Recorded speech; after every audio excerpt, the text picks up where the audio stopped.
I've got bruised souls, cause I'm way gone, trying to find my way back home.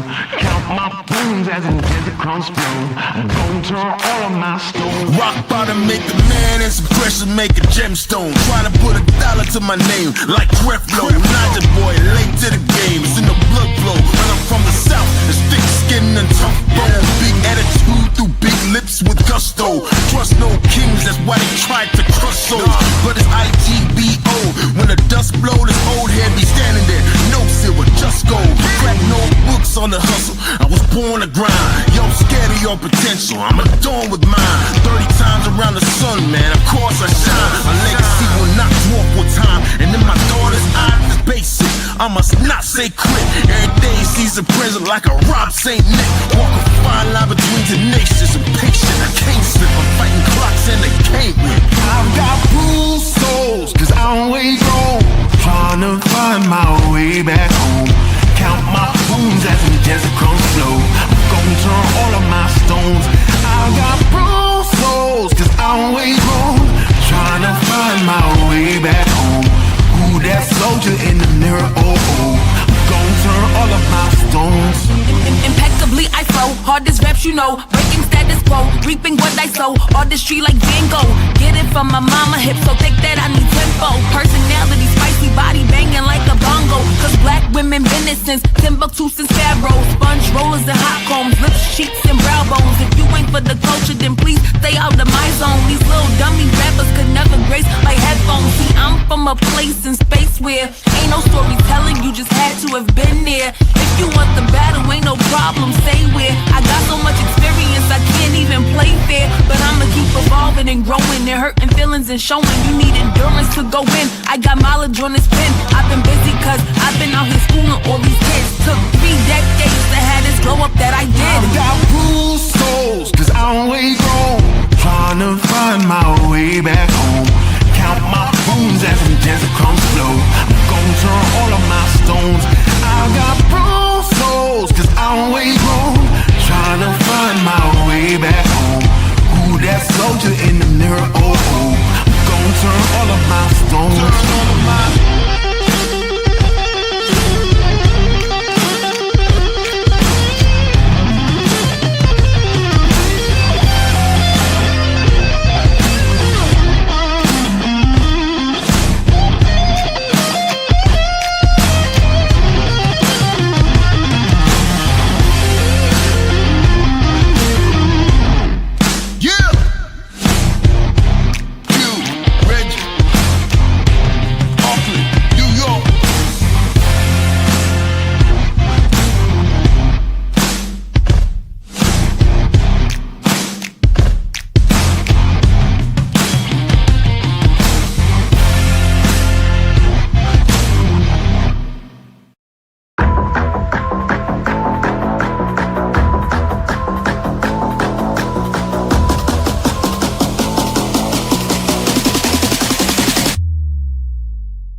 guys know, I know you guys were checking shoes last night to see if he was barefoot. Is that still the case? Is he barefoot? Because I know on Facebook somebody posted a picture of these could be his shoes, or is that so he is presumed to be barefoot at this point?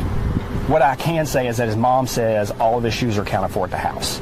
I'm not going to say that he's barefoot. All right. Allegedly! Hello everyone and welcome back to my channel. This is Lady Freedom here coming at you with another raw narrative. Here's a brief disclaimer for tonight's show. Let's watch. That's ignorant!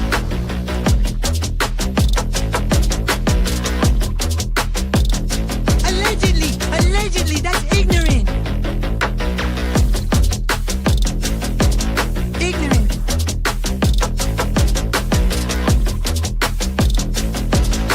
Judgment, Aslı. Oi, you read my thoughts. You've got the shinin. You mean shining? Shh, you wanna get sued? Judgment, Aslı. You just use that shin of yours to call me and I'll come a running. Sorry for what? But don't be reading my mind between 4 and 5. That's Willie's time. Hey, yo, boss. I love him when he does that.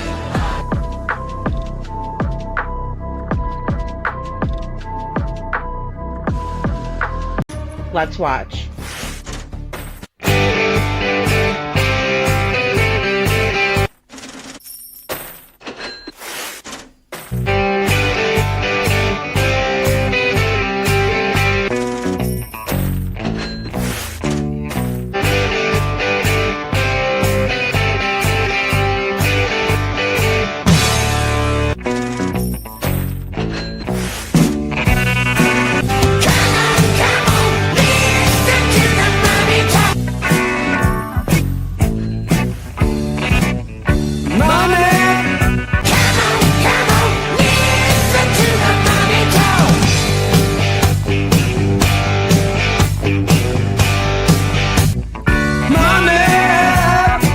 Don't get me back to good bullshit.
Hello everyone and welcome back to my channel. This is Lady Freedom here coming at you with another raw narrative. And it's so good to see all of you guys tonight. I'm so happy to be here. I'm really excited for tonight's show.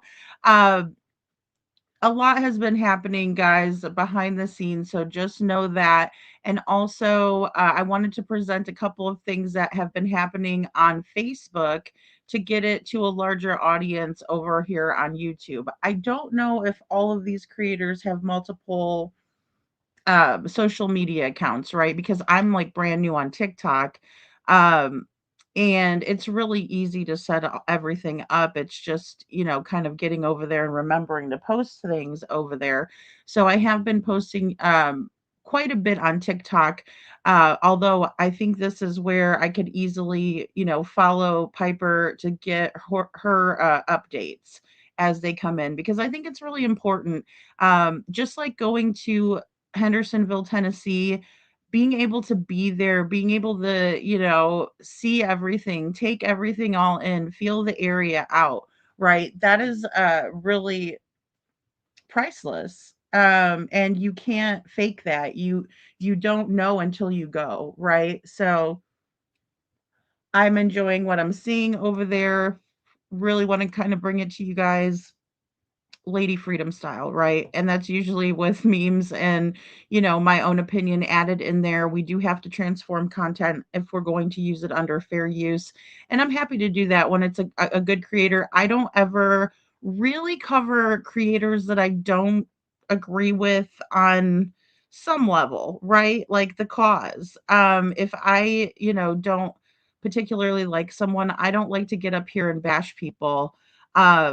It's really not my thing. But I do like to call people out when it's necessary, and I will do that. Um, so I hope you guys are enjoying what I've been putting out on Devlin, seeing the area where he's from, through, a camera lens, but really getting to know about Devlin. And thank you all so much for being here. Just want to shout out little Miss Sharon, Sasha, good to see you. Happy holidays. Thank you so much for hitting the like button, you guys. Hey, Detroit, good to see you. Also, I see Cece in the chat. And we have Magic Star. Hey, Star, good to see you. Also, Cinderelli, so good to see you as well. And Shadow is here. And also, our Kiki is here. Thank you so much for being here, Kiki. It's so good to see you guys. And I have a quick update in the Sebastian Rogers case. Hey, Bo, good to see you. That I posted on my community wall. So you probably already saw them. Um, Hey, wacky tacky creepy girl. I like your name. You got me a tongue twister up there to read. I'm local to this case, Berry County, Michigan. Thanks for being here. I really appreciate you. I like your avatar.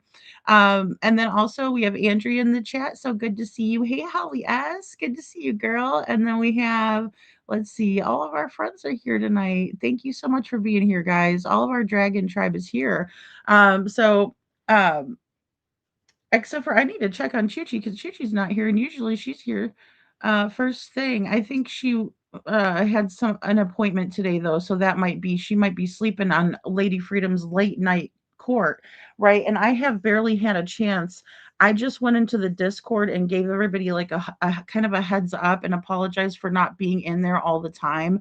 Because I really like being in the Discord, but I'm just so busy, you guys, that I needed to get this content caught up so we can kind of catch up with what they've been doing on the search, because the very first day I did kind of a compilation of what Piper did that first day, right? She kind of went around spreading awareness, like we know that it, has to be done, right? Not nobody probably really likes to have to do it, right? Because listen, we're handing out a flyer for a missing child. It's a sad thing, right? We're not handing out a coupon for a free ice cream down at the Dairy Queen.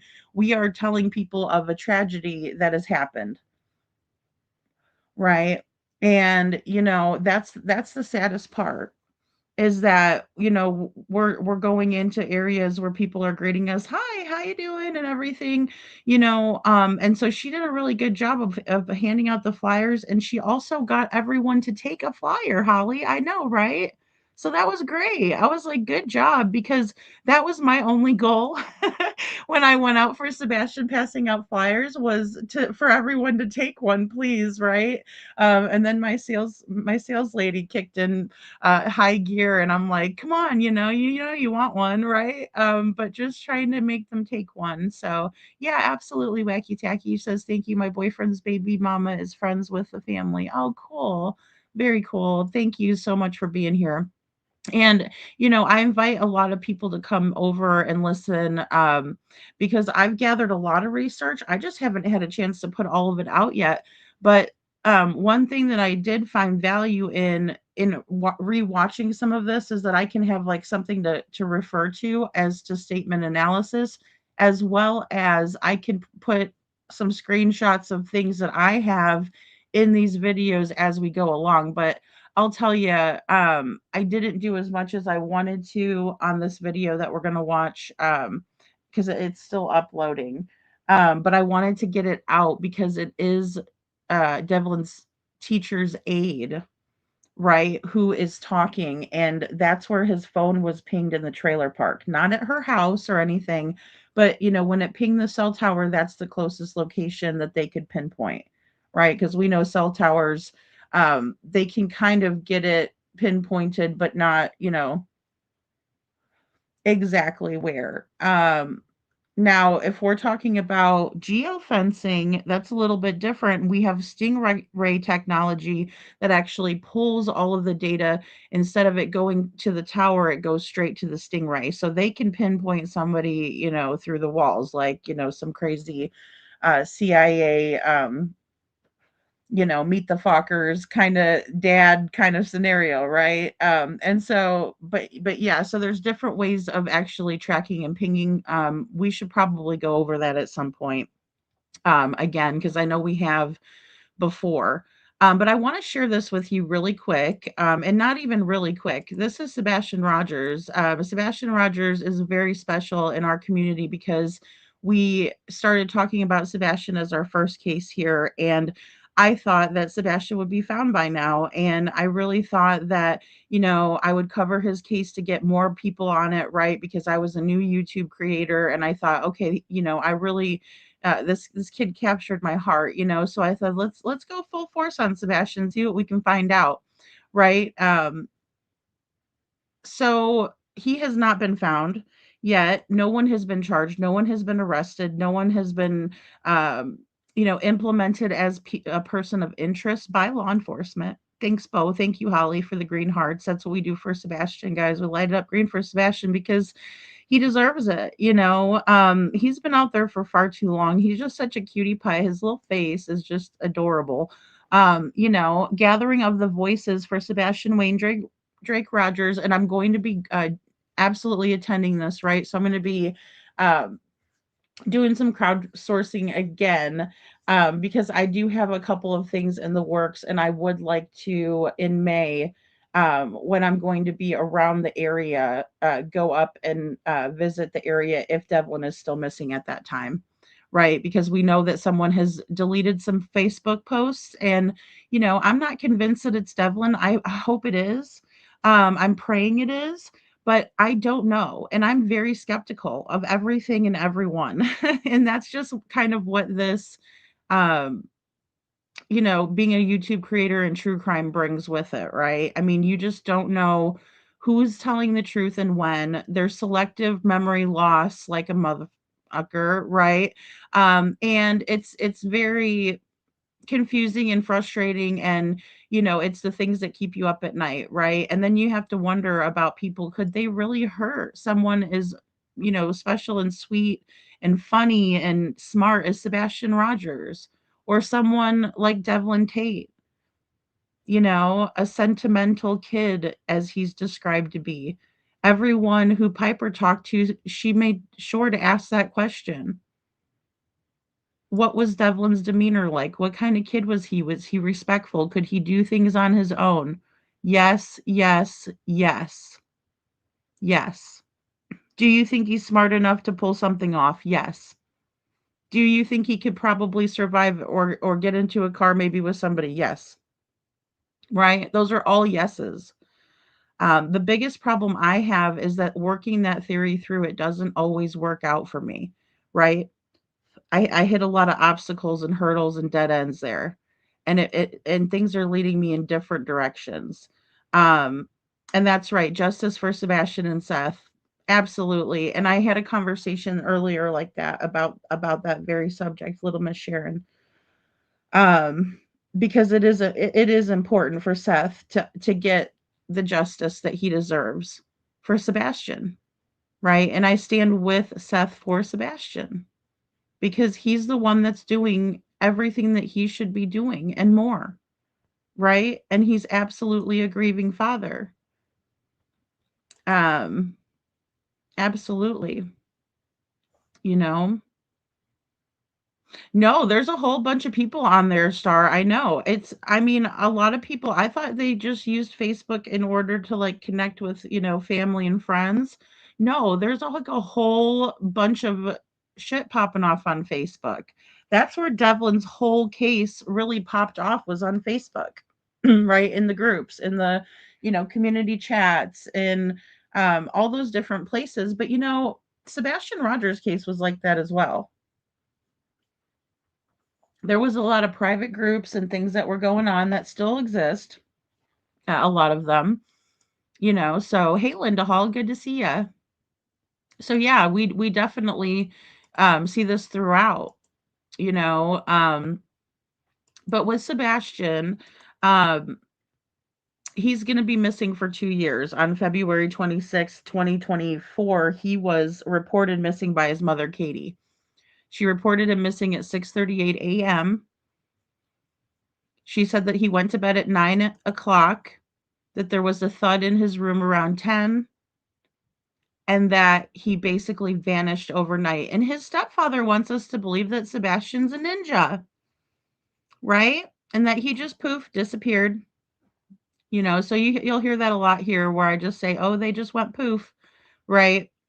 But I don't believe that. I'm being really sarcastic when I say it, because that's one possibility that does not exist, right? It's not even a possibility. We don't uh, disappear. We don't go poof. We're not taken by aliens. We remain here even after we've passed on. So, okay, so Berry County Inform Group. Thank you, Wacky Tacky. Yeah, I didn't realize, the presence that Devlin had on social media, on Facebook, which I was glad to see it, but then it was a lot to get through because I didn't come onto his case until the 5 month mark. So that was late to the shit show that it is. I mean, and I laugh about it, but it isn't it's more frustrating than anything. They are somewhere, Star. They're somewhere, right? So where are they? And that made me think about Sebastian today. Like, where could they have taken him, right? Like, I don't even care about going back and forth or fighting about how he got out of the house. He got out of the house, right? Somehow, or he didn't make it home and there was a handoff. Jen, Jeff, and I went out to that road, stop 30, and then there's this little area, right, where you can pull off and you can pull behind and no one would see you once you get back there. It would be taking a chance because, yeah, if people saw you turn in or something like that, that could, get you. But I mean, if there's no proof of it and it's just an eyewitness account and they don't have the evidence, I mean, that's how things can kind of go south, as Chris would like to say. And so that's where we're left with Sebastian's case, right? We just don't know how he got out, but we know he got out for sure, right? Because he's not in the house, right? He was missing, Katie says. He was missing. I woke him up for school and he was gone, in her best Southern voice, Southern Belle. Hey ho floats. And again, guys who are new here, I'm not making fun of Southern people. I'm just using Katie's um I'm impersonating Kate, or excuse me, doing an impression of Katie because of her ridiculousness, because she really doesn't have that sweet little Southern draw she wants everybody to think she has. She doesn't have that. She's not used it throughout her interview process. One time, Katie was a badass biker. One time, right? And so just really disingenuous. Katie came out recently. I did do that. I'm also working on some more mistakes that were made in Sebastian's case, along with the Duchess interview, where they're talking about their makeshift timeline that has tons of holes in it. But I'm still working on that. I just want to make sure I can get things a little bit more caught up with Devlin's case. And like I said, best case scenario, he was the one that deleted those posts off there. So I'm going to, stay positive. Now, we have Sebastian Wayne Drake Rogers Gathering of Voices, and that is going to take place on the 2 year anniversary, heaven forbid, February 26th, 2026, Sumner County Sheriff's Office, right? On February 26, 2024, Sebastian went missing, and 2 years later, our voices joined together in remembrance, in love, and in hope. We invite the community to gather in solidarity to honor Sebastian and to continue shining light on his story. Please wear or bring something green, Sebastian's favorite color, as a tribute.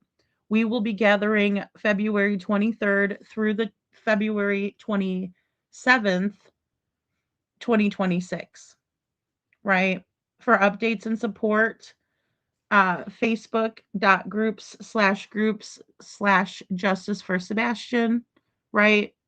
And together our voices are stronger. Together we remember, right? We need to be strong for there. I'll give myself a like. And we need to be strong for Seth. We need to show up for Seth. So I would encourage everyone to make arrangements and join.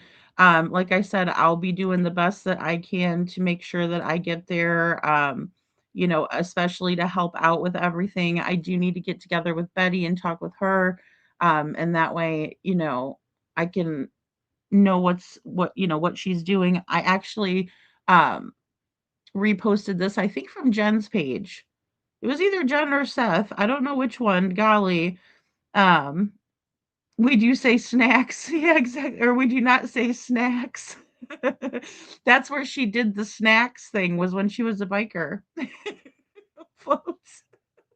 She said that when she was trying to be the badass biker lady. Remember that? She goes, some choice words were used. I'm like, oh Lord, Katie, you sound like a biker that went to finishing school, right? Oh my gosh, you guys make me laugh. Maybe that's why was Warsham's waiting to retrieve Sebastian from Katie at the retention pond in the morning. Well, I've wondered that too, Sasha, but it's so hard because, some of these yahoos that have come out, or yahoos, whatever you want to call them, have came out with this nonsense. You don't know what to believe. Did we get, Miss Bauer socks on camera? I highly doubt it. Otherwise, she'd be in the Hooskow, right? She'd be in the Slammer like MC Hammer. I would hope so. So, I mean, but yeah, it's terrible, right? It's just Bo with her pukey face.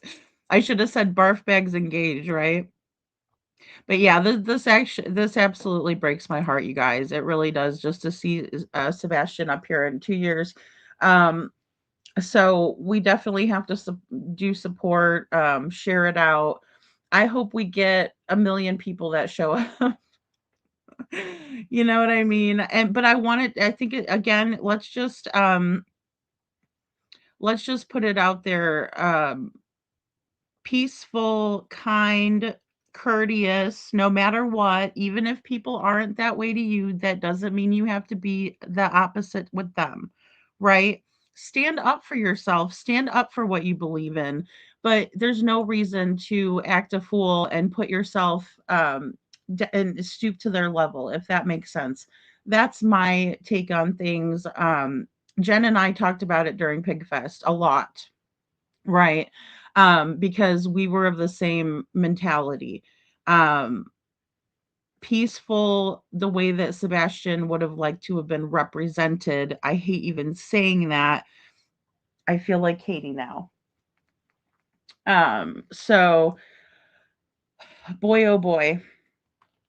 But we shall do a gathering of the voices, and um I'm gonna make a flyer now that I see somebody that has posted a flyer, because I don't like to get the information wrong either. So I'll just copy this flyer. And then I will you know, we'll get it out. We'll talk about it. I understand that Mob Crew has put out a lot of videos, guys, that I have not been able to watch, unfortunately. I would love to watch them. So I need to get my butt in gear watching them, but I just haven't had a chance. Um, it is difficult. I never get upset if people don't watch my videos, because I know how hard it is, especially another creator. Um, it's just there's not enough time in the day. So, and then some of my lives are really, really long because, I won't do 2 a day. Usually I'll do the night ones. But I'm working on that. And thank you guys for commenting. Thank you so very much. Lisa King and Kimberly, thank you. Um, so with that being said, I still have some things in the works with Sebastian. We're gonna work out the timeline that his mother wanted to present with Duchess for the missing. She has every right to say what she wants to say on the day of her son's birthday, and I just think that she protested a little bit too much, as to her innocence and people talking badly about her when really it was supposed to be about Sebastian. But we've seen that time and time again with Katie, so it was nothing really new. But I'm interested in breaking down the time as they're talking about it. Another interesting point, I think Duchess didn't do a very good job of, asking any questions, pertaining to the case. I know that's what it was designed to do. We all know that. Um, I do hear there's movement, but Holly, we've been knowing that for a while. Since October, because Jules had told us, I believe it was October, the end or the beginning of November, where she's like, "Hey, the FBI is moving on this, right?" And so I think there's a lot of speculation where people are saying, "Oh, this isn't criminal." You remember when we were all like going back and forth, is it criminal? Is it not criminal? I don't like to get caught up in that because in the event that it's criminal, the police may not let us know that. The police might be trying to keep it close to their vest because they're smart and they're not trying to let, it would be like playing poker with somebody and showing them your hand. You never want to do that. So, or any card game for that matter. You don't want to let people know what you're playing with, right? Because if you're playing a strategy, then you want to keep quiet. Loose lips sink ships. Okay, so let's see here. I want to show you guys this. This is fantastic. I was excited about it when I saw it. Um, Hold on. It's loading. Oh my God, Little Red's dog is so freaking cute in his outfit that she puts him in. It's so adorable. I can't stand it. Okay, I just saw him again. Or maybe that's Trixie. No, no, that's not Jack Jack. Jack Jack's the white one. Oh my God, he's just so cute. I just look at these little smushies. Hold on, guys. Let me show you this before we play the video. Oh my God, you see him right next to Balin? I like watching Balin now that I was watching about Tourette's syndrome. I love watching Balin. This is Balin. Look at Tricky. Aw, she's so cute. She says, "Why? Why do I have to wear this right now?" Oh my goodness, her puppies are so cute, Cinderella. I'm like, oh my goodness, look. Those ears, right? They remind me of Josh's dogs because he's got the same ones. Okay, well, not the same ones, obviously, but different. Okay, hold on. Let's go to this.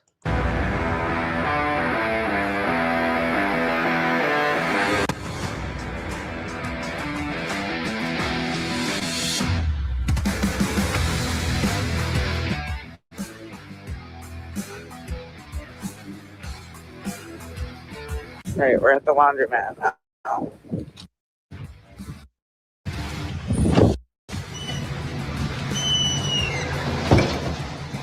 Well, there's nobody in here, huh?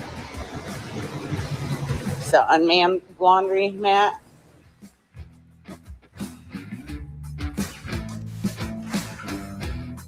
Are you a local? No. Are you a local? No. Well, damn.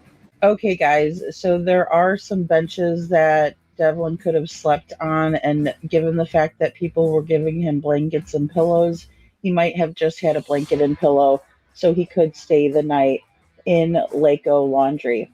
I also want to mention really quick for everyone to know. All right, guys, really quick. I know I'm like breaking into my own self over here, but I wanted you guys to see this bench because I remembered these chairs when I was recalling it the other day, but I forgot about this bench. And then there's also a guy, like there's two guys in there, obviously, And I know, Shadow, this makes me feel like just a smidge better, but not really. You know what I'm saying? Like, at least he had a spot. But like, look at that old man just chilling right there. And no offense, I'm sorry, I'm old too. I'm just, stating the obvious. Not trying to offend anyone, but I mean, it's like, holy cow, right? And then there's another older guy, like they're big guys too that are like in there as well. So very vulnerable. A 24-hour laundromat, even in a small town for Devlin at night. We're going to hear more about how Devlin was kicked out of the house, guys, and this is not new to us over here. But to hear people in the town who knew about this, or who had heard about it, or who had Devlin sleeping in their barn when they woke up, is so sad. So sad. Thanks, Hope. Yeah, I'm just so glad. This is what I really was hoping for, working with everybody that I've worked with, thus far. Panda Bear's mom. I'm talking about other creators, right? Like regular people, they're not like us. We have different personalities, right? We're creators for a reason. And so regular people don't understand us particularly. I guess it's because of our artistic expression. I don't know. But I will say that this is really what I've really thought that Devlin needed. And that's all I was trying to find, is something that someone that he could count on there. I'm in Florida, right? My ass would not be in the snow. I grew up 3 hours away from Lake Odessa. I don't know why I didn't live in Florida my whole life, because I love it here. The weather is, fantastic, unless it's like, the dead of summer. But other than that, it's beautiful here. Have you seen the shorts with the lady Uber driver with Tourette's? It's hilarious. Detroit, I have not. Like, I didn't want to dive too far in, because I was looking for more of like some, like the story, right? I know TLC is a TV show. That's where Balin has hers, but then she also has her own social media accounts and stuff. And she was on Dr. Phil, so I totally got like a whole um, lesson like from watching her. But I will check out the Uber driver.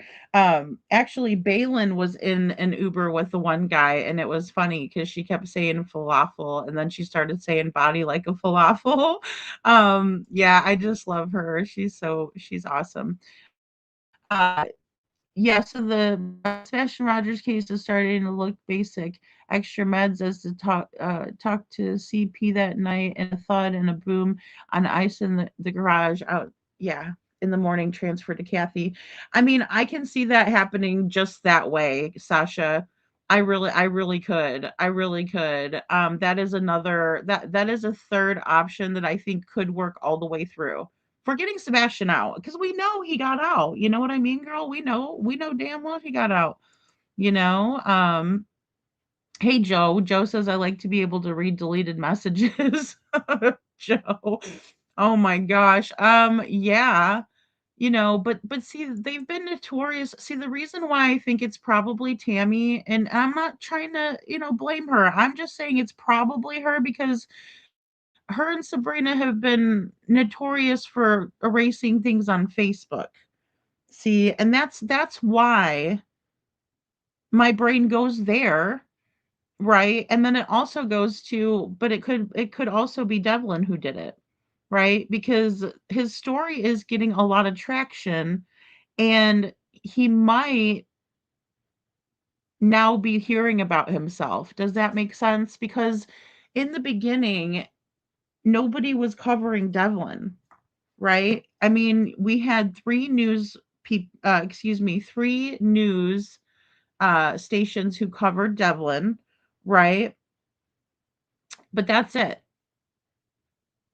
And that's all I've ever been able to present from news footage of Devlin.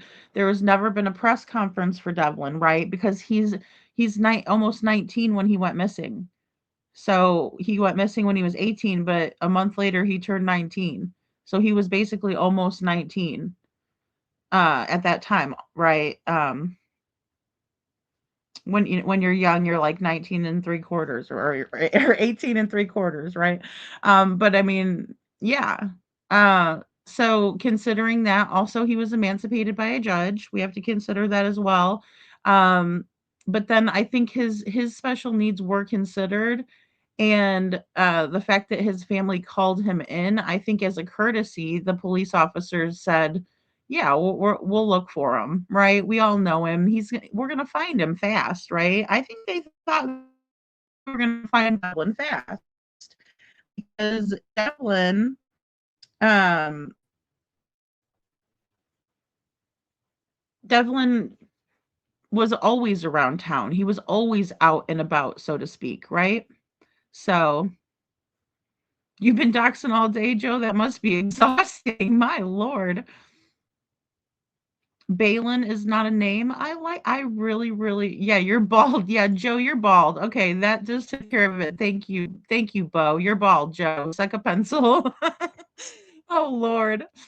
That's the best one, because you could say that on here. We could say it on here and we couldn't get in trouble for it, you know? Um Now does Devlin know someone out by Bonanza Road? Thank you, Sasha, for your question. And yes, he does, as a matter of fact. That's whose barn he would sleep in, right? So we've known about the barn for a while, right? But it was never confirmed. Um,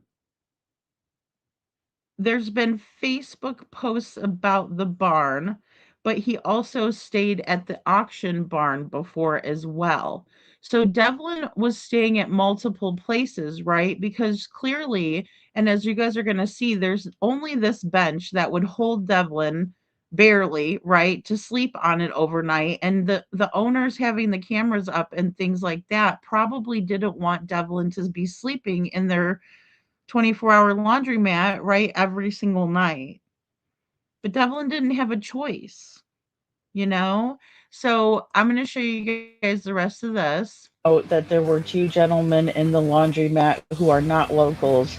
So it is possible that Devlin could have been lured into a vehicle, just saying.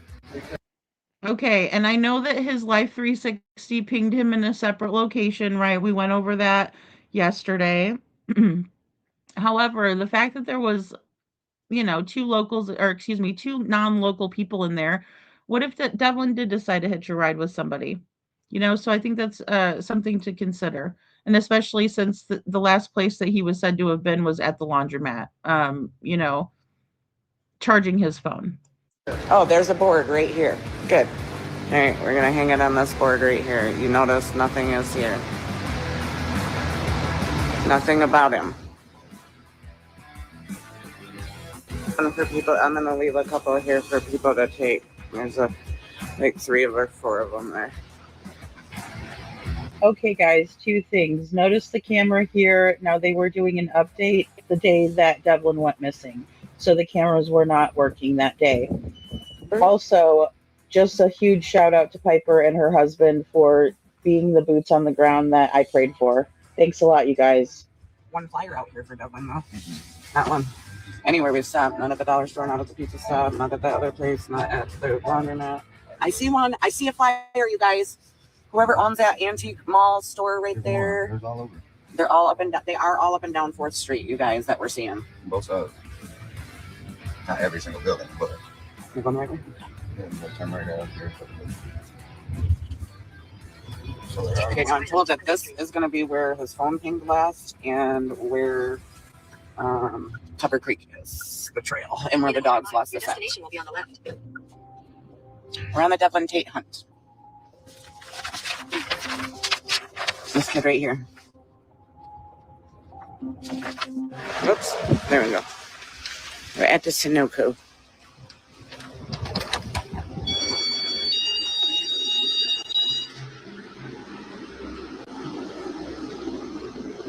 Girl, I love your outfit.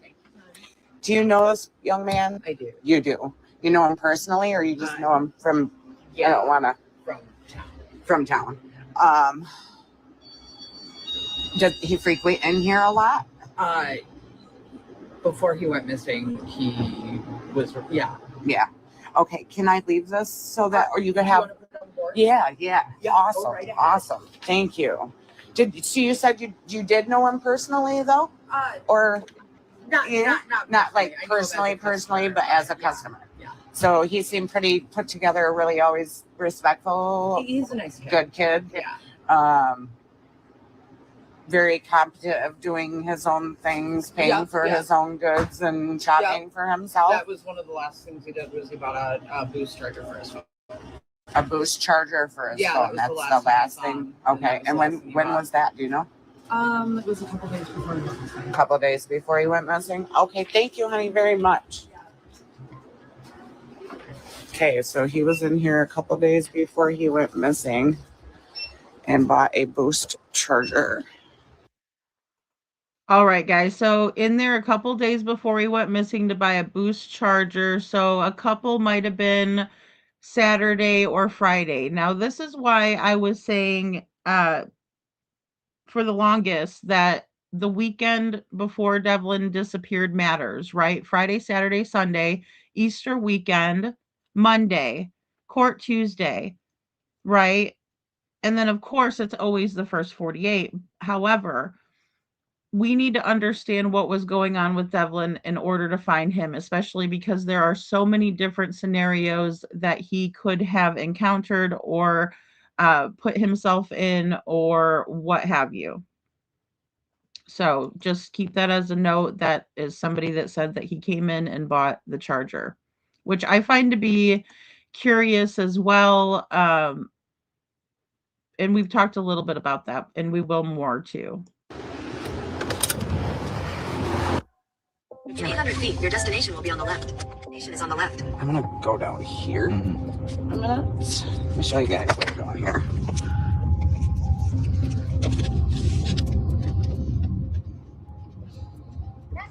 I hate that it snowed, you guys.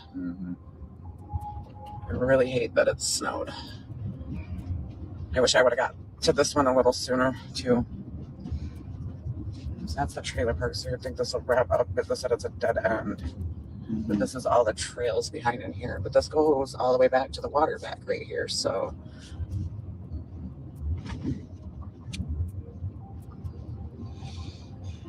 Beautiful house. That's like the perfect spot too, you guys. In the middle of nowhere with so much behind you that nobody bothers you. All right. See, here's the creek. Here's Tupper Creek right here. So this is what you would walk. Is this?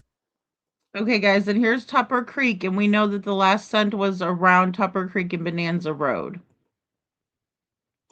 Creek right here.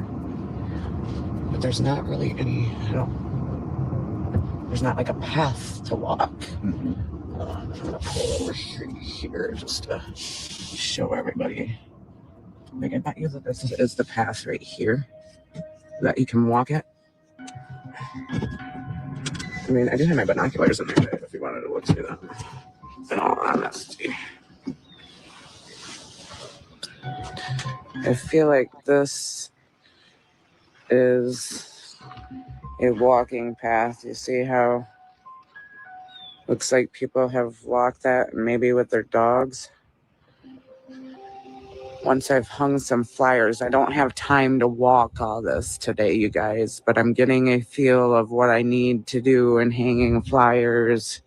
And I'm still waiting for this lady to respond to me to let me know if it's okay if I stop by her house. I don't want to, I know she said she was willing to talk, but I don't want to just pop in on her unannounced. If you used to like to do that, hang out at the little park and on the swings. No? Can you do me a favor? Can you tape a flyer to the front of there? Move. You hear him, you guys? Move.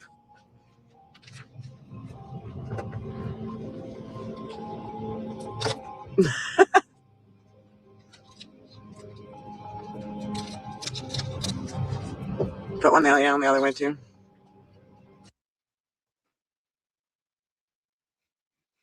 You got your southern accent going, Joe. That's funny. Okay, so we do have a couple of things here with the boost charger. if I just type in boost charger, it brings up a couple of different things, but mainly what it's bringing up is the portable chargers, not the actual charge cord, but they are showing things like that would go to your car battery. Like I have one, it's like a big one that will jump my car and everything, right? Like it's all in one. I traveled with it to Tennessee just in case. But it does also have like a charging port on it as well, like a USB port. Um, I'm guessing Devlin would have had something that he could carry in his pocket. But I know it is a little bit confusing, Detroit, but it excuse me, Detroit, but it doesn't say like that it's like the cord, that he plugs in order to charge his phone. So, oh my gosh, there's all that snow is here, Joe. All you have to do is watch this video. I mean, it snowed a lot and it was snowing while they were out too. Um, it's crazy. I'm like, ooh.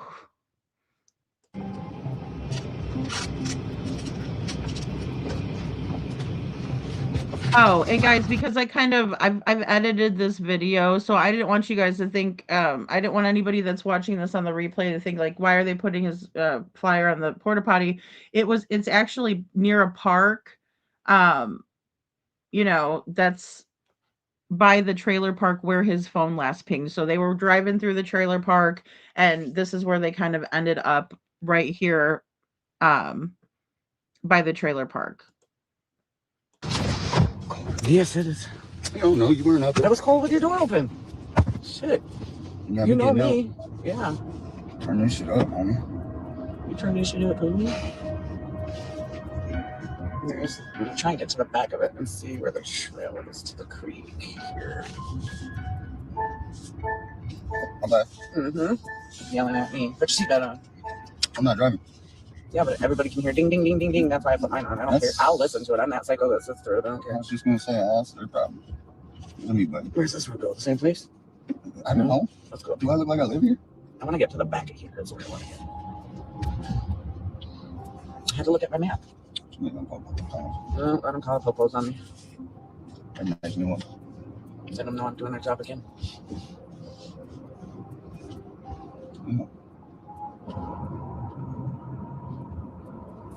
Complimentary breakfast. What? Is that what that says? It says complimentary breakfast. Huh. I'm just kidding. Oh, okay. I was going to say. What the fuck? I ain't never seen that shit. New shit. New. All right, let's see. If we go... So that one only goes that one. That one goes... Okay. A lot of money mistakes happen even when you think you're being conscious of them. Mistake number one, not knowing your real numbers.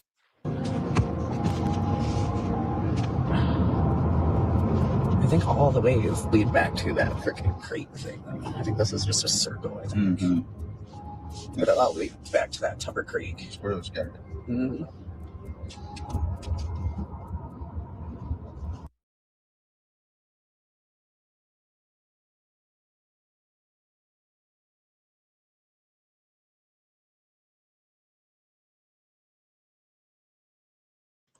Sorry, I was muted there, guys. So a couple of things I want to mention. Detroit says my husband has a couple that he takes hunting. He can plug them in to his heated overalls and also charge his phone. Wow, that's really cool, Detroit. That's a good idea to get the heated overalls because it's cold up there. And so yeah, and a lot of snow. So in that case, yeah, I mean, I'm guessing it was just those little ones that go in his pocket.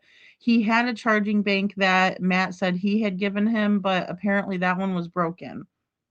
Right. And then also Devlin, either he would break his phone or possibly someone else broke his phone. I don't know which one is true, which one's not true or anything like that, but they've both been alleged, right?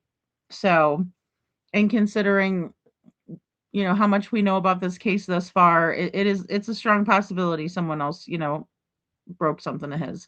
They didn't respect Devlin, in my opinion. So let me go ahead and mute this really quick. I'm trying to get to the back. Sorry. Okay. So this is Lakewood Estates, right? This is where Devlin's uh, teacher's aide lived, right? And just to kind of give you a good idea of that, we're gonna hear from Joni Sowers, who was interviewed by Piper as well. So Lakewood Estates, Devlin's last phone ping was at 11:47. I'm sorry, I did put a link in the, or excuse me, a pin on this video because I typed in the wrong thing. 11:47 p.m. April 21st, 2025. Right, so just shy of midnight, we got Devlin's phone pinging in this trailer park, Lakewood Estates, right near his home.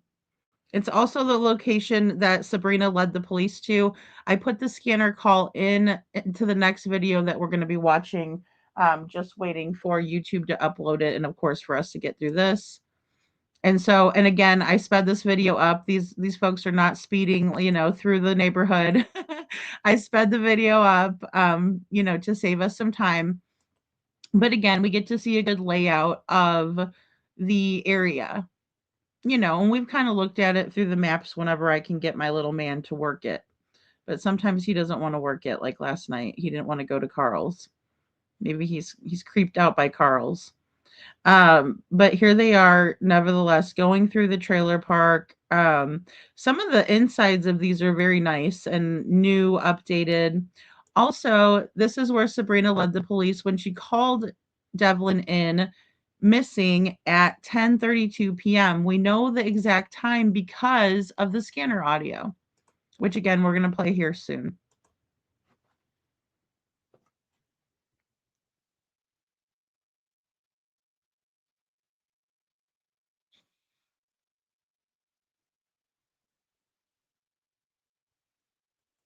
Okay, and then also where his parapro from junior high, Joni Sauer, lives in this trailer park. Devlin visited her multiple times a week. According to her, it was 2 to 3 times a week. Just keep that in mind.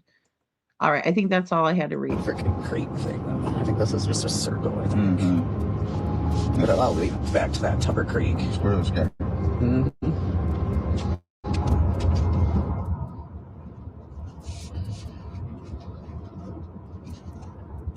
Can you? No. Message our granddaughter and ask her to give you the address where we have to be at 5 o'clock so that I can gauge from here to there, so you can put it in your GPS and I can gauge when we have to leave here. I know it's not right now, it's only 2 o'clock. It ain't gonna take us 3 hours, but it might take us 2. So, because you gotta remember we're an hour other way. That way, not go this way.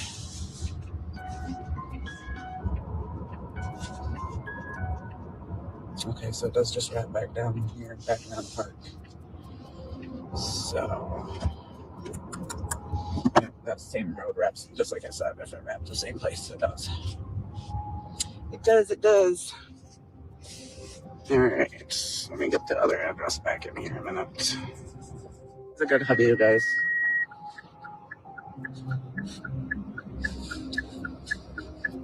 I mean, we don't know if we don't look, right? That's right. We need boots on the ground until Devlin is found. Yucky? Nana. He said pull up.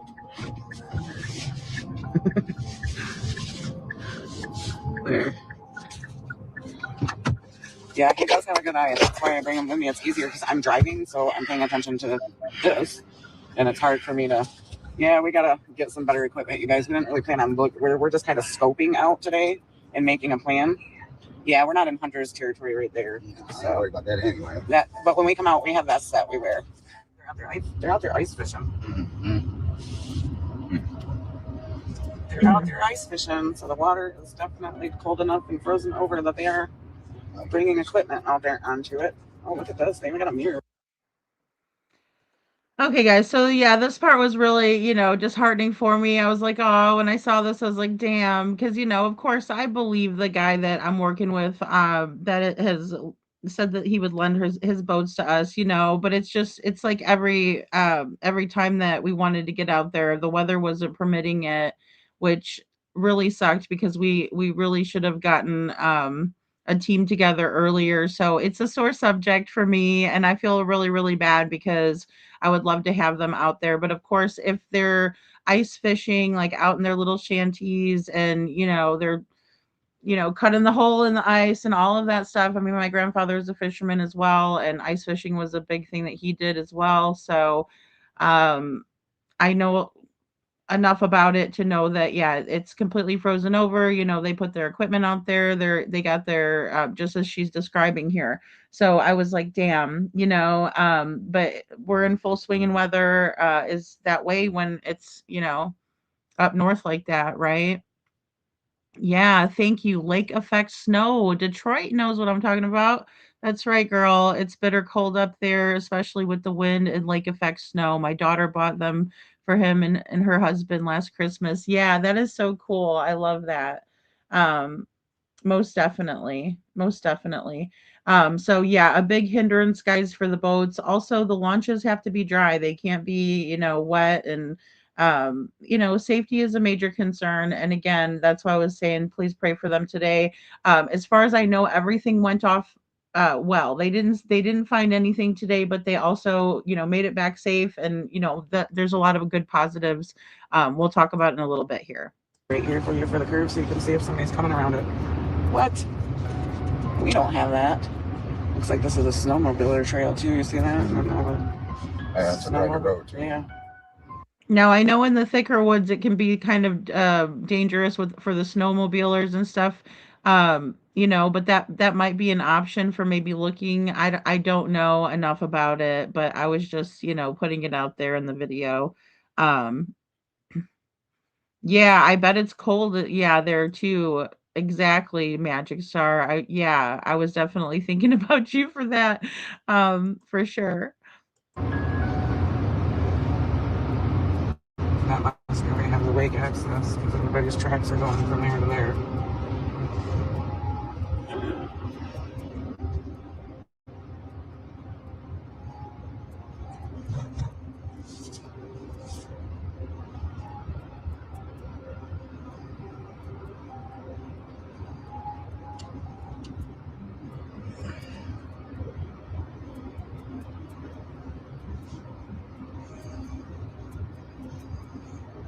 Look at the deer.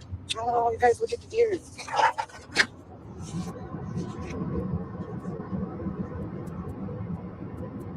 They're not even scared that I'm coming up there. Mama and two babies? Or mom? Yeah. There's four. There's four of them? Yeah. Uh-uh. There's three standing right there. Oh, there's the other one. I didn't see him. Yeah, he's standing right there. Look at him, look at me. Hunters. Oh my gosh, guys, those are such cute deer, right? But like, look at all the snow. Oh my gosh, like this is what I was just like, wow, because I mean, it's been a while since I've actually saw that much snow. But I mean, because even like Missouri doesn't get snow like that. They get ice and stuff like it's more ice than anything. And so I was like, wow, it's thick, right? And it had snowed that morning as well. If I am remembering correctly, as well as it's about to be snowing pretty soon, you're going to see like little flurries. Hi, dears. Hi. Look at him, look at me. Hi, guy. Hi. He's so cute. He's like, yeah, fuck you, lady. Don't eat me. Bam, bam, bam, Bambi. Oh, you're so pretty, you guys. It's a whole family. I don't want to go through and disturb them because I know if I drive through there, they're going to run off. I don't want them to run off. Oh, this is Lakewood Schools. We wrestle here. I don't know where I'm at. Yeah, they're babies and mom. It's just the wind, babies. It's just the wind. All right, I gotta go to the right. I mean, it's warm in them shanties, so then I feel like you're heating up the ice underneath you and you're gonna fall through. What cemetery is this? Lakeside Cemetery.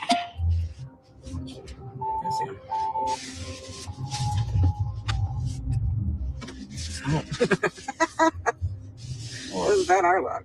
I said the train was coming. I didn't hear you. Obviously not. I don't want to park too close up to the stop sign because then that officer will be able to see you. I mean, regardless, he's gonna see me. Oh, I know that, but I mean, like, he'll see me parked on the side of the road, like, on a legal parking spot. That's what I was worried about. Because you could just walk straight down the tracks.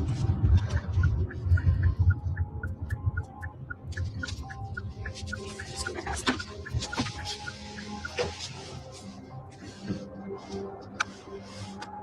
Is there a legal parking spot, like, somewhere close to here where he could walk down by the train trestles down here? Is there, like, a legal spot that we can park along here to where he could... We're looking for Devlin Tait. We're just handing out flyers and checking spots in the area that he was last known. As long as you're not blocking the roadway. Okay, I just didn't want... I don't know this area very well, so I didn't want to... So, maybe... Is that a... Oh, that's somebody's driveway, isn't it? He's only going to be down there, like... If you park down that street right there, down that... problem, as long as you're not blocking the road. Okay. Yep. Thank you so much. Yep. There, though. Can you guys see him walking? I don't know if you can yet. I can.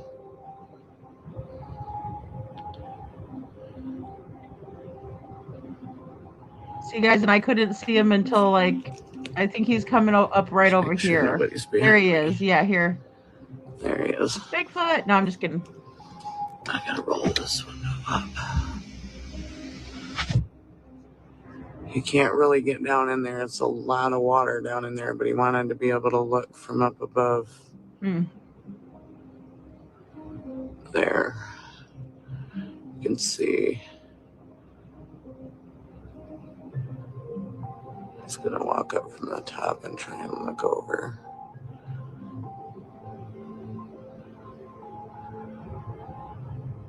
See all the flurries, guys? Train trestle right here that creek runs under, and then this is all water.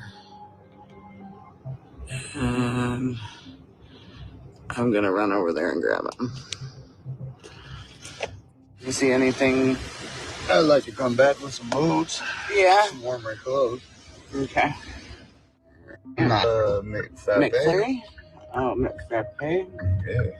Okay, guys, so this is really interesting. So this is the McDonald's that is located right near the Family Dollar, right? They have French Fry Lane right there. And that's where Devlin was spotted by someone. And we have read this email. I'll read it again that Tammy had sent over to me.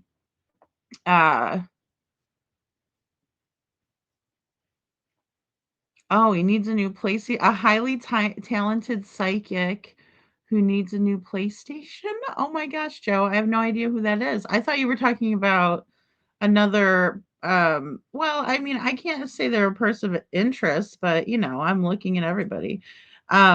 Next stop, McDonald's in Lake Odessa. And I'm so sorry. I wasn't even thinking. This guy's talking to me about him. I told him, hold that thought.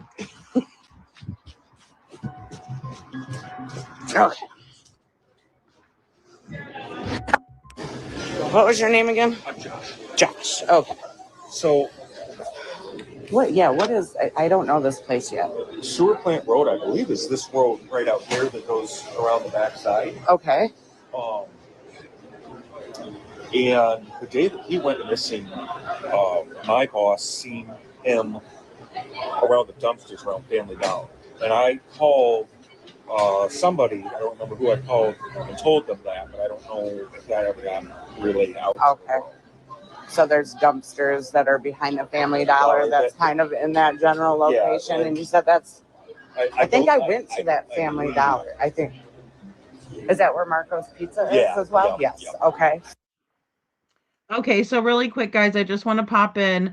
So I wonder if Tammy was told this or both, right? Because I know she was told. Excuse me, I'll re-say that. So I wonder if Tammy was told as well as LE, or if only Tammy was told, because I know for sure that Tam told me this, right? In an email, and I'm going to show that email in a second, but I just wanted to, kind of pop in if anybody's listening to this while they're, doing other things and not watching. So, and that was around 8 o'clock in the morning that day. That was 8 a.m. Yeah. Okay. Yeah, Right. So Josh here is the 9 a.m. manager, and his boss got there at 8 a.m. that morning. And she's the one that saw Devlin over by the dumpsters by Family Dollar. She gets in it. She got in at 8 that day. Okay. And I was the 9 o'clock manager. Okay. All right. So this is from Tamara, right? It says, "Hi Trisha, I want to let you know that I've been in contact with Carl's Supermarket and the Lake Odessa police chief, Kendra Backing, to try to clear some of this up for you. Devlin left home at 7:28 a.m. He was seen on video at Carl's cashing out at 8:21 a.m. And I got a call that Devlin was seen around 8 a.m. by the dumpster by a coworker. Okay, so here's the thing. Devlin, and it's confirmed on his Facebook, is how I know who's, telling what, right? But I think this is an honest mistake that Tamara made, calling him a coworker. I think what she meant to call him was an employee, right? One of the employees reached out to her, right, and said that Devlin was seen at the McDonald's looking in the dumpster behind the Family Dollar. And she says, I suspect he was looking for cans to turn in at Carl's. Right? So that's why I wanted to kind of corroborate the situation, right? Because if he was at, let me pull this up. Let's do it like this. This might be easier. Let me see Google Maps, because it's not terribly far. But I don't know that he would have been by the dumpsters.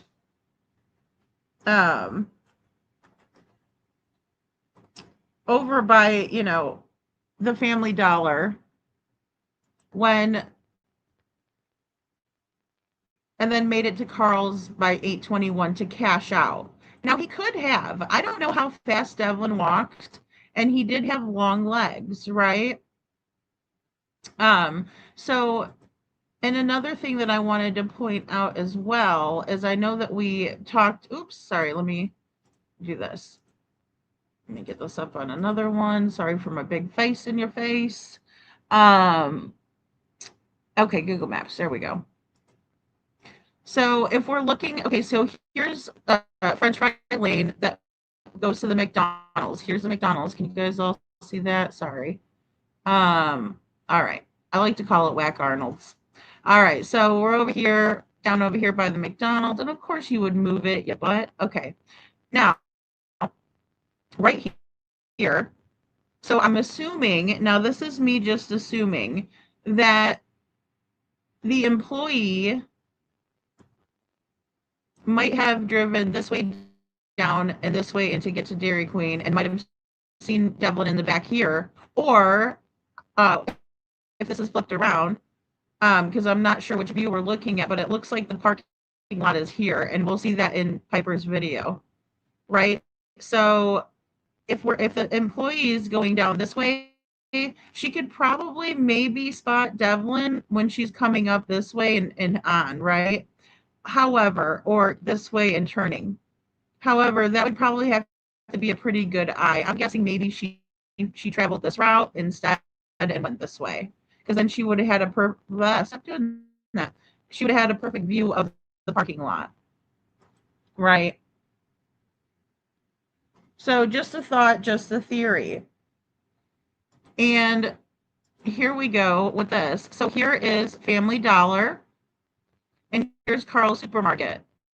Now, if he's in the back parking lot, he would probably go down 4th Street and go, either up this way, and here you go, Bob's your uncle, or you go, this way, and then you go down 4th, and then you go up 4th Ave, and then you hit Carl's over here.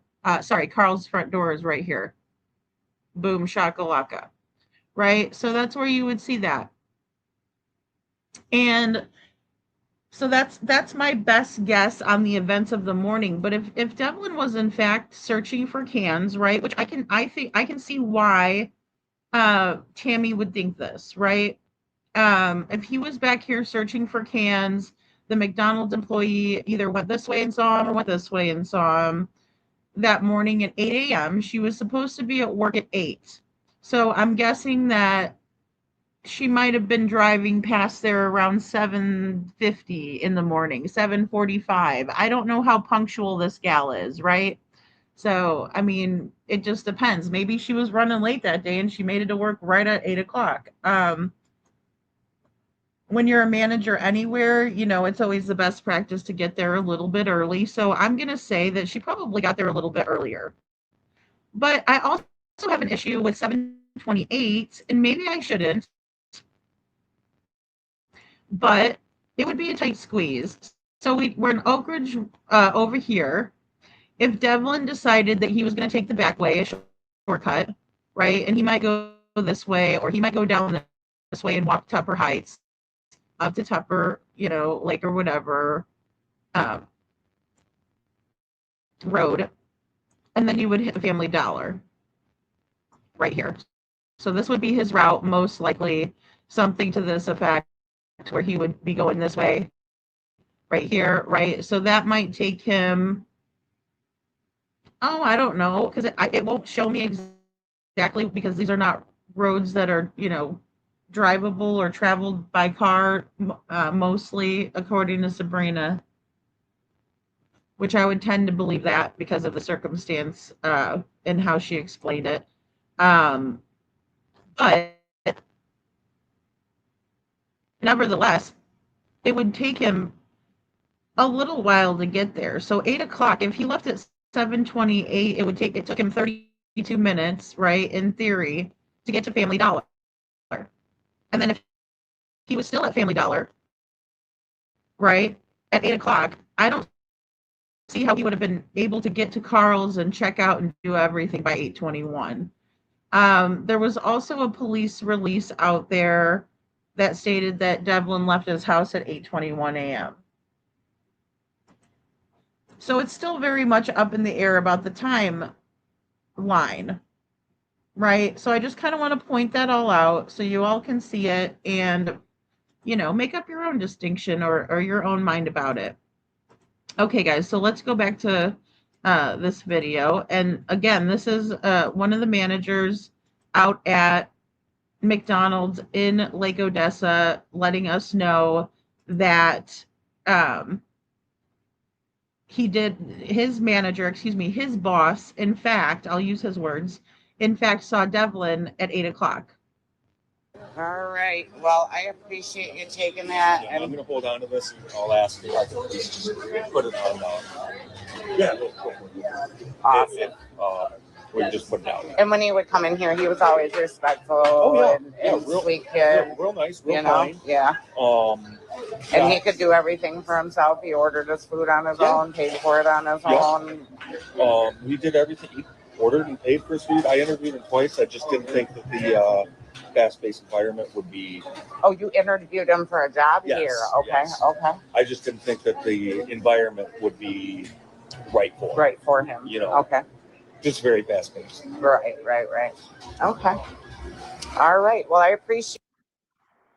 Okay, so I did see, I did want to stop in and just point out right here is that Devlin actually did try to get a job over at this McDonald's, and he was interviewed twice for the position, but it's such a fast-paced environment that the manager didn't think it was the best fit for him. So we learned something new there. But then also, I just want to reiterate that Devlin did not work at this McDonald's before this. He worked in Hastings as a janitorial member, right, of that team. And he did not work at the one in Lake Odessa. Appreciate it. Thanks for talking with me, Josh. Keep him in the forefront for us, will you please? This is haunting me. Yeah. I have an autistic son, or nephew his age, and I just know they don't just wander off and no. Thank you. All right, guys. And this guy says, no, there is no way he wandered off. Right? This guy says, no way. There's no way he just wandered off. Devlin was very smart. I also want to point out as well that Devlin, time after time, is described as a child or a young man or a person, however you wanted to say it, individual, who is very respectful, kind, and self sufficient. Just want to throw that out there. So, honey. All right, so there's that. At 8 a.m., he was seen in the dumpsters, around the dumpsters.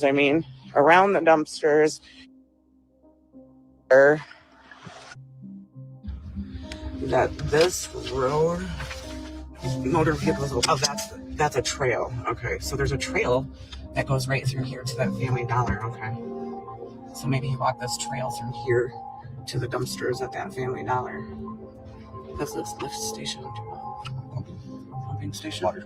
Yeah. Let's just kind of around this back trail here. See what's back here, because he was known to be walking back here. And there's the railroad tracks. We keep coming back to the railroad tracks, you guys. Okay? That's because they're telling right around.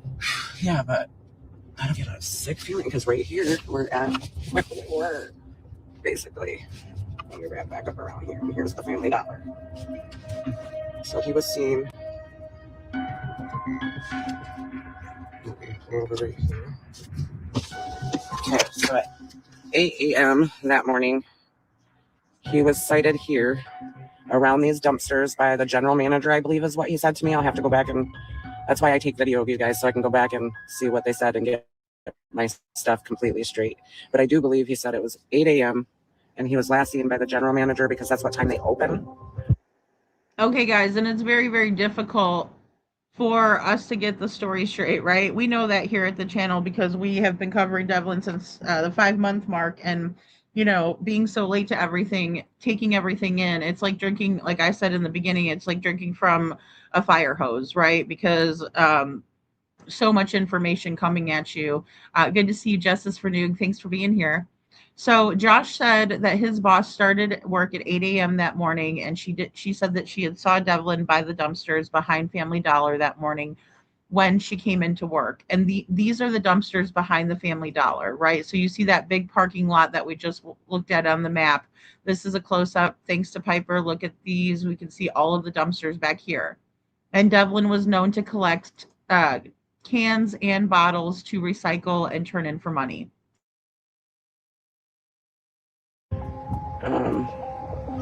So again, we're back to these railroad tracks that he likes to walk here.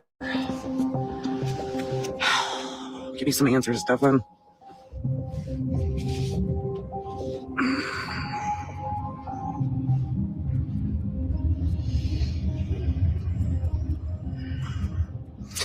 Yeah, I think we need to walk these railroad tracks and along Tupper Creek. All right, guys, we are at Family Dollar. Might as well start right here while we're right here. I have the keys, though I can't. Bear, it's chilly. Okay, guys, so this is Family Dollar, and Marco's Pizza is right next to it. And this is earlier that day. I just kind of put it in a different position because of how their day kind of went. But this is the start out of the day. Chilly, chilly. Walk in and see if I can see who's heard about them. Locals. Let's see. Oh, it's freezing out there. Have you ever seen this sketch? Oh, the day before he went missing. The day before he went missing? Yeah. Can we hang one of these here? Sure. We can. Okay. You just leave it laying there. Lay it on the counter? Yeah. Okay. So what time the day before he went missing, do you know? He was in at Easter Sunday, off and on during the afternoon. Okay. Is he usually normally pretty respectful, good kid? Oh, yeah. Yeah? Yeah. No troubles with him when he came in here? No, pretty functional? He was, it's just any other day for him. And he is pretty functional when you, like he could do normal things? Oh, yeah. Okay. Okay, guys. So again, the same thing. People are saying he's very capable of doing things on his own, very, very capable, polite, respectful.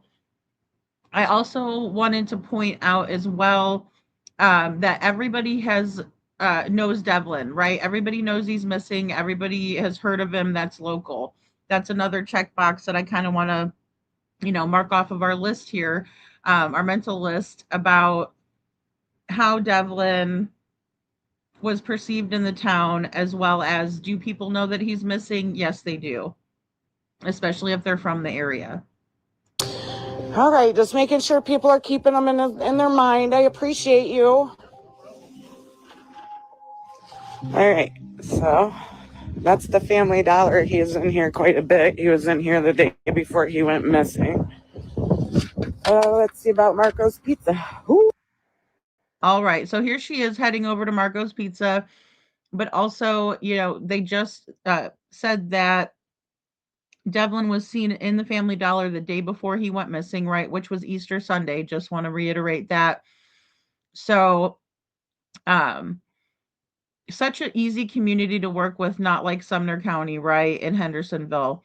I agree, Holly, 100%. She is not being followed. She is not being harassed. She is very well received in the community because she is just there to help. She is just trying to build awareness and talk to people and find out what could have happened to this young man. That's not what you get when you go to Hendersonville. You have to be very, very careful, and you will get threatened no matter who you are, no matter, what you're doing. Very strange area indeed, Holly. Thank you for pointing that out because I forgot to mention that too. Yeah, that was my observation as well. Ooh, ooh, ooh.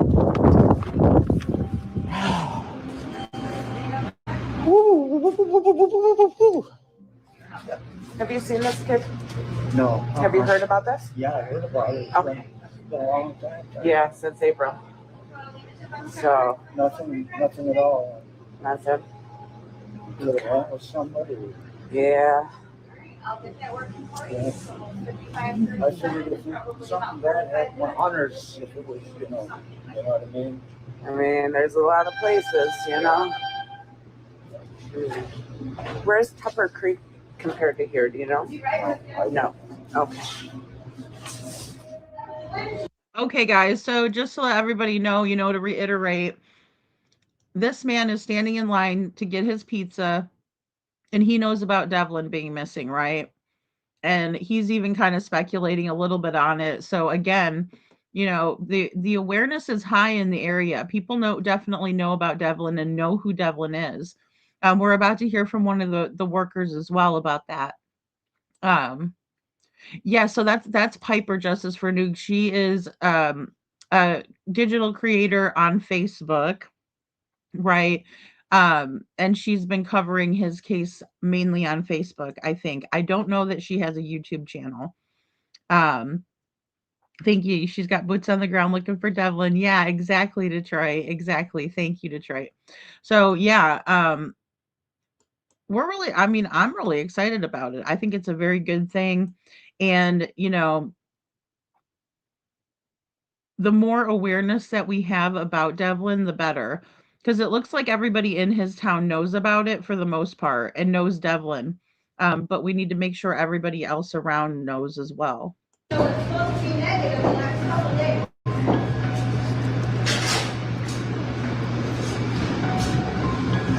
Wondering if you had seen this kid, the Devlin Tait. Do you know anything about this? Yeah. Okay. Just wondering if you'd seen him and if I can hang a flyer. Yeah, you hang a flyer. Okay, where would you like it? Just set it up there. I'll get some tape and put it up for you. Okay. Did he frequent here at all? Sorry? Did he frequent here at your business at all? No, he walked past my house quite a bit. He walked past your house quite a bit? Did you? Yeah, did you ever speak with him? No. No. My dog's a doggy, so. Oh, yeah. I understand that. All right. Have a great day. Thanks for letting me leave it. You're welcome. Have a good day. Right, y'all. We're in Greenville. We're back on this hunt, right? Okay, guys. I'll rewind it just a little bit. We're also going to hear a little bit more of Piper's story, too, in this next video we're going to watch. And why she got into Devlin's case as well.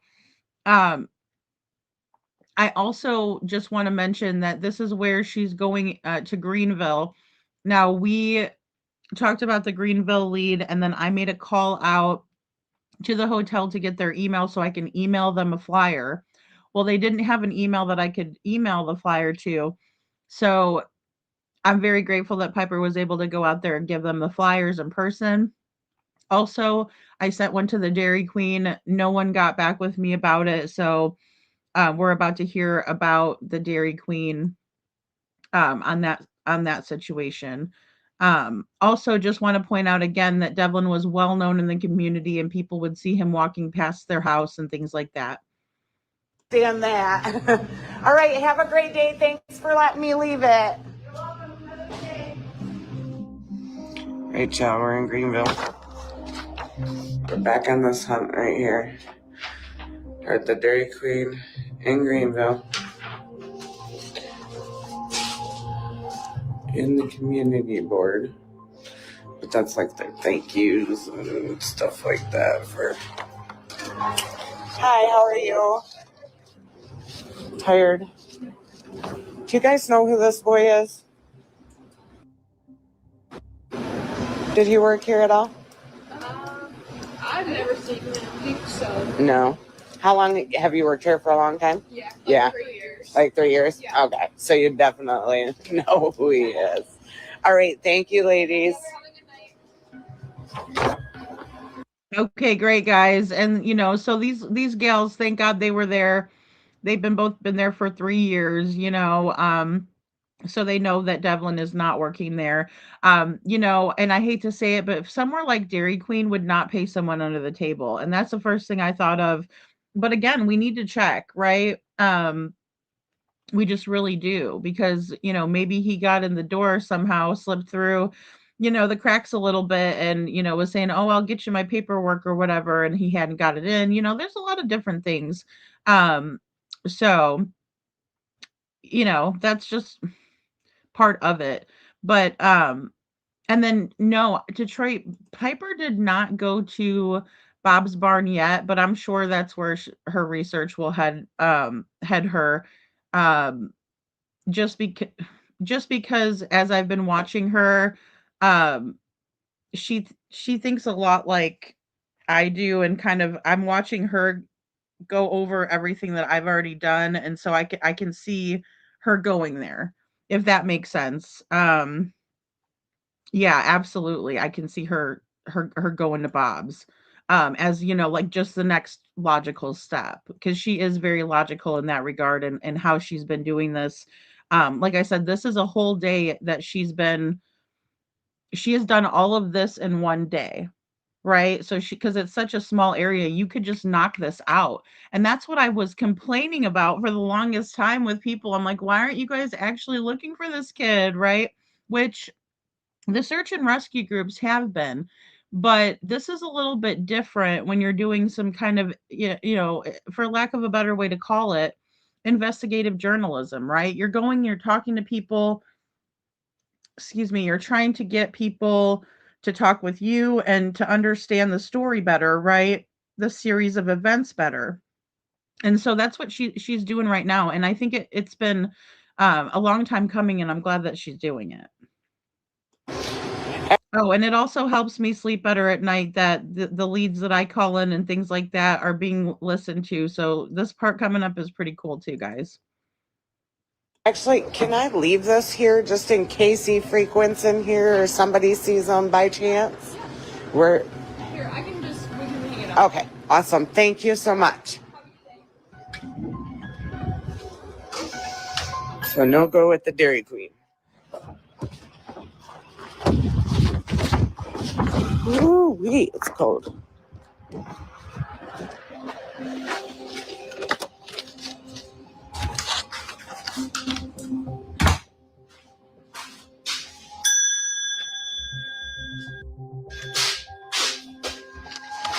Hello. Have you seen this gentleman? He's a missing kid. We heard something about maybe somebody had seen him maybe staying here, that he was working at the Dairy Queen across the street. Maybe he was staying here. Oh, Okay, I will post here. Please have a You'll post there? Thank you so much. Have a good night. Yeah, one day somebody called here around somebody is missing, he is 19 years old around this. Yeah. He was. Oops, sorry, didn't know I had a mute there. So this part was really cool because she's like, "Oh yeah, someone called," and she remembered that he's 19, that he's missing. Um, so this is fantastic because again, somewhere he could fall through the cracks and maybe he's not working at Dairy Queen. Maybe he went over there for a burger. Maybe he's being paid under the table and staying with somebody in Greenville. We just never know. So the fact that we actually got a flyer to this location, that's what I'm talking about. This is what I've needed moving through this case is people who will help me do things like this, right? Check on the leads, all of that. And I expect it out of the family. I really do.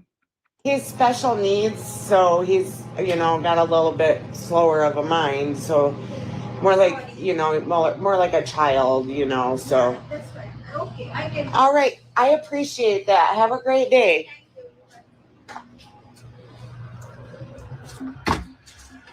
Yeah. No side. Post the flyer for us, though. Holy shit, it's cold. Ooh. No go on Greenville, guys. No go on Greenville. Greenville is the best. Go there. Let's see if I can invite his bio mom. Where is she? Jessica.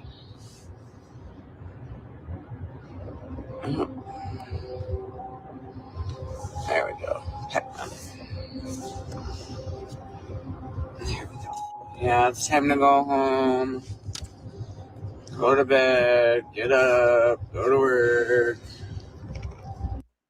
All right. So Jessica is 2 hours behind Piper.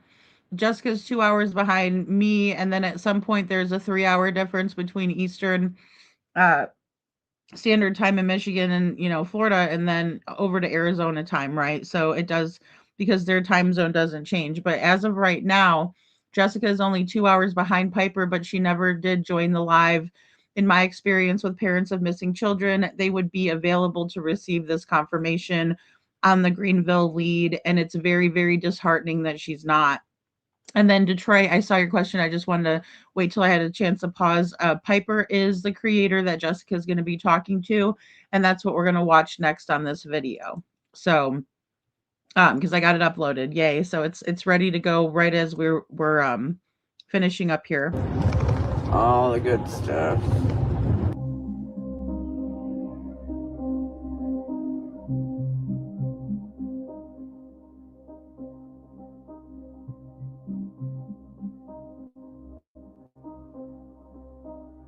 All right, guys. So there was a search planned for today at Family Dollar at 10 a.m. in Lake Odessa, right? So that went on just fine.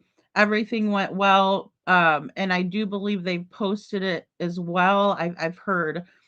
And so I'm gonna go ahead and, because I got a notification, I'm gonna go ahead and watch that, after we get off of here. But I just wanted to let everybody was safe. Because it's really slick out there, guys, and it was supposed to rain. And I feel like a meteorologist now. That I've been following Devlin's case because I'm really interested in the weather. In terms of getting the searchers out there, and just knowing that that they have good weather to search and stay safe. Um, okay, so moral of the story today is going to be that everyone failed Devlin. Okay, right? They all failed Devlin. This is a very sad and unfortunate situation that we're dealing with here. Let me remove this for a second so we can load up our next video to watch. Right, and what we will do is go here. All right, here we are, guys, and I'll just kind of play this through for you.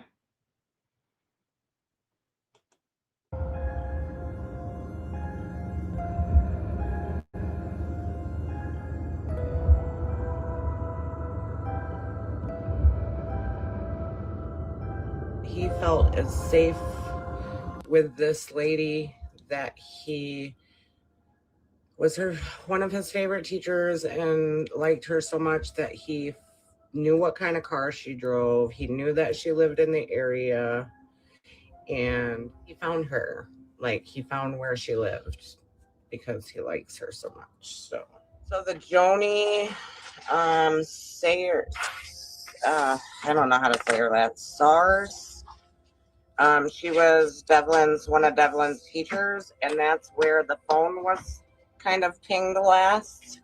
And he felt safe with her, and I just want to hear what she has to say and about what kind of kid he was, what kind of home life he had, all that, you know.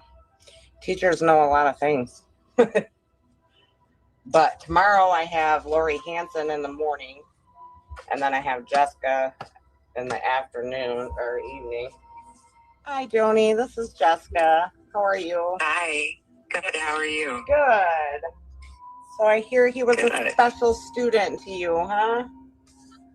He was. He was just a very interesting, dramatic, heart of gold. You know, he was just, he was a cool guy. Cool guy. Yeah. He used to always call me a dork. And I'd say, well, it takes one to know one. He'd say, I know. Yeah. So. And then, so are you a teacher or are you a teacher's aide? I was a teacher's aide. You were a teacher's aide. You know, you guys usually know a lot about the home life by the child. Can you maybe tell me, did he have No, they don't share that part with us. No. Okay. No, not with aides. No. Yeah, I thought maybe because he got close to you. Do you think he was on his way, like they said, to your house that night when he went missing? I have no idea. I know that they woke me up, and I sleep hard, and they woke me up, and I went to the door in my bathrobe, and they're like, do you know Devlin Tait? And I was like, yes, why? They said, well, he's missing. I said, oh, that's not good. They said, no, and the last place his phone pinged was here. We thought he was in your house. And I go, what? They go, yeah. And I go, well, that's creepy. They said, yeah, it is. And I said, well, did you look outside my house? No, we haven't yet. I thought, well, you ding dong. So why didn't you look outside before you had to bang my door down? 43416. Go ahead, sir. Come on over to 6 Keisha Court in the back of the trailer park with me. I might have them located here. Hey, sir. Clear 2342. Central 46-3. 46-3. Back in. 2350. 16. Can you try to call up that phone number, please? 3416 from Central. Good. It's going straight to voicemail. Okay, thanks. 353.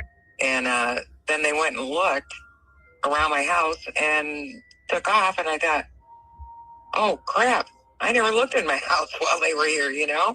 Oh, so then I looked at my house. I mean, there's no way he'd get in there. He's never been in my house before, but, it made me sad when I heard that he was up there, because, all I thought was, what if he needed help or something, and I was asleep, and he, didn't want to wake me up, or I don't know. I don't know what went on or why he was up there. I don't know if he knew somebody else in the park. I have no clue. Okay, guys, so I just want to pop in here and say, yes, this is Joni Sowers. This is Devlin's teacher's aide from when he was in junior high school. She lives over at the trailer park where his phone was last pinged, but not only that, it was where Sabrina led the police officers to go look for Devlin. And that's where his phone pinged at 11:47 p.m. So just to kind of give you guys a good idea of the makeshift timeline that we've been able to come up with. Because again, I'm going to say it now, I'm going to say it again. People have selective memory loss when it comes to telling what happened to Devlin. It doesn't matter who they are, how much involvement they have, in my opinion. It's like if she can remember Devlin and specific conversations, and I don't want any hate or drama or anything to this person, but I'm speculating and I'm also giving my opinion, and I'm analyzing this video and this interview. And I wouldn't be doing it justice if I didn't analyze it properly. But if she can remember detailed conversations between her and Devlin when Devlin was in junior high school, then she should remember Easter Sunday and seeing Devlin and the events surrounding that just as well. Right? Right. Sorry, Joni. No hate. Just purely nothing personal, just me critiquing and analyzing this interview. So when they came and they looked, they didn't look in your home, correct? They just they just did asked not. you. And you said they did end up looking around your home though? Yeah. Did they do a 'cause very I asked thorough him, I look said, or just a quick, glance look? Because well, they went out with their flashlights in the yard, and I thought, why didn't you start there? I mean, okay. That didn't make any sense, but Well, we all know whatever. that And then them I thought, pings kind of, they kind of ping one place and it could be within a circle radius, of that ping. And you just being there, possibly, yeah. So Yeah, it could be. I don't really know how pings work. Did you know him to be a depressed child when he was in the classroom with you? He just, you know. And I don't want to say that, the police are dodo birds or anything like that. I don't think they are. But I do believe, in my opinion, it's because Sabrina pointed this place out to the police when she reported Devlin missing, and they have to go off what they're told, right? It's just like if somebody called me right now and told me of a crisis that they were going through, I would have to believe what they were telling me to a certain extent, right? I mean, I would also be using my critical thinking skills as well, and trying to decipher what's going on. But again, I'm only in the know about what they're telling me is happening, not because I'm not there, right? And the same goes for the responding officers, in my opinion. He could be moody, but all the kids in the classroom could be moody. And I'm talking about middle schoolers. So middle schoolers in general can be moody. Yeah. So yeah. And he could be one way one minute and totally opposite the next minute. So, and that's, like I said, indicative of a middle schooler. And, for special needs, because he was, he felt things intensely. Right, so, right. They he do. would. Yeah, they do. Yes. Now, exactly. did you know him to be aggressive at all or just moody? I never saw him be aggressive. Okay. But I know that, I know that he's told me before, well, I kind of got in trouble because I, whatever. But he didn't tell me too many things that he did because he knew that I would call him out on it. I would say, Devlin, why, you're smart. Why would you do something like that? Because for every action, buddy, there's a consequence, and you gotta think about those things before you do them. I know. So he didn't really tell me a lot of things because he knew that I would call him out on things. Okay. And were there any problems with people that like, did anybody have a problem with him that you would know of? I'm trying to think. He said there were some kids that, I'm trying to think. It seems like a zillion years ago that, what did he say? They wanted him to go to a Burger King or a McDonald's or something in like Portland or somewhere. I don't remember. Whatever it was ridiculous. And I said, well, that's ridiculous. Like you'd ever do that. He goes, right? I know. I wouldn't do that. I'm glad you know that. So I don't remember. All right, guys. So I wanted to stop right there too. So I believe she's referring to the $80 hamburger prank that those kids were calling Devlin, saying they need him to come here and pay them $80 for a burger, and that wasn't that was ridiculous, as she's saying here. And I'm glad that somebody, was there to tell him that, because God only knows what he was told by his family. And that goes for all of them. Arizona family, Laco family, everybody. And Sam, it's very up in the air whether or not she saw Devlin on Easter. She changes her story during this interview. So it's kind of up in the air for me whether it's she's recalling the events improperly, or because you guys will see what I mean here. And yes, it does appear that she maintained a relationship with him after school, right? Because he went to school in Hastings and she was a parapro in Hastings that had moved to Lake Odessa, and then he saw her car in the park, and what he went to visit with her. Um, Sabrina knew exactly where she lived, and Devlin trusted her absolutely. And I agree with that too. Sam, with the phone ping, because again, it's just too coincidental. Hey, Mama, good to see ya. So, good morning. Yeah. So, yeah, all of it. What it was, but it sounded very much like bullying to me. Like somebody maybe was. Right. I heard there were a group of kids that were sending him around for odd jobs and like sending him on a wild goose Now that chase. you say that, it was another thing they did. Yes. Okay. Those same people had sent him because he was looking to rake yards and whatever. Right. And they had sent him to an address, and he said, yes, now that you say that, yes, he did say that they did that. Okay.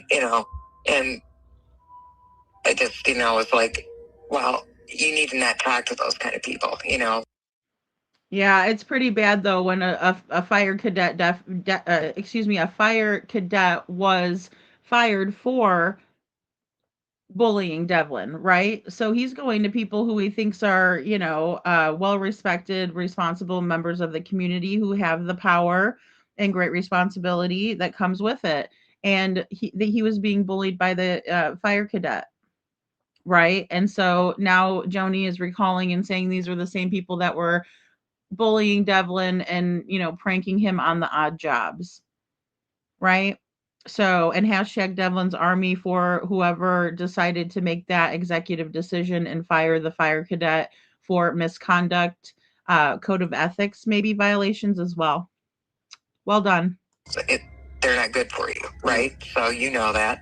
So don't, he just was always so eager to please be a friend to everybody. Yeah, he was eager to please. He was bullied to no end. He was bullied by people who were supposed to take care of him.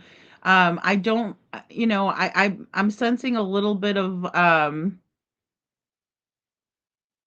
not victim blaming to the max, but also not understanding Devlin's situation.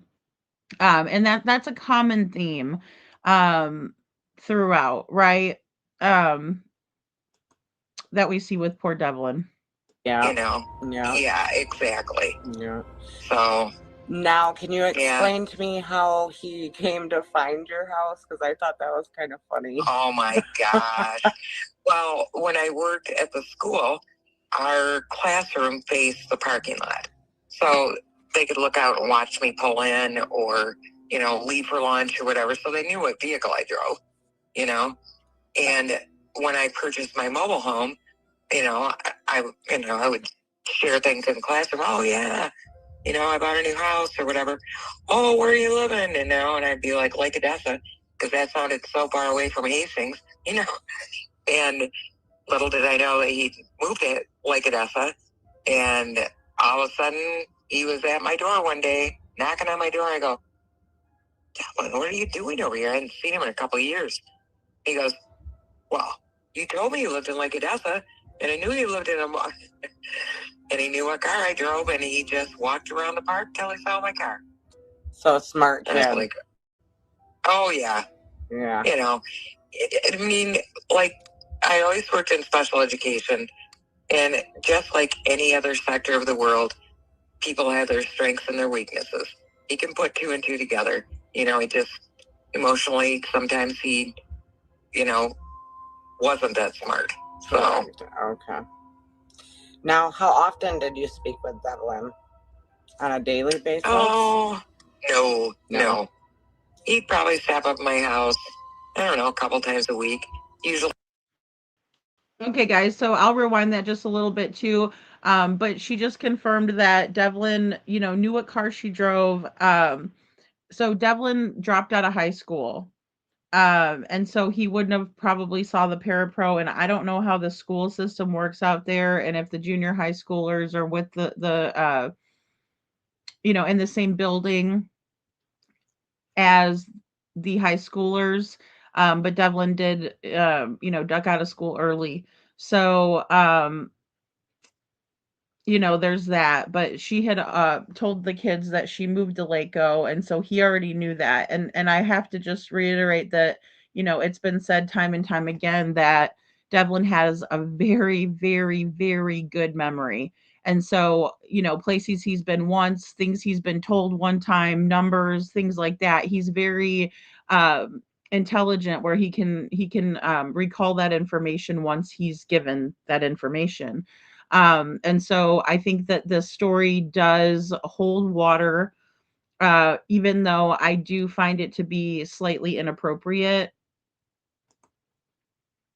For like 5 minutes or less. And He you never said came in he's my never house. been in. Yeah. No, he's never been in my house. I never gave him a ride. Nothing like that, just because of Yeah, I know. this kind of situation. I totally understand that. Yep. So, yeah. Can you tell me? I think the parapro knew a little bit more about the family that she's letting on. I get the sense that she's maybe not wanting to stir the pot or rock the boat, or she wants to help, but she doesn't want any thing to come back and blow back on her, right? So she's absolutely, in my opinion, in self-preservation mode, but then also she is trying to help Devlin, in my opinion. And I could be wrong, but I think that one of the big reasons she did not want to help Devlin was because she didn't want to get involved with the family, right? And then we're also going to find out that she kind of you know didn't really appreciate Devlin coming by all the time, and things like that. Unfortunately for Devlin, that is something that I've heard a lot, because he didn't have anywhere to go, so he would just pop in on people and pop over, and sometimes it was just to say hello, but then sometimes it was when people were busy, right? And so they didn't have time. um Golly, I just feel so sorry for this kid. I just really, really do. Um, and I just get a sinking feeling thinking about what Devlin had to endure. Because as I said before, dealing with this family, and one minute they want to work with you, the next minute they're trying to sue you, the next minute they want to work with you, the next minute they're trying to get you for harassing them, or say that you're harassing them. They're very wishy-washy, right? And nobody that has a position like this teacher's aide holds, she's retired now, but she didn't want to lose her job or get in trouble or anything like that, and that's why people don't get involved with these scary ass people, right? In my opinion, is because you're kind of treading on you're treading in unknown territory, because they could just flip the script on you and say that you're a horrible person and go after you in your character, even though you've done nothing but try to help. I can attest to that. Can you tell me some really good qualities about Devlin? Devlin was, like I said, he had a huge heart. He had a lot of empathy. So if somebody was going through something, he would feel it, and he would try to help. And that's just kind of person he was. And he felt things very strongly. He loved music. He was very sentimental. And he did not like things that weren't right, especially if it hurt somebody else. So he was all about fairness. Okay. And those were his best. He just was a very feeling person and very empathetic towards others. Okay. Do you know, did he have any good friends that he associated with and like special places that he would like to go to be alone? Did he share any of that with you at all? He just said he would go to the laundromat, a lot. Yeah. I mean, he frequented a lot of places in Lyco, apparently. And it sounded, he'd come to my house one night and he's like, well, did you know the ambulance is at blah, blah, blah? And I talked to blah, blah, blah. And I go, who's blah, blah, whatever the guy's name was. Well, he's on the ambulance crew. I go, how do you know that? Because I talked to him. He just never met a stranger. He had no problem, going up to someone and striking up a conversation or trying to fit in or, whatever. So I'm thinking, dude, I would never talk to anybody like that. But he had no problem with that. So, well, I know that he got around a lot. His bio mom did relay to me that, because I did tell her that he had, he felt safe with you and felt like he had somebody to talk to with you. And she did want me to relay her thankful. She's very thankful that you've been there for her son. Oh, well, he really was a special kid. I don't know if you've ever had the opportunity to work with kids, but, there's just, I worked with kids for like 27 years. And there's just some kids that you remember more than others. So, he just, was one of those. He just was always, he's very loving, Yeah. He really was. He just cared about other people. And did that make him very vulnerable and easily influenced by people then? I don't know if that contributed. He could be naive in that way, definitely, because he could be very trusting. You know what I'm saying? That people would have his best interest at heart when maybe they necessarily didn't. Did he? Oh yeah, we know about that, right? It's all these people that you see on the screen, his family members and community, people who took advantage of Devlin's situation, right? Monetarily, right? Acted like they cared more for him than they did. Can't take responsibility. Hey, IML, good to see you. Hey, Women's Warrior, thanks for being here. Yeah, so I mean, and it is heartbreaking. It is. It is heartbreaking. He just wanted attention, love, a place to belong, and he was searching for a family, which is why he was overbearing to everyone. If only one person took the time. So very sad. And that's it. It just, there wasn't people who were willing to take the time with Devlin, right? It was always on their terms. It was always on their terms. And I think every single one of the people that were involved and knew about Devlin's situation failed him because they should have helped him out, right? I thought, and again, I'm not trying to throw shade or anything like that, but I thought these parapros were, teachers, aides, they're mandated reporters. So yeah, there's a lot to this interview, guys. Ever explained to you about the court cases that he was going through? And No, he never said a word. Yeah, because he didn't want you to. Yeah, exactly. Because I would be like, "What are you doing?" Yeah. Yeah, so I'm the same way. I call out the bullshit, right? You guys know that about the channel here and about me and the videos that I create and the way I see things.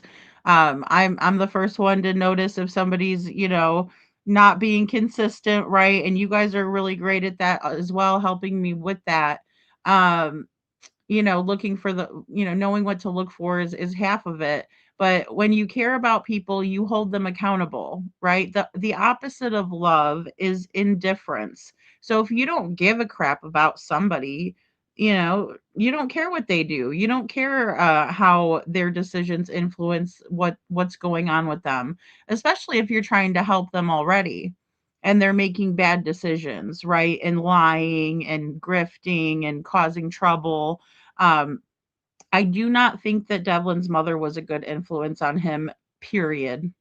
Right? And it took me a long time to come to that realization because I just didn't want to think that she would have had any ill intention after not seeing him for 18 years, right? You would think that you would do everything in your power. And all of the text messages that I sent, excuse me, that I was sent by Jessica were conveying that, but then there was little cracks in that, right? Little holes in it. Did you hang up on me? No, I didn't hang up on you. Don't talk to me that way. Um, Jessica not taking it seriously when Devlin was sexually assaulted by the woman in the park, you know, or wherever they were. It doesn't really matter to me. He needed to go right to the police station and get an RAPE kit done on him right away. Right away. Right? So this feels sorry for me. I didn't do anything wrong. I have nothing to do with this. It's all Tammy and Sabrina and Will and Matt and Sandra and fucking Lorraine and every fucking person over there. Never taking accountability is a major issue for me with Jessica. And that was a major problem moving forward with her, knowing that I'm not going to get an honest answer or any type of accountability in the situation. And rather than upset her further, you know, it's just best to part ways because I will never overlook that, not if I'm advocating for Devlin. Yeah, like I said, I would call him out because I figured I wouldn't be a good friend if I didn't, you know? Hey, that is the truth. That is very much the truth. If we care about them, we call them out on their BS. Exactly. That's right. Exactly. And he knew that. So he, you know, smart enough to know. Preach, sister girls, preach. Hey, I don't tell her about this. Yeah. So, no, I had no idea. No idea at all. Okay. So how are you involved in this? Well, okay, let me tell you a little story. Have you heard Rebecca Park? No, Okay. I don't know what that is. Okay, that's a girl that went missing up north in my community, and we got a search team together, and we went to look for her, and we ended up finding her, and it was a monster story that I don't want to rehash. Oh, I don't want to know. Okay, guys, so really quick, I just thought this was so like crazy.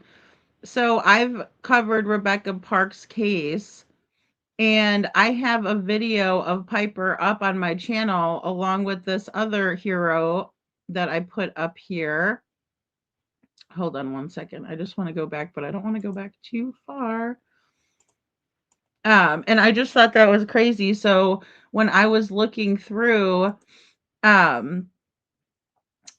my videos, right, back to the Rebecca Parks case, when she said this, I was like, oh, that's where I know her from. She looks so familiar, right? Because I had her in the TikTok video that I shared, right? I converted it over and I did like some sort of a video about Rebecca Park. But this is also Piper, who was on the scene with this other woman, right? And they've been interviewed as well. I have not been able to catch up there either. But in Wexford County, Michigan, at Manistee National Forest in Boone Township, these two were part of the team that was there that found Rebecca Parks, right? So, you know, just a really happy coincidence, right? And so I'm glad that she decided, and she's going to talk more about why she decided to get in on Devlin's case, just so you all know. That's coming up shortly. Want to know that? Yep, you don't. You absolutely do not. Do not look it up. Do protect your mental health. Okay. And I did see this story a while ago when he first went missing, because I'm only about 40 minutes from Waco, and my son Russell's there once in a while. I come there quite often, and I deliver things over there. So I thought he was found, in all honesty, and then I seen it popping up again, and nothing. You know, I hadn't heard nothing on it for the last 8 months, and then my girlfriend on Facebook. She is Heather Marie, and she was posting photos of him again. And he reminds me of my nephew. I have a nephew about his same age with the same issues, that he doesn't have the cerebral palsy, but he has ADHD. He's autistic. He's high functioning, but he would never just walk off. Do you think that Devlin just walked off? You know, I struggle with that because I can see him. Because he's dramatic or passionate, whichever way you want to say it. If he feels something, he's really feeling it. And he either hated or loved his bio mom. He was always checking on the phone when he's coming up to my house. Okay. Either, his grandma or his bio mom or whatever. And he either hated his bio mom or he loved her. And I can see him, because he told me at one point he was going to go down there. Okay. And I asked him, because I saw him, a week later he came up and I go, I thought you were going to your bio mom's. He goes, well, and he did say he had a court case, but he didn't tell me what and for what and where it was at or any of that kind of stuff. And I looked at him like, are you kidding me? He goes, well, I don't even remember what he said. He just, one minute he wanted to go down there, the next minute he didn't want to go down there. One minute he loved her, the next minute I never want to see her.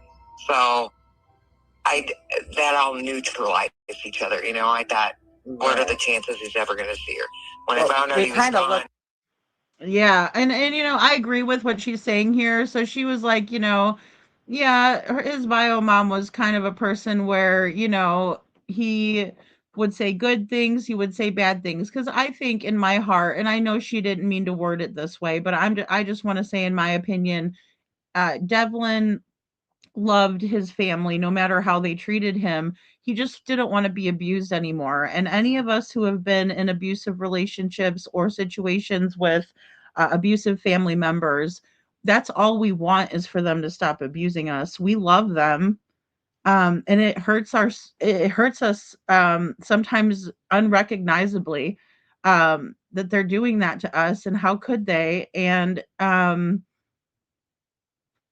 he always loved his mother. He just was tired of being treated like shit by everyone. Now, I want to read this. These are some messages between Jessica and Tammy that Tammy sent me. Let me just make sure I'm getting over to the right spot here. All right. So these are some text messages that Tammy had sent me over, and these are text messages from January of 2025. Right? So January earlier this year. Did I go back too far? Okay, no, I don't think so.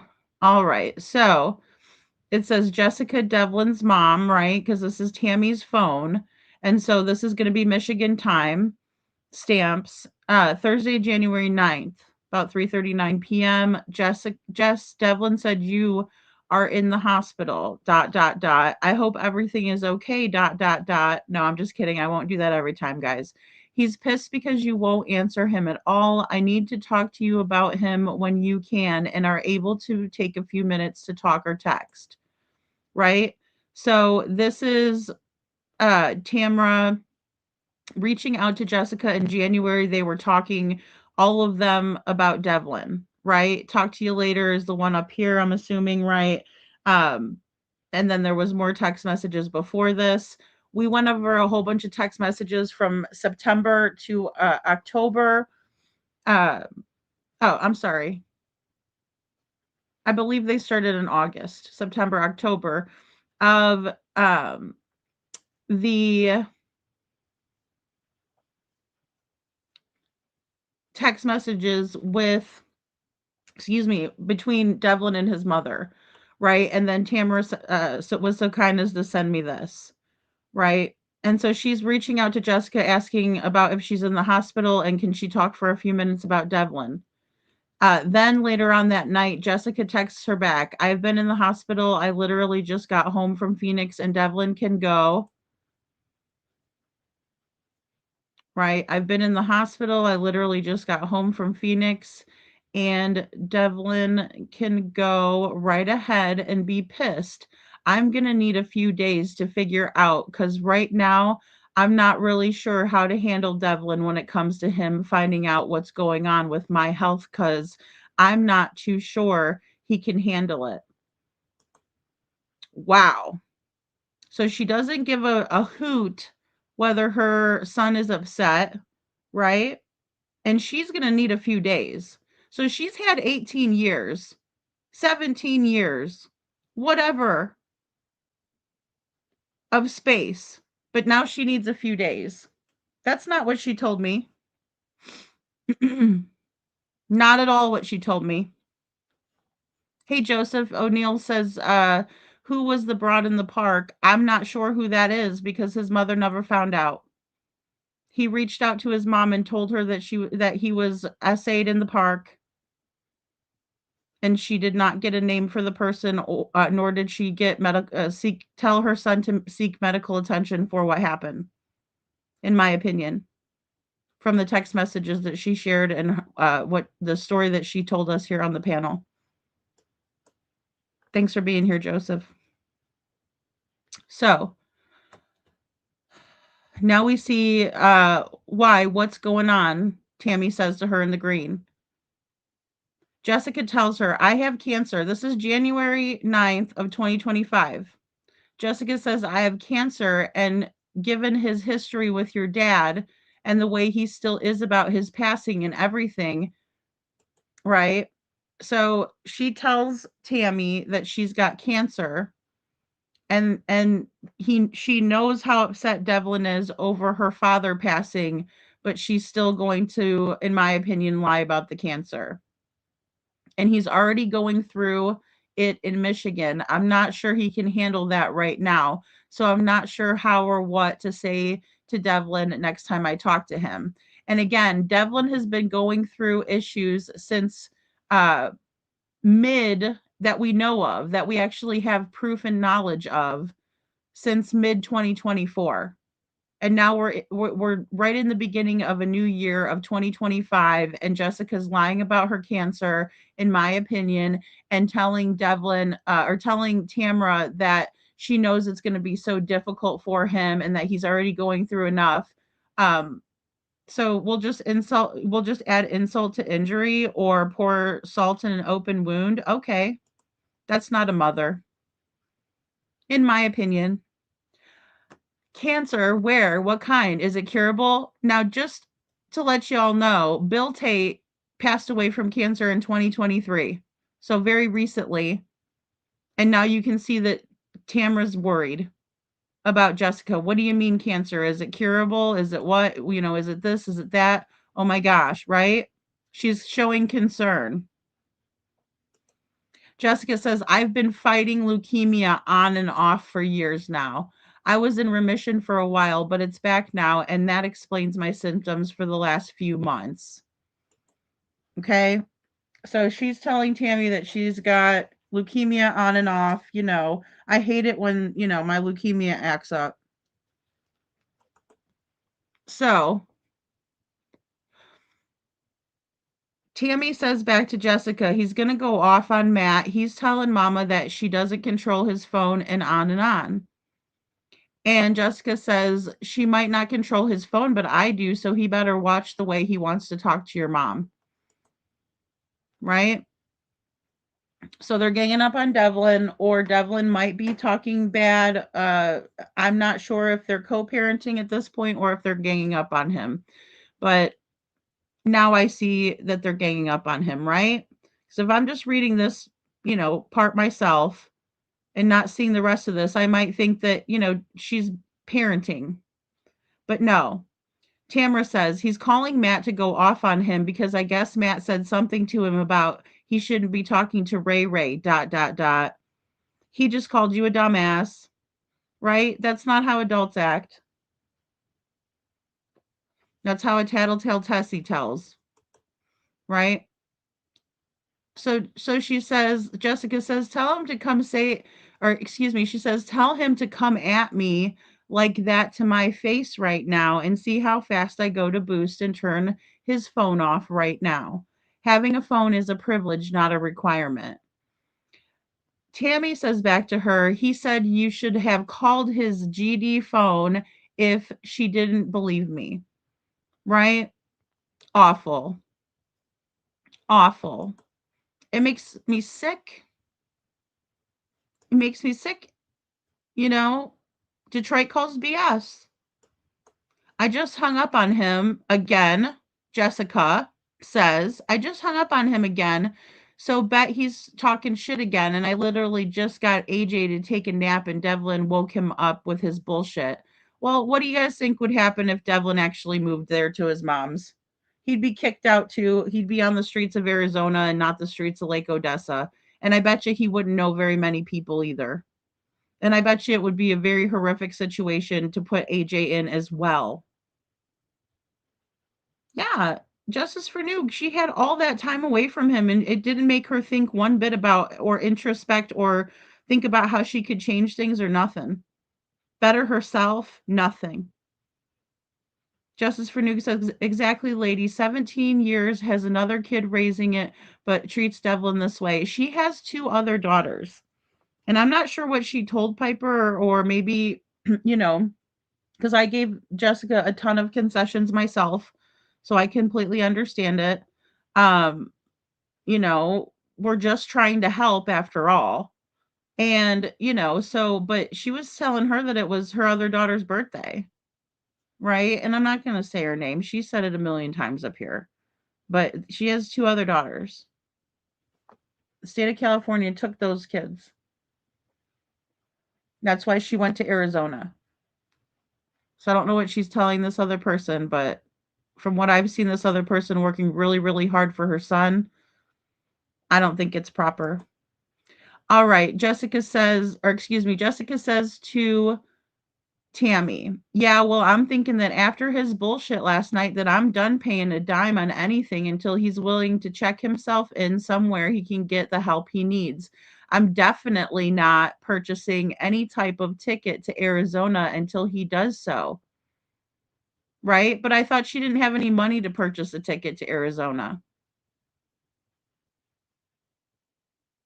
I thought she had no proof whatsoever of her ever having the money. As a matter of fact, she said the militia members were going to buy him a ticket. Right? She never said she was going to buy him a ticket. I mean, I think she made up some fairy story one time about buying him a ticket and then didn't. But now she's holding it over to his head unequivocally in writing. We have it right here. I'm definitely not purchasing any type of ticket to Arizona until he does so. So if he wants to come out here, he can either help or he either gets help or he finds a way to purchase his own ticket. So now we get down to the meat and potatoes. So this was the agreement back in January of 2025 that she's holding the ticket. I'm not paying for it. I'm not paying for the phone. I'm not paying for the ticket. I'm not paying for shit. He needs to get help or pay his own way. So she really doesn't care if he gets help or not. She just cares about whether who's going to pay the way or not, in my opinion.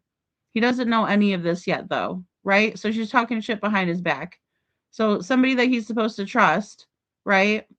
But she's so thankful that the parapro was there for him. As a matter of fact, no, you're putting your son in a vulnerable position, him having to rely on people who knows if he can trust those people or not. No offense to the parapro, of course, respectfully. But I mean, gosh, bless it. Right? And then Tammy says, well, you need to tell him that. And that's the end of that conversation. Right? No, I don't either. No.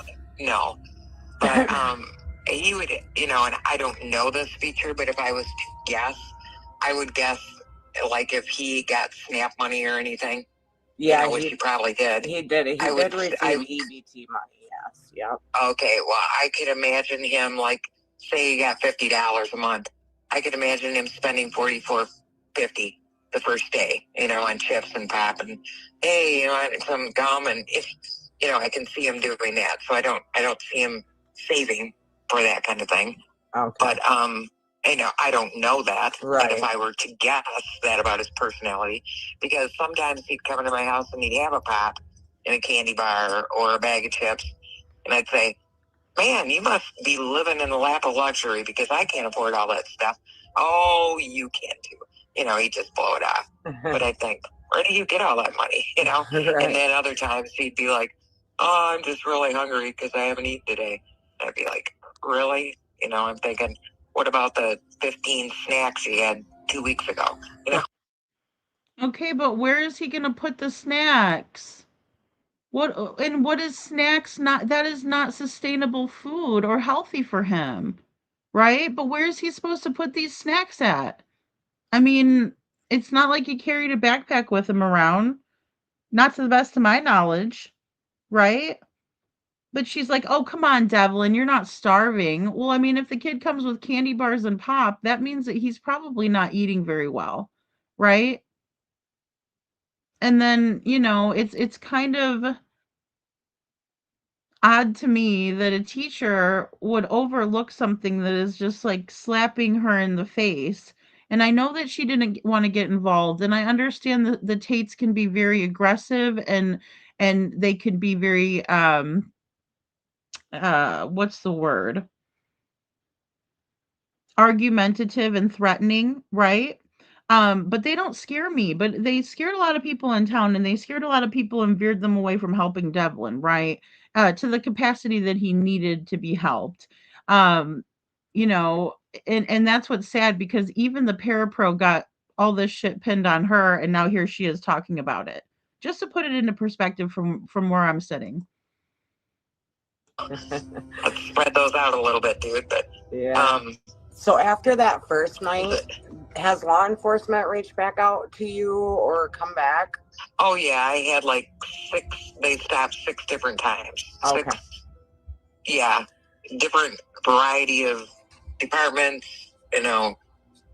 Sergeants, officers, detectives, whatever. Okay. And I will have to say, I don't know if you have anything to do with the police department, but they were all pretty much rude because none of them, basically identified themselves or their department, but they would say at the end, "Oh, let me know if you know anything." And I think, dude, I don't even know who you are. You didn't give me a card. You didn't, nothing. So I think they're kind of all dinglings, but whatever. Okay. And guys, I just want to say in my experience, I have not had that experience with the police officers involved. As a matter of fact, Piper encountered one while they were out and they were asking where they should park, to walk the tracks and stuff like that. So again, in my experience, the police there are not, corrupt or anything like that. I think they may have been operating under the assumption, and they may still be that, Devlin's a runaway, which they have more information than we do, right? And so, that's where I sit with that. I just do, respect people's opinions, and I want to hear them. So that was Jody's, take. She said they were rude to her, didn't give her a card. But then again, they may be suspecting her because it is odd. I mean, we're even side eyeing a relationship, between a teacher, from not grade school, junior high school, after he's, a young man and things like that. So, of course, there's a hint of inappropriateness, but I don't think that was lost on Jody. Otherwise, she would have been, allowing Devlin in her home and, you know, uh, pulling those boundaries back where she put boundaries up. So I'm just going to put it that way. To the best of what she's saying, it seems like she was aware that there may have been an inappropriate look to that situation had she let Devlin in the house. Okay. I'm trying to think. One card out of all those. Is there anything else that you would like to tell me about Devlin that you think might be helpful, or you could think of, or anybody to think of that he would have? No. The only person I thought of when I heard he was missing was him going to see his bio mom, like getting, he would get sick of, his bio mom and be glad he's in Laco, or he'd get sick of Laco and want to go to his bio mom, which is typical of a kid his age. But I thought, well, maybe he went to see her. And I can see him hitchhiking. He makes, like I said, he's never met a stranger. He'll walk right up to anybody and start a conversation and fit right in, you know? Okay. So I can see him being, one of the officers asked me that, do you think he's smart enough to have found a way down to, I can't even remember where his biomom lived, somewhere south. Yeah. Okay, yeah. And I said, yeah, I do think he's smart enough. And he said, so do I. All right. And so do I, guys. I do not underestimate Devlin by any stretch of the imagination. But as I was saying last night, we have to take our theories and we have to work them all the way through. Right. And so when we do that and we think to ourselves, okay, did Devlin hitchhike a ride? Did Devlin, get a lift from somebody? Right. And in my opinion, he had nothing to give them unless Jessica sent him some kind of money, because we know that Tamara, Sabrina, Ashley was mentioned in the interview again. Jessica tried to get me to go after Ashley. I don't see any point in going after Ashley. There may be something more there. I'm looking into everyone, but I'm not going to just go off on her just because she saw fit to step in. When it came concerning Devlin and Jessica just popping into his life when he's 18, I can understand why a family member wouldn't be why that wouldn't be well received by a family member, right? So again, trying to keep an open mind and understanding the situation. I don't see how Devlin would have got there unless Jessica facilitated this trip. So if I'm doing an investigation board and, I'm doing the yarn and, pinning it down, right? So to speak, everything's pointing to Jessica, right, on that front, because none of his family members here wanted him to go. Now, there were other people that were willing to facilitate that trip, allegedly, according to what we heard from Jessica. And I think Matt Tait was saying something about it in the chat as well, that, someone was willing to buy him a ticket. But then it seems to have fallen through. And it also seems to have been something where they wanted to help Devlin, but then they didn't have the money either. So I would check Western Union if I was a detective, right? Because that is the way that she transfers money. When I went to set up her GoFundMe, I had to tell her that she either I can't set up the GoFundMe for you, or you got to get a bank account. That's it. And she quick got a bank account within 1 day. Right? So that's all I'm going to say about that. And you guys can make up your own mind, but it was like, I can't get a bank account. I don't have one. And I'm like, well, I'm not keeping this money for you. Right? Because I want you to be able to do, your motherly duty with it. That's not up to me. Right? So nevertheless, she was able to do that very quickly. But up until that point, even when she was upset about the food stamp thing, I was like, well, do you have a Cash App? Do you have a Venmo? Do you have a PayPal? No, I only use Western Union. So I would look into that, because there's a paper trail, there's a digital paper trail if Devlin, made it that far. And also, if we're talking about buses and how he would get there, the only way that he would be able to get there undetected would be in someone's personal vehicle. Right? And I mean, maybe he could have met foul play that way. I'm not saying that's very far-fetched at all. Women's Warrior says, lady, if the state took the girls, Devlin was adopted, how does she have AJ? CPS doesn't have a national database. That's it.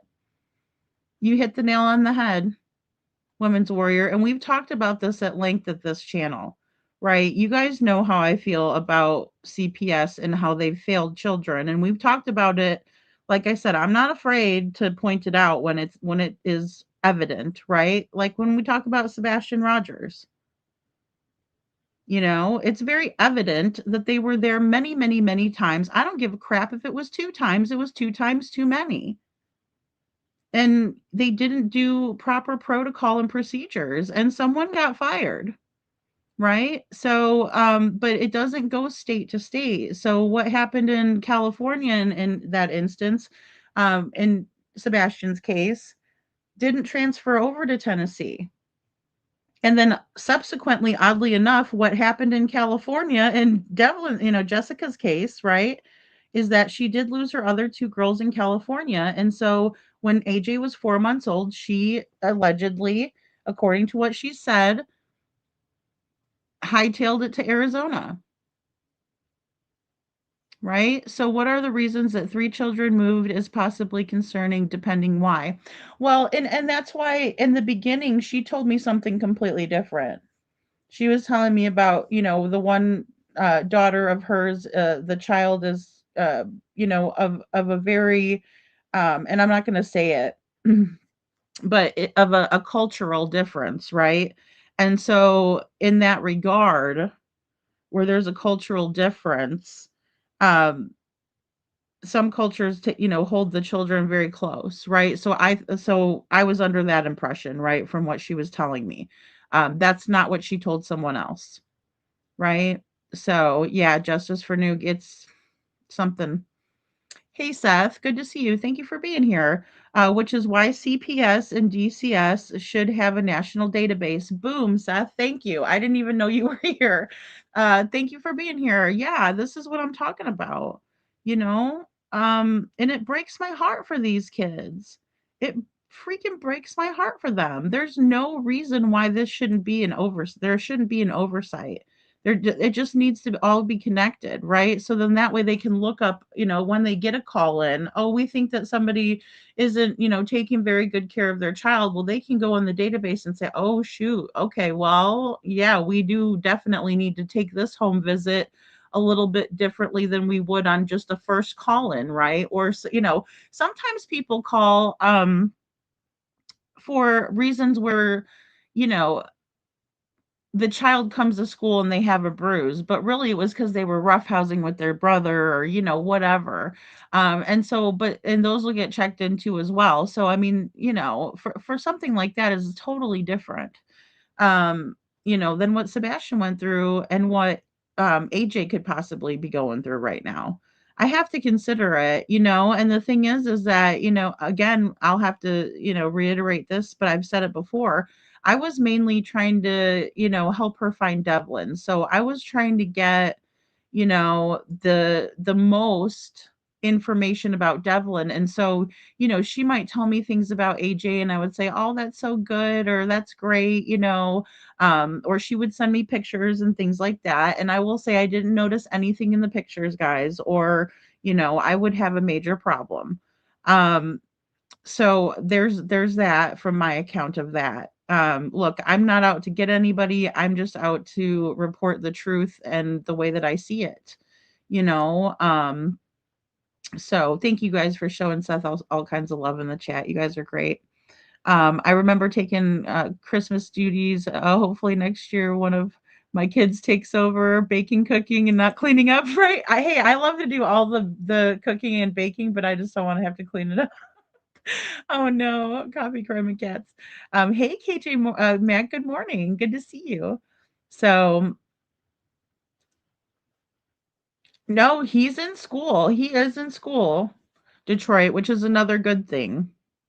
Um, I'm sure there's like a break right now, but for Christmas and stuff. But I mean it's definitely something to think about in terms of if Devlin did make it towards his mom's or, anything like that. But here's the thing. We're going to go over her statement as well as some text messages. The last text correspondence between Devlin and his mom, and she's going to comment on it on Piper's show. So here we go. And you said he was usually, though, at your place 2 to 3 times a week for about 5 minutes a time or whatever, right? Yeah, just long enough to just kind of check in. And I think he checked in with a lot of people. And that just abruptly stopped, right? Well, yeah, I saw him the day before. I think the day before was Easter. Easter, so you And I seen think it them was Easter that Sunday? night. Yeah. Yeah, I think it was that night that the police came to my door. And they came to your door Easter Sunday night? I'm thinking it was, or maybe it was Monday night. I don't know which, because frankly, I don't remember. You know, I believe but he it wasn't reported missing until so he went missing on the 21st, which would have been the day after Easter.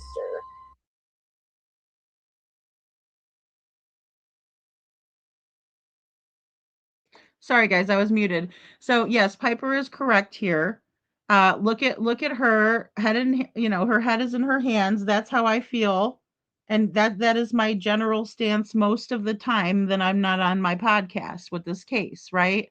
I say, see what I mean? Everyone gets selective memory loss when they talk about the weekend and morning of Devlin's disappearance. I put a little liar, a yawning emoji because I'm tired of the shit, and then one that my brain's just jiggling around in my head, and a swearing emoji, right? Because now all of a sudden this woman doesn't know what the hell Easter fucking Sunday is. Okay, excuse me. I'm sorry though. I mean, she all of a sudden, I don't know what Easter Sunday is. Oh wait, what do you mean? Oh, but I can tell you in-depth conversations in what Devlin said to me and what I said to him verbatim from back when he was, in the whatever, she said that it was 6th, 7th, 8th grade, middle school, right? 6th, 7th, 8th grade. So she can go all the way years back, but she can't go 8 months back. Interesting. Because in 2 days, Devlin will be missing for 8 months, right? And now all of a sudden, oh, it was Easter. No, wait, they came to my house on Easter. Oh, no, no, no, ma'am. No, no, no, no. Selective memory. So Monday? Monday, yeah. Yeah, okay, that makes sense. So it was Monday because night? in my mind I was thinking, well, how would they even know? I mean, because you have to be missing so many hours, don't you, for it to be a missing person? I think so, but I think maybe with the special needs, they were, just putting a little bit of priority on it, knowing that he roams the neighborhood there. They might have just been like, okay, well, let's look here, and here. You know what I mean? Yeah, except for I know he's been out overnight before, because he's come to my house in the morning before and said I didn't go home. And I'm like, dude, you got to go home. And you got to have a place that. Is that when? So I know he was found sleeping in a barn a lot. I believe that was Lori Hansen's barn. Do you know Lori Hansen? She said that she knew you and that you were a nice lady. On Bonanza Road? Yes. Oh, see, and I was unaware of that. Yeah. I do know who she is. Okay. Yes, but I did not know that Devlin was ever there. Yeah, Devlin, she would wake up a lot of times and find Devlin sleeping in her barn. So she checked her barn. Oh my gosh. Yeah. So I know I gave my blanket one day. I'm going to speak with her in the morning, actually. Okay, guys. So, and this was very much talked about on Facebook and things like that. The interview with Lori is a good one, but she's got and I don't not like country music. I like country music. I like every type of music, but it's in the background and it's very difficult. And the whole time I'm like, could you please turn down your music? Right. So, because that's just, as a podcaster and stuff, and I understand a lot of you guys listen on earbuds, and then when I have to turn up the volume to hear them, and then I got, Mr. Mom, playing in the background with the sweet potatoes in the lazy chair, I'm like, oh my God. Right. And so it's difficult to listen to. I'm going to work on that audio. It's going to be a beast. I don't think that I could take out the background very much. At a minimum, I might be able to denoise it or something. Either way, we are going to hear from Lori. And this part gets weird with the parapro. I haven't had enough time to think or analyze on it. But she starts to discuss this person, Lori. She admits that she knew that Devlin, wasn't going home. But again, why would Devlin tell her his problems if she's just going to tell him to go home, right? Like, when I was being abused, if I told somebody that I was being abused and they told me, "Well, just go back home. Go home." Right? And I believe it or not, I have had people do that, right?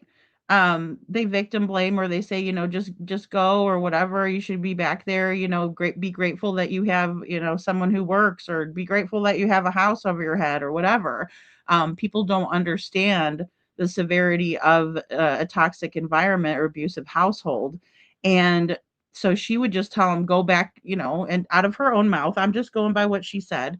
She would tell him, like, he'd say, I was out all night, and he's shivering cold in front of her. And she's like, well, you need to get back home. Well, yeah. And again, like I said before, we love our abusers and we would like nothing more to be in a warm house with them if they weren't abusing us, period, point blank. So, and that's what it feels like to be abused. And then you tell somebody and they tell you to go back. Ugh, gosh, it's maddening. Actually, I'm going to go and meet with her at 8 o'clock in the morning. She's got a lot of good information, she said, for me. So I'm going to go meet with her and go live with her in the morning. We're going to go live together. And she's going to try and explain to us what she knows, because she seems to be very close, her and her daughter, Terry Tasha Miller. I don't know who that is either. Okay, I feel I don't want to be associated with any like fringe groups. Do you know what I'm saying? Like, yeah. Like, you know what I'm saying? I am all for helping find Devlin, but I don't want to be part of the drama. Yeah. Let's just put it that way. I don't blame and I don't want to piss anybody off, and I don't want to alienate, anybody that could help, or do you know what I'm saying? Correct. I don't want to be that person.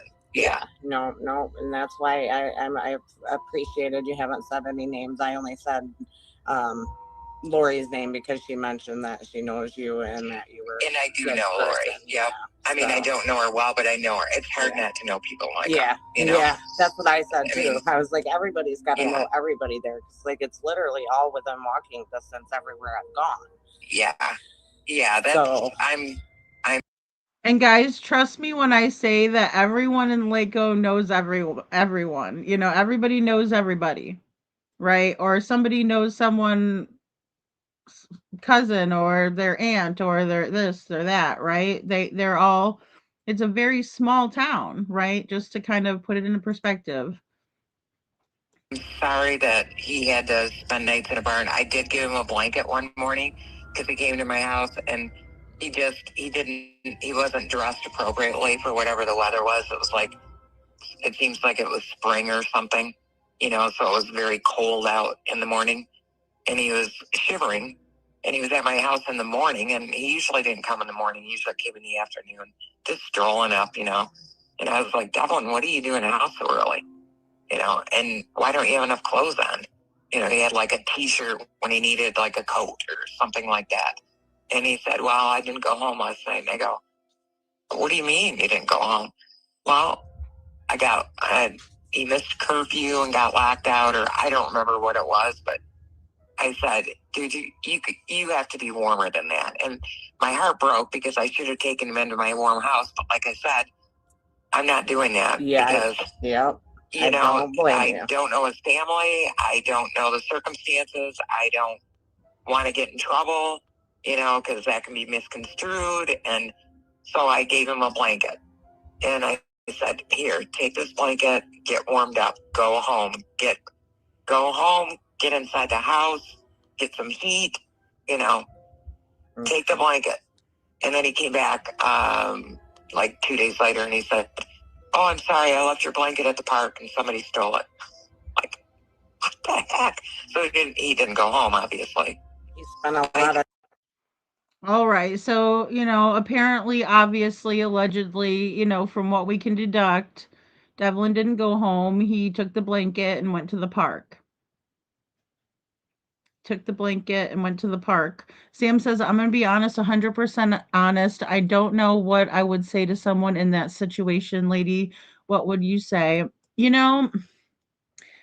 Devlin was my student, it's a very touchy position to be in, right? So yeah, like if the story went how Joni's describing it, where she knew him in middle school, and she knew him in middle school, and she just so happened to see him walking the one day, and he kind of stopped by the house because he remembered all of this information about her, which I believe that.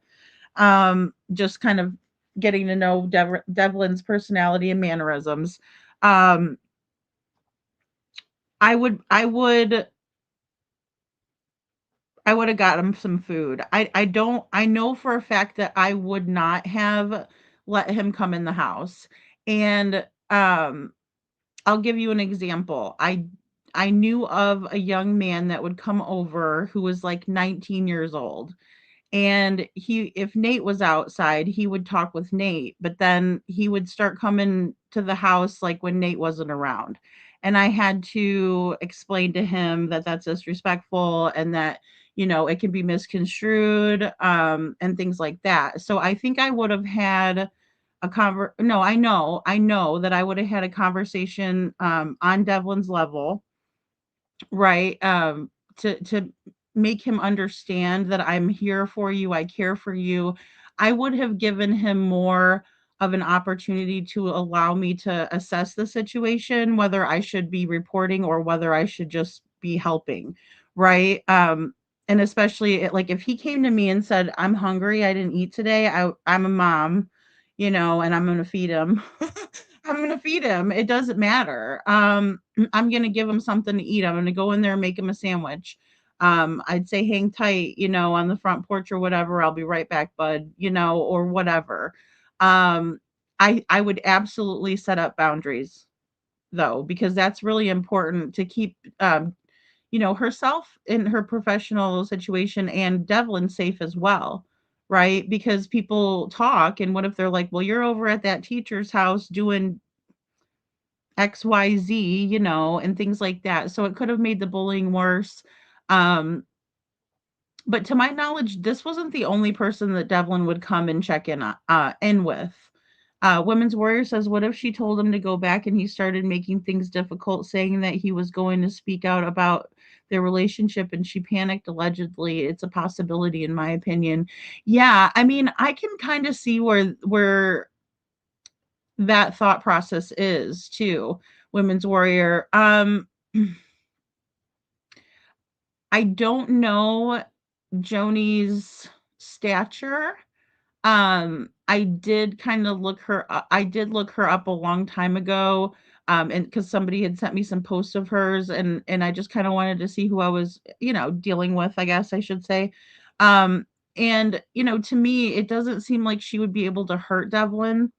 I don't think in the way the person that she seems to be or portraying herself to be in this interview doesn't seem like the person that could do something so horrible. Um, but I think about the lady in the park. I think about, things of that nature. And I can't put it past anyone that had contact with Devlin, until they're completely ruled out. But thanks, Women's Warrior. Yeah, I can see where you're going. Sandwich says, I think her telling Devlin to go home was just the best thing she could do. I mean, she couldn't house him. What else? What other options could she suggest? Yeah, I mean, I'm just going back to the mandated reporter, Sam, but I'm right there with you. I mean, I understand that she couldn't let him in the house, right? Because of a lot of reasons. Well, for one, you don't want to give Devlin the wrong idea, right? And once you let him in the house, it's going to be really, really hard to explain if something goes south, right? In that way. So I understand. I think that as a trusted adult, she should have helped him out a little bit more in terms of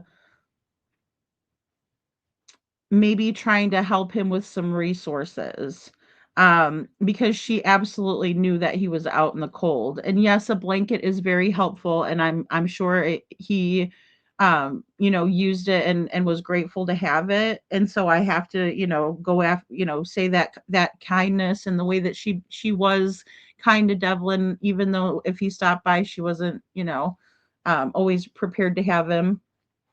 Um, there's a lot to unpack. But yeah, I definitely would have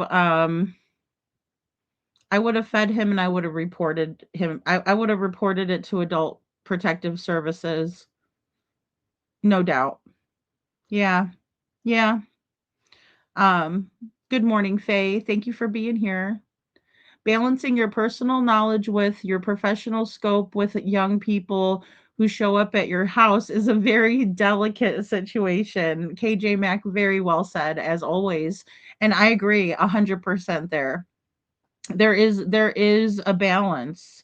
And then also being in the position where you don't really want to be, right? And we can tell that from Joni and kind of, and even, towards the end of this interview, we're going to see that she's not happy to have been, put into the circumstance necessarily. Not that she wasn't happy to help Devlin, and it seems like she enjoyed, spending time with him when he would stop over. But again, it is a sticky situation. Coffee Crime and Cat says these people have me going crazy. Didn't anyone care enough for this guy? I know. I know, Coffee Crime and Cats. I feel the same way. I do. I feel the same way that it was like, oh, it would have been so good if they could have just caught it right there, right? Like when Devlin came by, hey, let's have a conversation. I know that usually we don't get into things that are too heavy, and I know we try to keep it light. But are you okay, bud? Is there something that you want to share with me that, is going on? Because you know, why don't you want to go home? I think would be a really good question. Why don't you want to go home? But some people don't want to get involved, and Joni might be of the era where, you mind your own business, mind your own beeswax, right? We're in the age, I guess, or whatever time where it's see something, say something, do something, right? We don't just turn the other way. Or if we hear someone being abused, we don't, close the blinds. We call, we intervene, we try to help. Um, so I'm not sure for a moment saying she did anything wrong, but he or his interpretation of their relationship could be different than hers. He could have said something and she panicked. Yeah, I mean, I understand that. Yeah, women's warrior, you're right. No, absolutely. Nothing is off limits here, in terms of speculating, because anything could have happened to Devlin. All things considered should be considered, right? That are, factual, or that we can pull from an interview and that sort of thing. I do understand her not getting in the middle, Coffee Crime and Cats, because even though I think that Joni's playing it safe, right? A small town, everybody knows everybody, everybody's heard things about people. If she knows somebody that knows the Taits very well, then she knows the Taits, right? But she's not really wanting to say that. She's holding back a little bit. She's being conservative because she doesn't want the fringe groups or whatever she's talking about. Um, to find her or whatever. She wants to help, but she doesn't want the crap that comes along with helping, right? And if she really wanted to, be in the middle of it, she would have already been in the middle. And now she really doesn't want to be involved because, hey, look, she's got the police banging on her door. She's asleep, sound asleep, and they're banging on her door like, where's Devlin? And we'll hear more too about how many times they've been over, you know. So KJ Max says, Sam, I had a child who used to show up to play with my kids, but my professional scope of practice made that a bit fuzzy boundary, and I had to do more behind the scenes. He would just walk inside. Oh my goodness. Yeah. Well, and that's the thing too. Healthy boundaries are not a bad thing. They really aren't. Just meaning about the go back home phrase. For sure, they're getting a bag with snacks and just juice and clothes, but not to tell him, yeah, to go back home would be all I would know what to say. Right. Yeah, and that's the thing. I mean, you don't always know what to say or do in that situation, especially when she seemed pretty surprised that he found her, where she lived and things like that. But yeah, I mean, in my experience, I think that's what would make me go the extra bit, but definitely get him some snacks, a bag or whatever, some food. And again, I don't know that people fully understood what was going on with Devlin because they didn't want to ask, because they didn't want to know, because they didn't want to have to know that and then not do anything, you know, which is not it's not normal, right? Because like you said, I mean, what am I supposed to tell him to do, cuz he got to go home sometime and that's his home. Um but for the person that's in that abuse, it's like they're subtly trying to say it, because another thing about abuse, guys, is it's so embarrassing, right? Like you don't want to go out and tell a complete stranger that the person that, is supposed to love you is mistreating you, right? Because it devalues you and you already feel like, like crap about yourself, because that's all you ever hear about yourself is how crappy you are, right? So then you feel like crap, and then you go out and you kind of, to me, Devlin was crying for help when he showed up at her house like that, unexpectedly, unannounced, improper clothing on. And guys, think about the fact that Devlin didn't live far from the parapro. That trailer park is right by his house. So maybe he did go home that morning. Maybe he had been locked out all night, shivering cold, right? Maybe he snuck in and slept over at the barn, and then he decided, okay, maybe things cooled down a little bit. So he goes to go home and he's still locked out and they won't let him in, right? And so then he goes over and heads over to Joni's, and we don't know what type of a situation Devlin was in when he showed up there. She just knows he was shivering cold, wearing a t-shirt with no coat. And the way the story seems to me is that it was, a spring day, so the daytime was nice, but then it got chilly at nighttime, and then overnight into the morning hours it's cold until it warms back up again. you know um Gosh, yeah, I just wish somebody would have called Adult Protective Services. I really do. I really do. Nights away from home.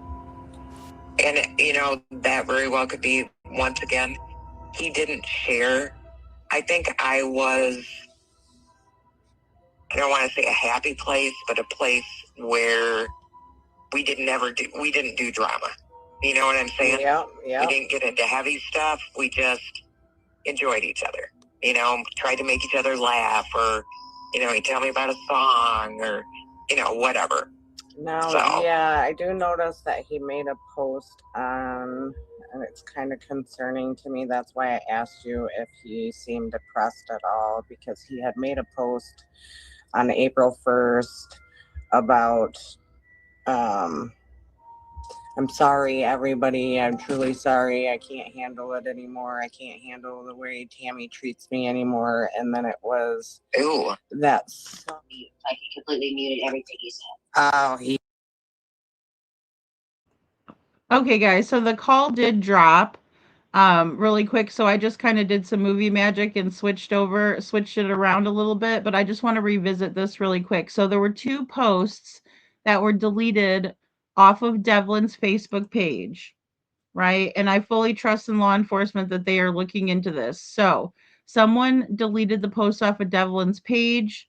One of them was from April 1st, 2025, 20 days before he quote unquote disappeared. I love you guys. I truly do, but I can't do this anymore. I can't keep putting up with my sister Tammy anymore. Right? And then another one was deleted from March 30th, right? That said, Mama, I love you. Devlin Lee Hatfield Tait is with Jessica Peckham, right? Not referring to Sandra.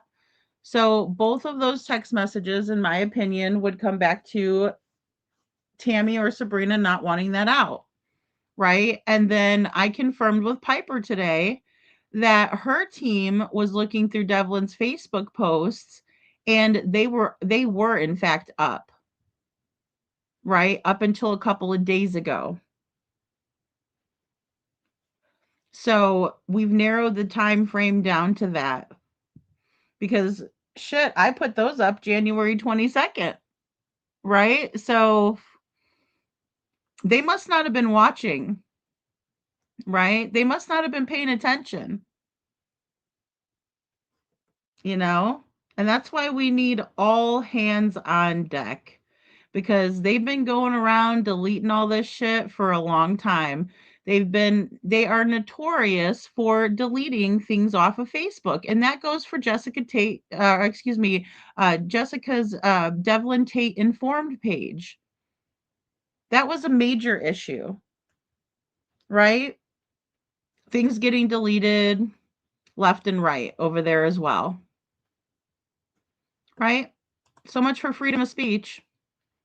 At all, because he had made a post on April 1st about I'm sorry, everybody. I'm truly sorry. I can't handle it anymore. I can't handle the way Tammy treats me anymore. And then it was, Ooh, that's, Like he completely muted everything you said. oh, yeah. So, yes, KJ Mac, that only 2 posts were deleted from Devlin's page, and those were the 2 posts, right? So either Devlin deleted them or someone else deleted them.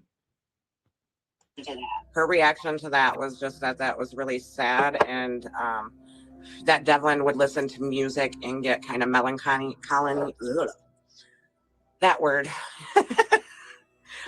When he would listen to music and kind of with his grandpa / dad passing away, that music could get him into a like a melancholy state. Like she didn't really elaborate too much on it. She said that sounded really sad and not like a good post though. So Right. yeah. So at least I'm glad he had her to feel safe and to go to at least 2 to 3 times a week, even if it was for that 5 minutes, you know. If you're still a teacher's aide, I didn't want to keep you up too late. No, I'm not. I'm retired. Okay. I'm retired. Yeah. So that must be nice, huh? Yeah.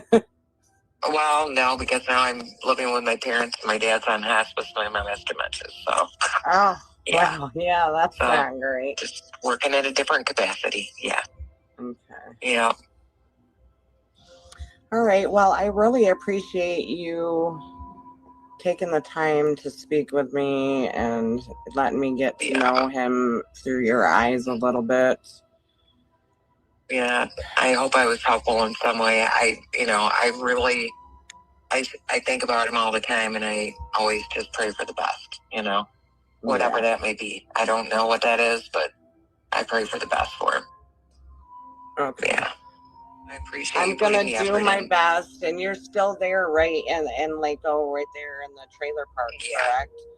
Yeah. So I'll be out there Thursday morning. You'll probably see us all roaming around a little bit. Thursday morning, we're gonna start at 10 o'clock at the Family Dollar right there. He was seen there, I know, at 8 a.m. I'm just kind of retracing. Oh, I thought it was Carl. Okay. Well, he was seen at the Family Dollar, behind the Family Dollar by the dumpsters at 8 a.m. by the general manager there, really? right before she was gonna open up or whatever. That's how she remembers that. And then he was seen at Carl's on camera at 8:21. So that kind of makes sense. Like they're super close to each other, Right. And then at, I think it was 9:28, his little girlfriend, she's a minor, so I'm not going to talk to a minor, but right. I guess her phone pinged him on Life 360 there by Sewer Plant Road about 9:28, that they pinged his phone out there. Up by my place? By your place, yeah, 10:32. Okay. And you said you'd just seen him the night prior, correct? Okay, guys. So really quick, I just want to make a little correction because it's really tough to nail all this stuff down, guys. So I'm, with the utmost respect, I want to do this. Um, Sabrina made the dispatch call at 10:32. The phone ping came after that, right? And I know that Jessica says that the police told her 11. That's not to the best of my knowledge with the search group that I'm working with. So 11:47 is actually when the phone pinged, to the best of my knowledge. That's a correction that I had to make on that as well. So I think that's where it's getting like mixed up there. No shade, of course, but and then also, KJ Mack, I wanted to address this as well. The parapros I've known have been some of the most effective and caring people. Truly, I have so much respect for them. And thank you for saying that, KJ Mack. And I agree. It takes a special kind of a person to work with kids, right? It takes a special kind of a person to work with people who have special needs. It just takes a certain amount of patience, care, a skill set that isn't really learned. It's kind of just something that you're, born with, that compassion, that care for someone else and the understanding of their position. And that comes into play, and every person that I've ever worked with. So I know like a lot of you guys might not know my background, but I worked with people with special needs of all ages for 2 years, a little over 2 years, because I wanted to go into special education. And so I started working at a place that was a recreation association where we did summer camp, Special Olympics, all of that stuff. I got to do a lot of the fun stuff, right? So I wasn't ever a teacher's aide in that setting, right? I was more of like, a camp counselor. Let's have a good time, right? Swimming day, dances, we'd have big dances for the kids, different things like that. I did volleyball. We had a cheerleading team. We did basketball. We did all that kind of stuff. So I was very, very involved with that. And so I met some of the best, most caring people in that arena as well. And then also I had a chance to work with people and their parents, right? So the parents would, tell us certain things and, how the ways to be and all of that kind of stuff with their child, right? Because they know their child the best. And one of the things that I always remember in the very beginning, which was a harsh reality for me, especially because I was young at that time, was that these parents were extremely worried about their children and who was caregiving for them and who was, going to take care of them when they were not around to do it, right? And then also when people age out, right? They always wanted to get their children into programs like the one that I was working for, in order for them to meet other people, and to be in a setting where they can feel comfortable and go out and have fun and, be in the world, right? And it was just a good, happy thing. And so, anybody who works with people who have special needs, I definitely have, a special place in my heart because I know what it's like. And people respond differently to different people. That was another thing I learned. My daughter is a teacher's aide and she's getting her teaching degree. She's not sure about staying with it. Yeah, it's tough. I mean, I had to drop out because I was getting divorced. So, well, the first time I was going to go to school, but then I ended up getting pregnant with my daughter. And so, and then subsequently, I went to nursing school. Instead, because it was, more of a fast track where I could work and go to school. Teaching, you can't do that. It's not like you could be, I think you could do substitute teaching, and I think they've relaxed the rules a lot since I was looking into doing it. But nevertheless, it takes a very special person to care that much, right? And to want to do that, to want to be in that position of caring. The parapros that worked with my son for years were like family to us. Aw, Detroit. We also hired tutors for reading and math for the college or the library. My son was very close to them and they truly cared. Yes, absolutely. And I believe that this lady does care, Detroit. I do. Even though she was put into a very precarious situation. And Faye says, we saw Sabrina texting Jessica from Devlin's phone, so for sure she was taking his phone. Yes, absolutely. Yeah, absolutely. I agree with that, Faye. And that's not lost on me because, Sabrina has done a lot of very strange things and she's lied, right? And then she's also taken the money and then she's lied about that. Um, so Shadow says that's my worry too. A lot of what we did was cooking out. The girls had a chart on responsibilities. We went to Walmart, movies, and dinners out. Yeah, mama. And you got to make it fun for people or nobody's going to want to do it, right? You got to kind of try to work with people, you know? From one helping career to another. Yeah, yeah, exactly, and the thing about nursing is it is just, it takes, again, a very special person. It does, KJ, it really does. Why would Matt lie about the other half on the our call? I know, Faye, and I'm still looking at that as well, right? Because I mean none of that adds up, and I'm still working to verify some of that. Um, yeah, which probably means that she had access to his social media. Yeah, and like I said, I want to stay hopeful that it's Devlin who deleted those posts, but I don't. The more I look at this, the more I realize because as soon as Piper put that last text out, which we've been talking about it, like I said, since January 22nd. So, like, I mean, not a whole month later, but we're coming upon that time of a month, that Tamara didn't want it on Facebook because all of this stuff is popped off on Facebook. In my opinion, Sabrina didn't want it out on Facebook. They don't want people talking about their family. Um, you know, at all, which I can understand that as well.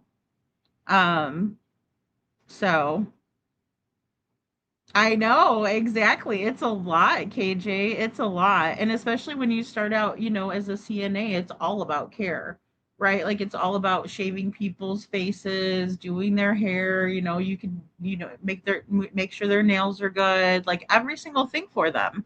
Every single thing for them. So, yeah, it does. Thank God for people like that, right? I mean, really. Seen him the night Easter Eve when I got home from Easter. So that's Yeah, Saturday. I was driving down. We're close to each other, Right. Oh. And then at, I think it was 9:28, his little girlfriend, she's a minor, so I'm not going to talk to a minor, but right. I guess her phone pinged him on Life 360 there by Sewer Plant Road about 9:28 that they pinged his phone out there. Up by my place? By your place, yeah, 10:32. Okay. And you said you'd just seen him the night prior, correct? I'd seen him the night Easter Eve when I got home from Easter. So that's Saturday. I was driving down my road to go to my house, and I saw Devlin walking, and in all honesty, I was like, damn it. Yeah, I was tired, and I didn't. Girl, I didn't want to. I've had the moments. Don't you worry, girl. Yeah. I know. So. Yeah. Yeah. Oh well. Okay. All Well, right, good luck. honey. Well, you have a good at night. my house. Yeah. Thanks. I'm staying at my parents, so I will not be at my house. Okay. So, yeah. Okay. All right. Well, Sounds thank good. You. Okay. Good luck. You too. Okay. Thanks. Bye bye. Okay. Bye bye. Are we? All right, guys. So this is where we go. We're getting into the next part of the interview. Jessica is going to crash the interview, but right before that, we're going to learn a little bit more about Piper and why she got into Devlin's case from her perspective. And so I'm just going to kind of play this through. Going live. Hold on. It's the holidays, so get them what they really want. A 3-course meal wrapped in a festive box. Yes, girl. Why don't we're gonna go for 6 p.m. my time, which would be like 4 p.m. your time. I didn't want to bother you today. I mean, I think that you could come on here and join me on here. But everybody is looking for it tomorrow on both. And I can have you up in the box on my TT and video on here, which is a whole lot easier. So it'll be 4 p.m. your time. Technology illiterate. I'll FaceTime you and I'll walk you through it a little bit. We won't do it tonight. Well, today is, like I said, is about your daughter. It's her birthday. You celebrate. Guys, I just want to call bullshit on that really quick. All right, a couple of things because I did want to play this through. So Jessica's telling Piper that she's got to be, she's busy with her daughter's birthday, but her daughter lives in California, number one. Number two, Jessica tells everyone she's technology illiterate, but it's been alleged that Jessica has a whole, account where she's, doing the dating website thing. She's all over Facebook. She created an account for Devlin that didn't take off on Facebook. She's been up on my panel several times,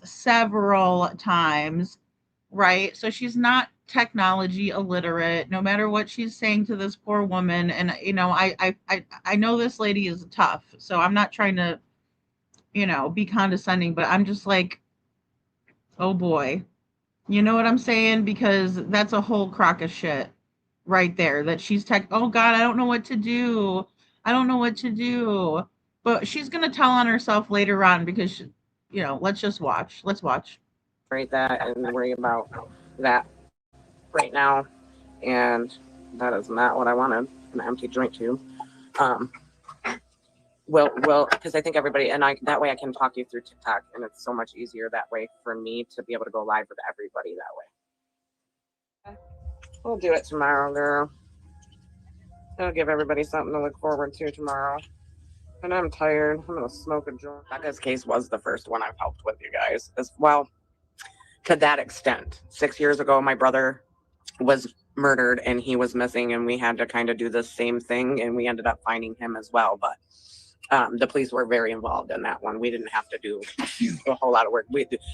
Us as his family did end up finding, I think it was his friend Aaron that found his car behind in the church. And then we knew right from there, like we knew right away when my brother didn't come and stop by and didn't answer me for Thanksgiving and wish me a happy Thanksgiving. I knew immediately something was wrong.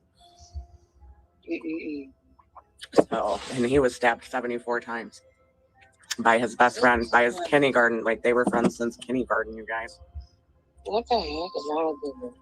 Rugs. Do that to people.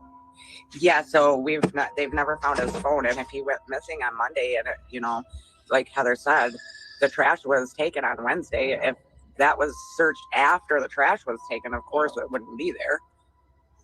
In the dumpsters and stuff there, Well, but if he had his phone with him and it did in fact ping at that trailer park that night, it doesn't mean that it was with him, though. We've learned that. Like, somebody could have took his phone and brought it over there and put it there so it would ping there, and they can say, oh, he was at Joni's house, and that's the last place he's pinged, and you know what I mean? I'm not saying that's the case.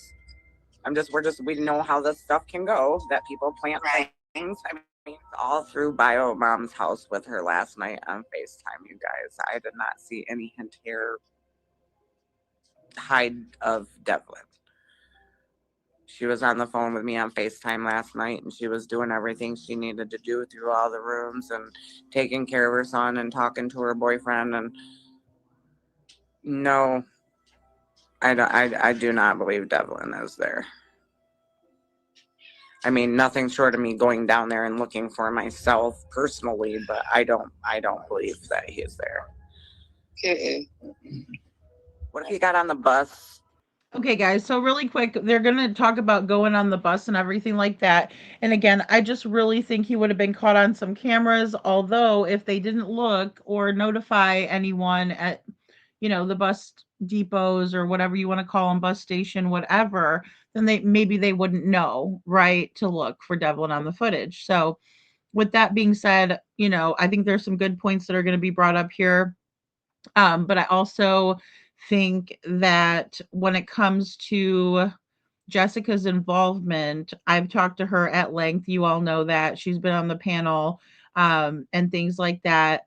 So no, I don't think Devlin is staying in her house. We also know that her home is not equipped to have more than, just who's there, right? AJ and herself, because she doesn't have her own room there, so it's not like there's any type of way of hiding anybody or having them go into a separate room and close the door or anything like that, right? Besides the bathroom, I mean, yeah, maybe he was in the, tub or something, but that's tinfoil hat level, in my opinion. So, um, yeah, yeah, I tried to take that part out, but I wanted to leave the one part in where she says she's tired because I agree with her. I'm sure she's exhausted. This is like a case that is, the case of the energy vampires, is what I kind of referred to Devlin's case, um, because where they really are like takers, energy vampires, all take no give, right? So um yeah, I mean, I'm sure she's exhausted. She deserves to do whatever she needs to do to take her mind off of things. Um, no, I don't think that certain platforms will allow for it, right? And then also like if ever I was to have a smoke, I would just cam down, but I mean, I've been using Avatar, so yeah, if you're broke, how do you buy, WEEs? Yeah, I know. I don't know. I don't know. Yeah, I don't know. Hashtag priorities, right? Hashtag priorities. Well, we already know that the priorities were severely out of whack. I mean, are severely out of whack, right? Because, Jessica's saying on the panel and, saying to me even on the phone, I can't do a Christmas for AJ. I don't have any money, blah, blah, blah, blah, blah. But I mean, that's not really the case, you know. Far from it, and then also, um I don't see her prioritizing her money or saying, that she's put money aside or, saved up for anything like that. So, and that's what you do when you're a mom. We've all had to do it to some capacity. Some Christmases are going to be better than others, right? But the love that you give your children and the time and the little things that you can do to do little traditions with your children are what matter. It's not how many presents you have. We all know that. To take him as far as he could go, somebody said. So the problem with the Indian Trails buses are they don't go anywhere near Arizona. That's Right. just for like the northern states. Yeah. So he would have had to have taken either the Cedar Springs bus or the Rockford bus in order to get as far down into Michigan as he could to a place that would actually have had a Greyhound bus, like connect to a Greyhound bus. But like I said, this was when I looked it up the other night. It said anywhere from $688 to $1,042. You think a church would have paid for his ticket, Shelby? Maybe we should check that. Because there are some that will do that if somebody claims that they're being abused and they need to get out and that they have other family that they can go to somewhere safe. Sometimes churches There's a church right behind that trailer park. Yeah. It's Shelby Lynn from TikTok. All right, guys. And then also, just to let you guys know, Shelby Lynn is on TikTok. She's on the panel, talking right now, and then Jessica's going to join. I will say that Brandon shared a text with me when he was on the panel, and it said it was a text message from the PI that was working the case in the beginning, and he mentioned the churches as well. So I thought that was interesting too, just to put that out there because, the churches have been, a point of my research as well, because they do help out when you're in that position. And if you're being abused, the last thing the church is going to do is let the abuser know how they're helping. I mean, that goes for victims of domestic violence and such, right? You make a plan and you get out. You don't tell the abuser, hey, I'm leaving, right? Because that's the most dangerous time. Hey guys, hey. I mean, that's all I can really think of is checking into those two buses to maybe see if they seen anything or knew anything. It was at a gas station, so I don't know how long they would keep that bus footage at the gas station or whether the buses actually had cameras themselves. But I mean, that's worth looking into, as well as maybe looking into that church. It will work through the snow. There's ones that will even work in the water. They have, like, I know our town here, we have it, and they service like all of our counties and stuff. But like, they have like volunteer canine search and rescue. Well, that's what I was hopefully going to ask. I know Sabrina, so everybody's asking. I have asked to speak with Tammy, and I asked Sabrina to get a hold of Tammy and see if she'd be willing to speak with me. I've not heard from her yet. I was hoping to get a hold of somebody that was there at the house that I could get something of Devlin's, because I do have my German Shepherd. So I know where the dog's lost his scent. I'm meeting with Lori in the morning. It was there by her house that they tracked him to there, and then tracked him to the end of the driveway, but not any further than that. I think I have it on recording here, but I'm literally meeting with her at 8 a.m. and I'm going to her house, and I'm gonna go live from her house, and that's where he was sleeping in the barn. Okay, guys, so we're gonna watch the interview with Lori, not tonight. I'm gonna get that together for you. But to the best of my knowledge, just to answer your question, Sam, what time did they check on the ping, or were they sent out? So they were sent out at 10:32. Sabrina called Devlin in missing, and they were sent to the trailer park by Sabrina, right? And then at 11:47 that night, it was the phone was pinged. So that would have been found out after the fact, to the best of my knowledge, right? So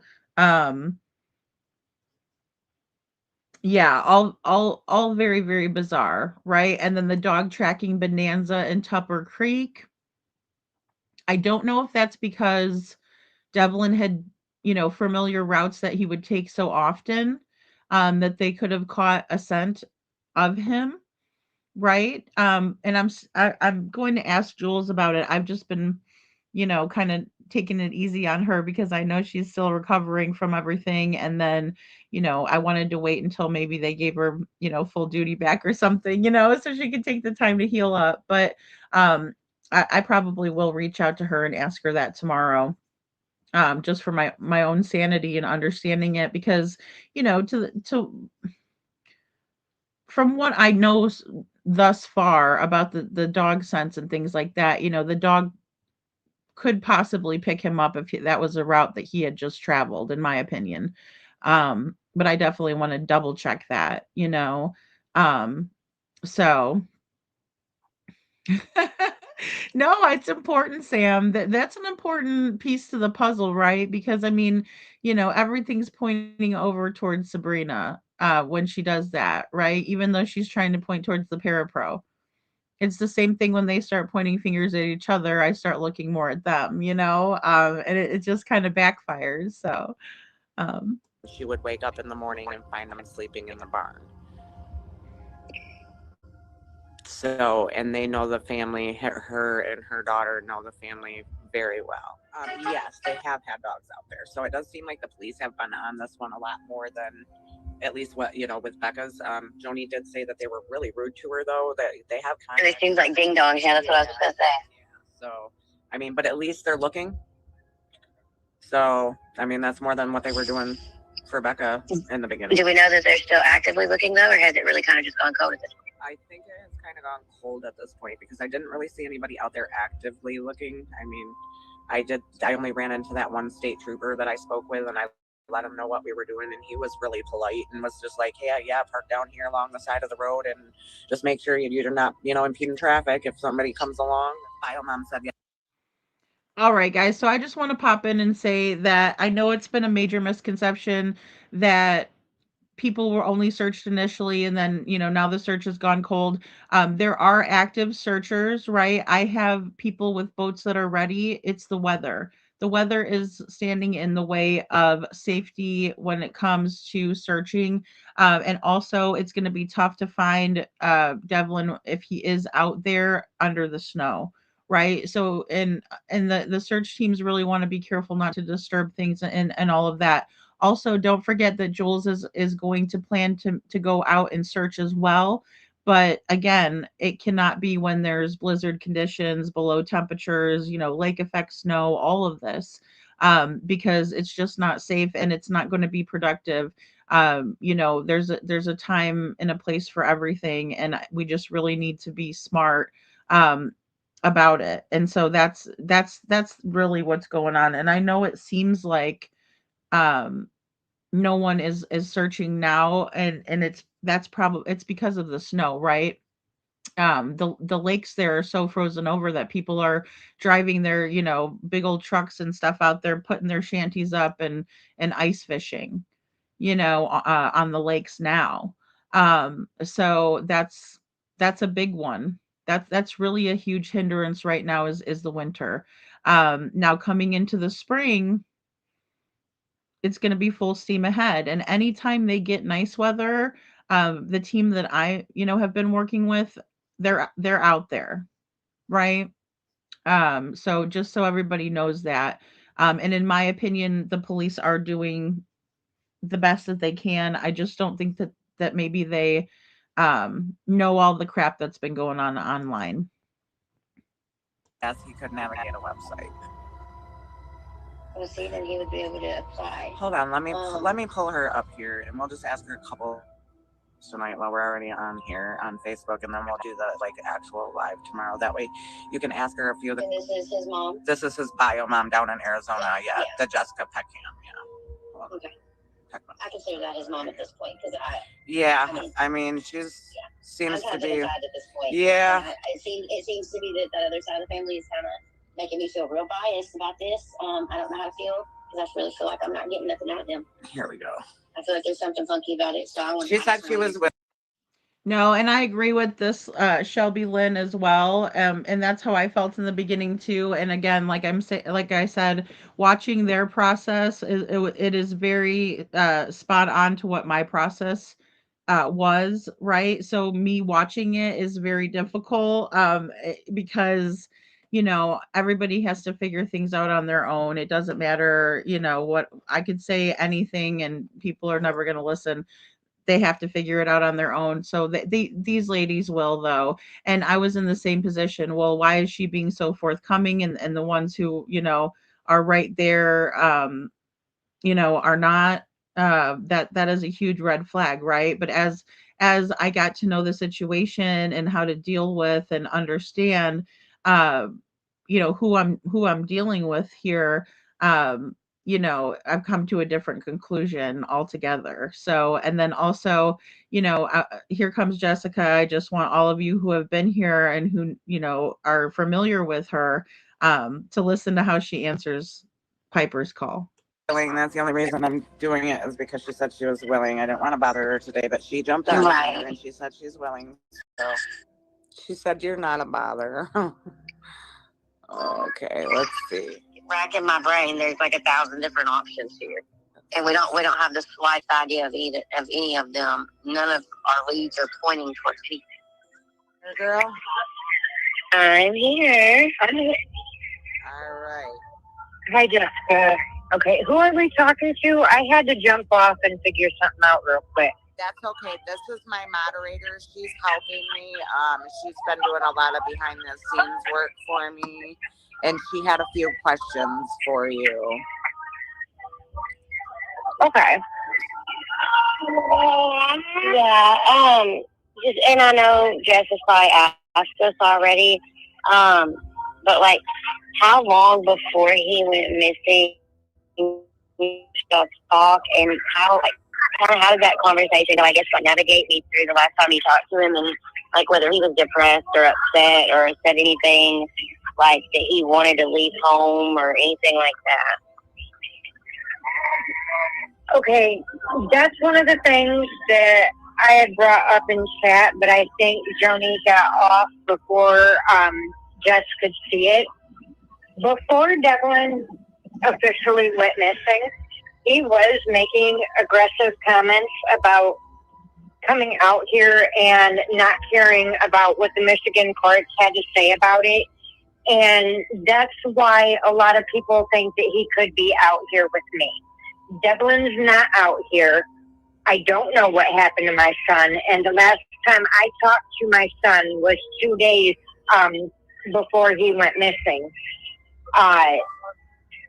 The last correspondence between Devlin and I was through a text message where he had asked me if I hung up on him, which at the moment I did because I was dealing with my hysterical 2-year-old at the time because he had not turned 3 yet, who had literally just been released from a 4-day hospital stay. Okay, well, there are no text messages to state that, right? So I hope she's willing to get those out, and at least show somebody something, right? But I want to point one thing out here. Devlin Lee Payne in ... right? Not firstborn son. Devlin Lee Payne in the blah, blah, blah, right? Devlin texts his mother Friday, April 18th at 7:11 a.m. Of course, this is her time. So 3 hours later, 10:11 a.m., he says, "Are you up yet?" Right? 7 o'clock. Friday, later in the day, at 9 a.m., morning mama, but afternoon my time, right? So it's noon and he's texting her and she doesn't respond. Right? And this is all I'm seeing from text messages. There could have been phone calls. And I couldn't deal with both boys at the same time. I had to hung up on Devlin, and he was not in a very good mood when he had called me. You didn't have to hang up on him just because AJ needed your attention. You did not have to hang up on him. You could have said, "I'll talk to you about this later, love. Have a great night." Hey, witchy mama. Right? "I'll talk to you later, but I have to deal with your little brother right now. I'll call you right back." No, she hangs up on him. Abusive, psychologically, mentally, emotionally, verbally. And the last thing that I had received from Devlin since he disappeared was a text message 2 days prior asking if I hung up on him. I haven't heard from him since. Right. So did you hang up on me, right, on Saturday?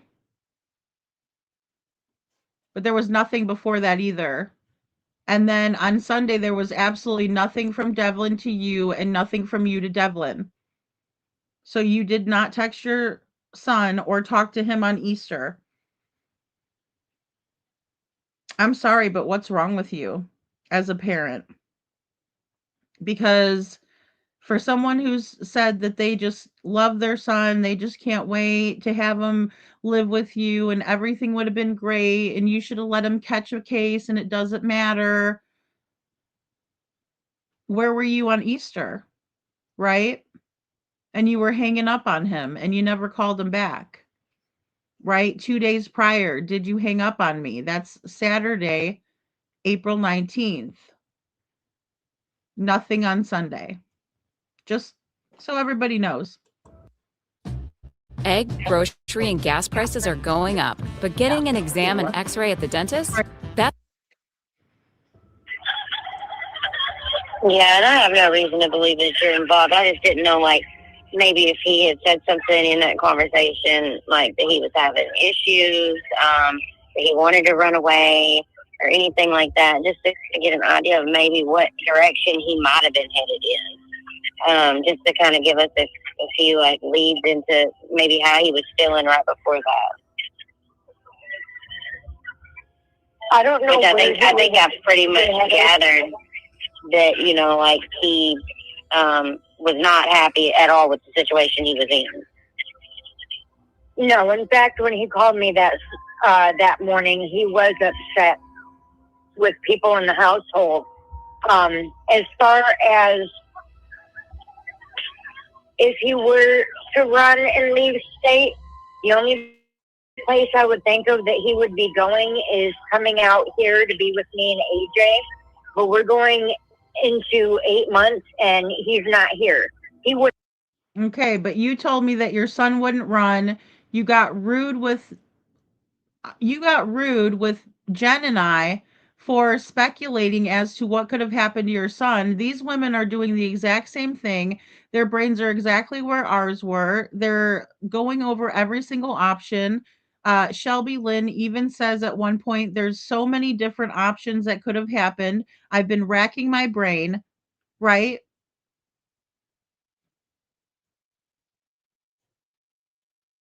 But now you're telling them, oh yeah, my son might run. No, you told us unequivocally you wouldn't. You put it in all caps and was rude as hell. Just stop. You're wrecking yourself. Would have been here by now. Oh yeah, I said that earlier. He would have been there by now. It wouldn't take that long on a bus. It takes 50 hours, not 8 months. It takes 3 days on a Greyhound bus to get from Grand Rapids, Michigan to Sacramento, California. And I called Greyhound when he left. The only reason why I know this is because I left Michigan in 2014 and I moved to Sacramento on Greyhound bus with his sister Harmony, whose birthday is today. So wait a minute. But were you I living called. in Sacramento when he went missing? No, I've been in Yuma, Arizona since AJ was 4 months old. Oh, okay. I thought I just heard you say that he would have gotten on the bus to go to Sacramento, California. Oh, because that's a... No. No. And that's where she's going to confuse the hell out of yous, right? Because that's what she's wanting to do. Yeah, she muddies the waters, right? Constantly with shit that has nothing to do with Devlin. It's all about her. I moved to Sacramento in 2014, and here's this lady just trying to figure out what the hell is going on with Devlin, and she's too busy talking about Sacramento when that has nothing to do with his case whatsoever. It's absolutely bonkers, right? It's a friggin' waste of time. Just wait until she sends you a bunch of text messages that you ask for, showing the abuse and the physical abuse that she says that Tammy, Will, Sabrina, or any of them put on Devlin, and then have her retract it right before you go live. Because that's what she did to me, right? Oh no, that those scratches didn't come from anybody at the house. He fell off of a bike. Well, why'd you send them to me with a bunch of abuse, Jessica? Because that's all I asked for. I didn't ask for Devlin's injuries falling off of a bike. Come the fuck on. No, I said that Grand Rapids to Sacramento is a 3-day Greyhound bus trip. I'm not sure how long it would take from Michigan to here. Okay. But I have the 3 other buses, and that was like 46 hours. There was one that was 11 hours, but it required flying. And I don't know I don't know how Devlin was about flying. I don't know if he'd ever flown in a plane before. You know, that was. I don't know either. I don't know either, but he would have to find a way to Grand Rapids International Airport in order to fly out here, and I don't know anybody that would do that for him. Right. But when he went missing, I called Greyhound, and I asked if there was any tickets purchased in my son's name recently, and they told me no. Devlin could get to me in 3 different modes of transportation if he had the means to do so. He could get to Yuma, Arizona by plane, by train, and by Greyhound bus. We have all of that here. Everything is spread out, but we have all of that here. Yeah, that's what I looked up when I looked it up in the area. He was still the... Right. So, everybody's going to look up the area, right? We're all going to try to see how he could have possibly gotten somewhere. And that's that's where those questions come from. And that's where, that thought process and thinking things through comes from. Right. But Jessica would get upset about that and have a fit. And, it's one thing, because I know she's rough, KJ, and I agree, Detroit. I do. I agree. I understand, but of course I was trying to overlook that for Devlin, and in order for her to feel a little bit more empowered in the situation. But little did I know, Jessica has always had her own agenda, right? And that's why it's very difficult for me to watch these women, busting their asses and racking their brains for Jessica because she's just going to be the way that she is. Miss Know-it-all, I did this, I know this, blah blah blah, and none of it has to do with Devlin. It's just all about her and AJ and their situation and how she can grift and, so on and so forth, or how she can find people to find sympathy for her even though she's not doing jack all to find her son, right? And how we move through these theories is working through them all the way, right? And if it doesn't work, it doesn't work. And the fact of the matter is unfortunately, I'm not sure that somebody would have done this for Jessica. She talks about how somebody wouldn't do it for Devlin, but all of the relationships that Jessica has had, to the best of my knowledge, have been really, really bad, right? With people that are not going to go out on a limb, right, for the situation. They're not going to say, "Oh, he needs to get to you right away. I'm going to be the knight in shining armor." No, we're not talking about a fairy tale. Unfortunately, we're talking about a missing child's case, which we all know the dynamics and the different elements that exist in the patterns, right, which are not good. Thank you. I know. I thank you, KJ Mack. Well, you guys did a kind thing too. You guys were also equally respectful to her and kind and tried to help the situation. Um, I know. I don't know why she can't treat Devlin and AJ both with love and affection. It's just overwhelming for her, obviously, right? Um, but I don't even know that she does okay with, what's going on with her currently, right? And I'm not talking about having a missing son. That's a whole different level, right? And that has nothing to, and to the best of my knowledge, she did not cause that, and maybe she did, but I'm just saying, that's where I'm at. Um However, the lack of responsibility and the things that she was supposed to be doing, right? I mean, this was going on since 2024, right? So if you know that your son was in dire straits, you would have saved the money and got him out, right? Because she does get a hefty amount, way more than I make, um, to take care of herself and AJ. And she would have had extras to save over, right? And instead of, showing her son and being a bad influence on him, she could have been, telling him things like what Joni was saying to him, like actions have consequences, buddy, make the right decision. You're very smart, right?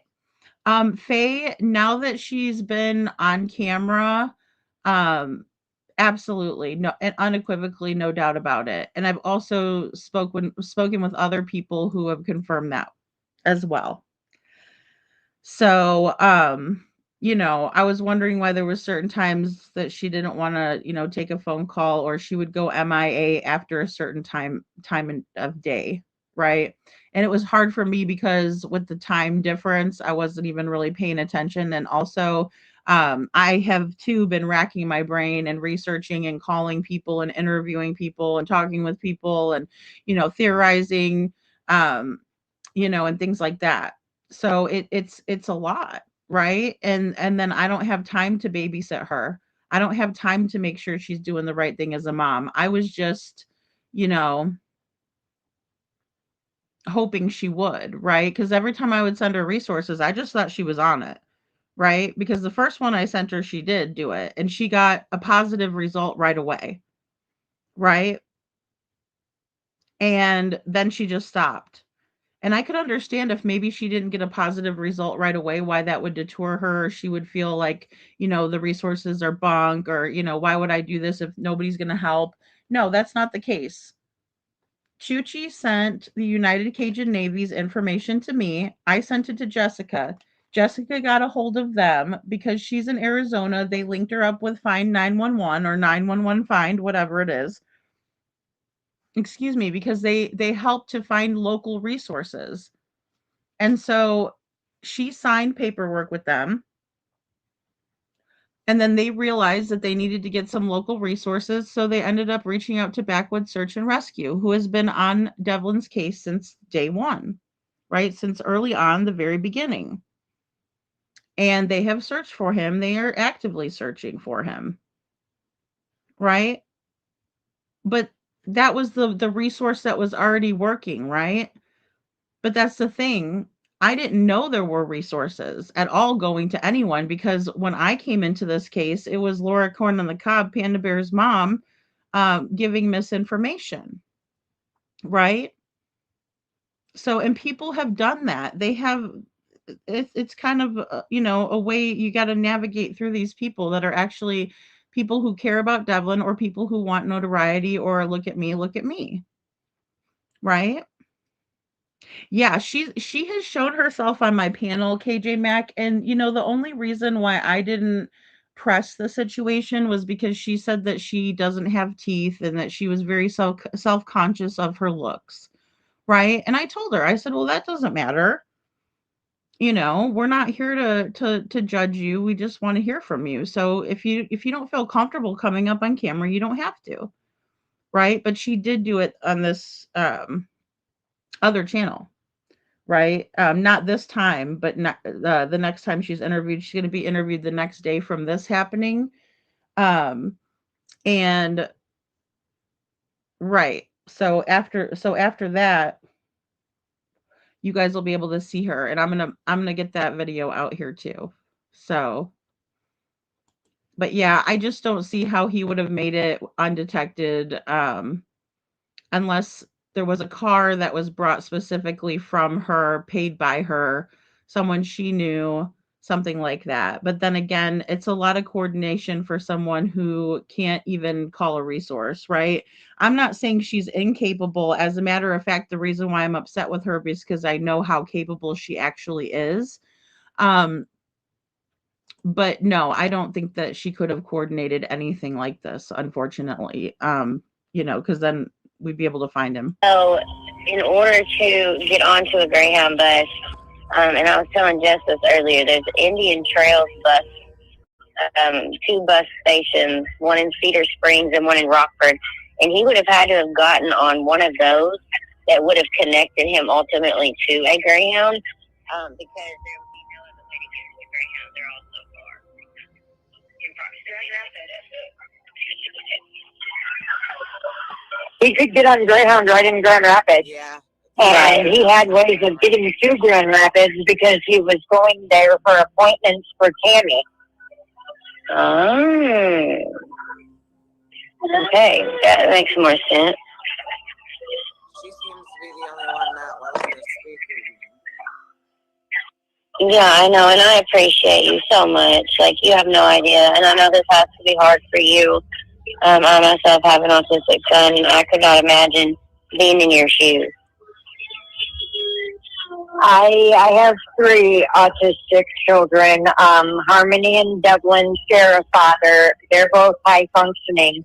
And the little one you may or may not hear in the background right now, he's lower functioning and nonverbal. Oh, mine's high functioning just like Devlin. Yeah, AJ doesn't take anything at all by mouth. He's on a feeding tube. He's been on a feeding tube for almost 2 years now. Oh, bless his heart. Yeah, he's such a little... The people Mommy are talking to right now, Bubba, they're going to try to help find your brother. Yeah, my granddaughter was talking to him last night. No, yeah, we're going to do our best. That was so cute. Right after we got off, he started saying baby. He only has 2 words. Other than that, he's completely nonverbal. But he says mom and he says baby.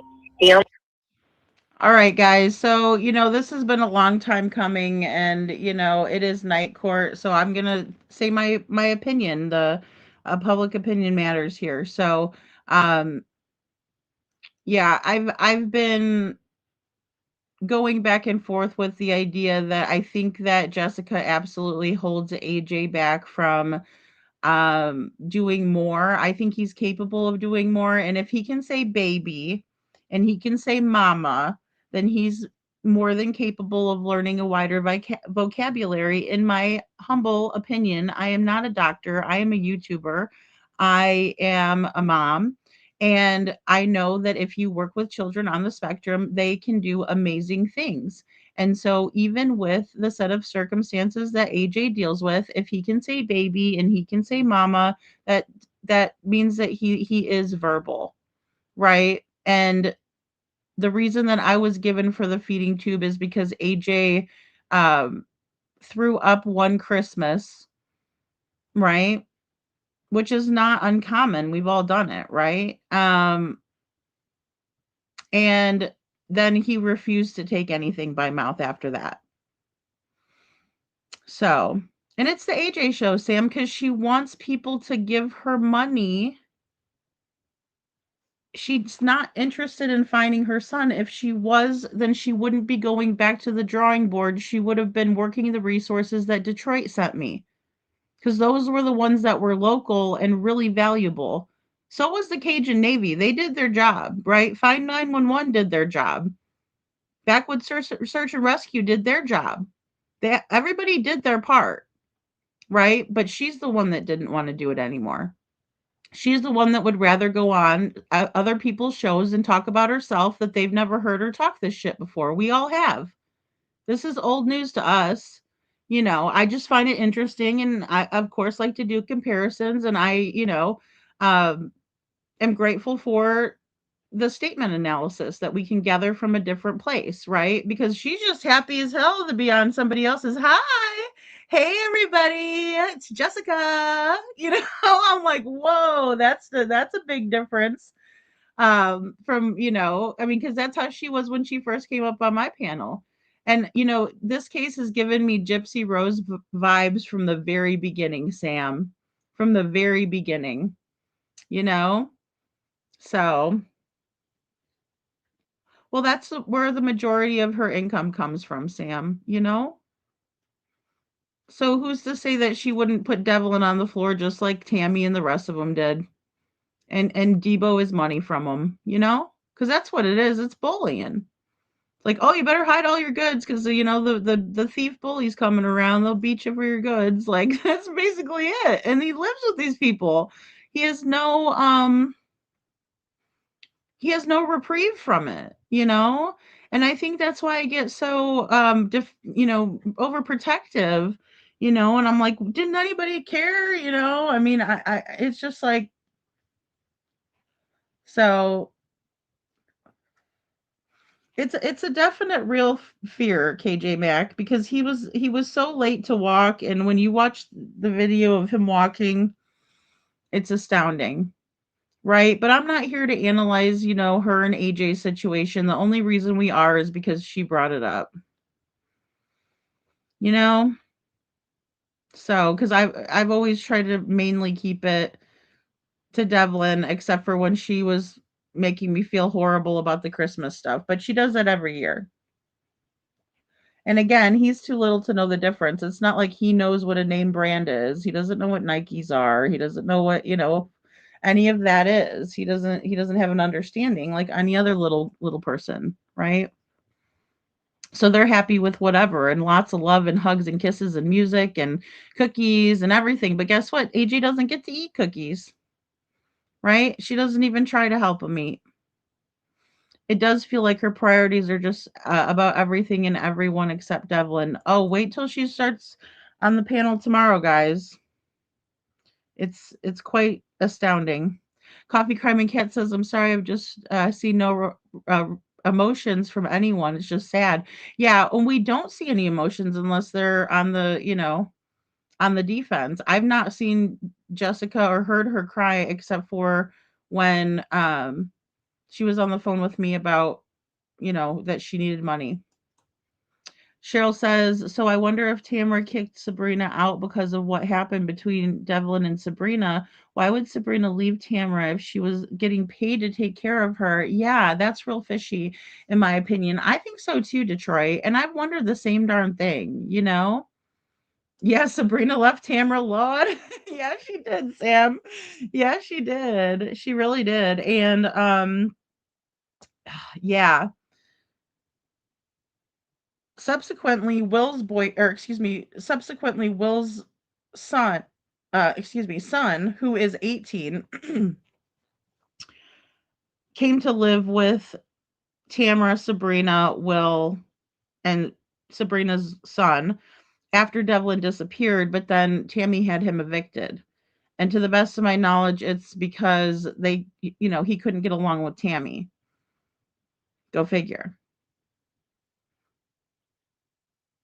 Yeah, he's happy. He's just happy with the new trinket. Exactly, exactly. And I hope that he loves what we got him for Christmas, guys. But I just couldn't let you guys spend one more dime over there, on that cause, because one thing that's very frustrating to me is that Jessica likes to say that Sabrina ruined everything for her, grifting on her son's disappearance. But the problem that I have with Jessica is that she ruined it for me to raise money for anybody else, because of her actions, right? Because I'd be leery too. And I'm leery to even help anybody ever with a GoFundMe. That was the only time I've ever done that for anybody ever, right? So, um, there's that. I used to go to Dollar General. Um, Mama says, yeah, he was at Family Dollar. I know, because at first I called it Dollar General too. The whole situation's odd. Tamara told Devlin to get his butt home to call his worker or he would get kicked out. Yep. And she said, or else, just right. She sure did. Yep. She sure did. You know, yep. And she's living her best life. And Faye says, also, if I remember, wasn't Sabrina's husband with scratches on his face allegedly? Yes, I do think those were scratches because I know Sabrina did send that to me. And in my opinion, they were definitely scratches on his nose. His eyes had some redness. It was actually, in my opinion, from the time that she gave me for the photo, without having the exact metadata on it, um, it was too far away from being close to Devlin's disappearance for him to have those scratches, in my opinion. So that's just what I came up with on that. Anytime he says mom is when he's really highly upset.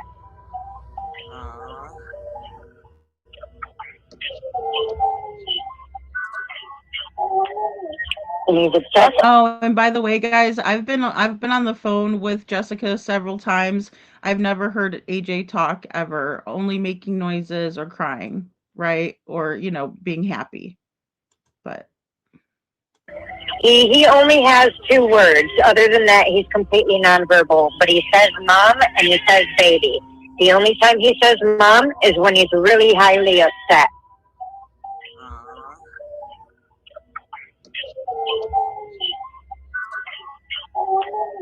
And he's obsessed with Kane Brown. Oh, I love Kane Brown. Yeah, fan. Well, we got another Kane Brown fan on the phone, buddy.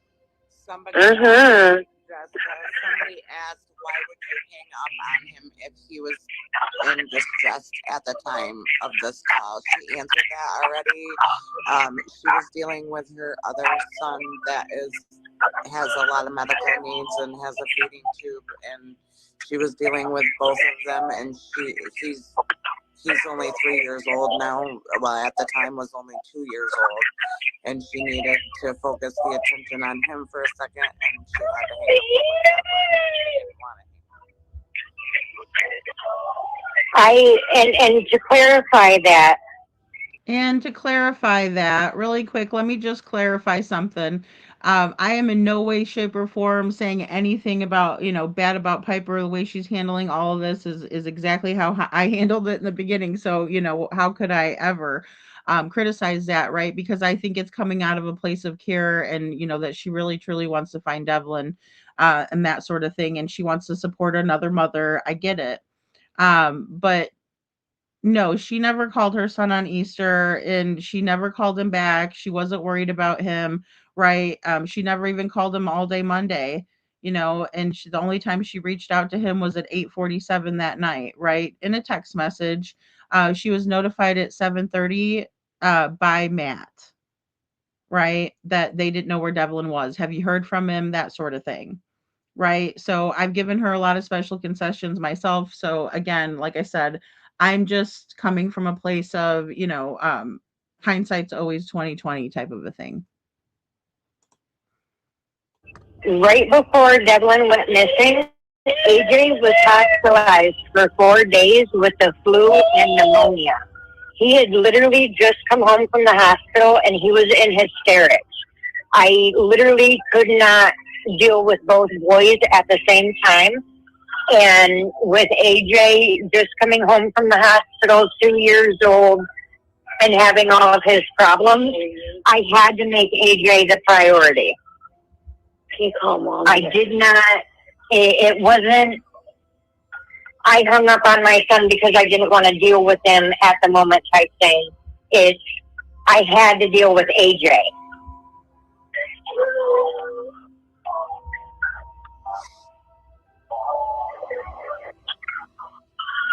Do I regret hanging up on him? More than you know. It's gotta be hard to live with.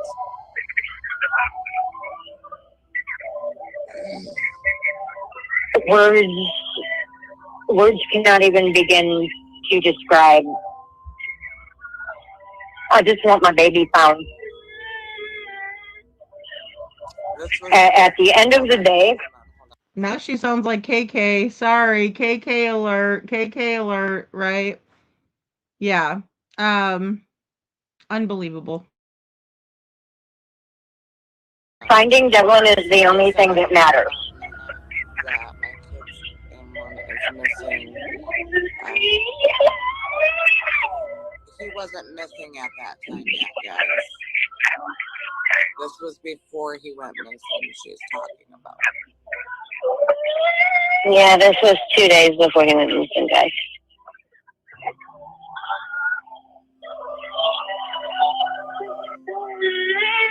I can't think of any more questions that would help right now. I mean, he had a way, he said, to get to Grand Rapids to catch a bus. But you called the bus station and they don't have no record of a ticket. The last ping location was his phone at that trailer park, and we then talked to that lady, and he was never there that she knew of. The cops came and talked to her. They checked things out and they left. I mean, until we get our boots on the ground and figure out what's out there by the creek. I mean, maybe he left clues or anything that could lead us to where he would be at. I mean, we obviously know he could, sleep off the grid because he did in a barn. With obviously no issues. He did it multiple times. So we know he's okay with, being outside on his own. I just wouldn't expect it to be for 8 months. He kind of had no choice because Tammy would lock him out. And see, that's sad. And that's why he would be found. Yeah, that's bad, but you were right there with her, Jessica.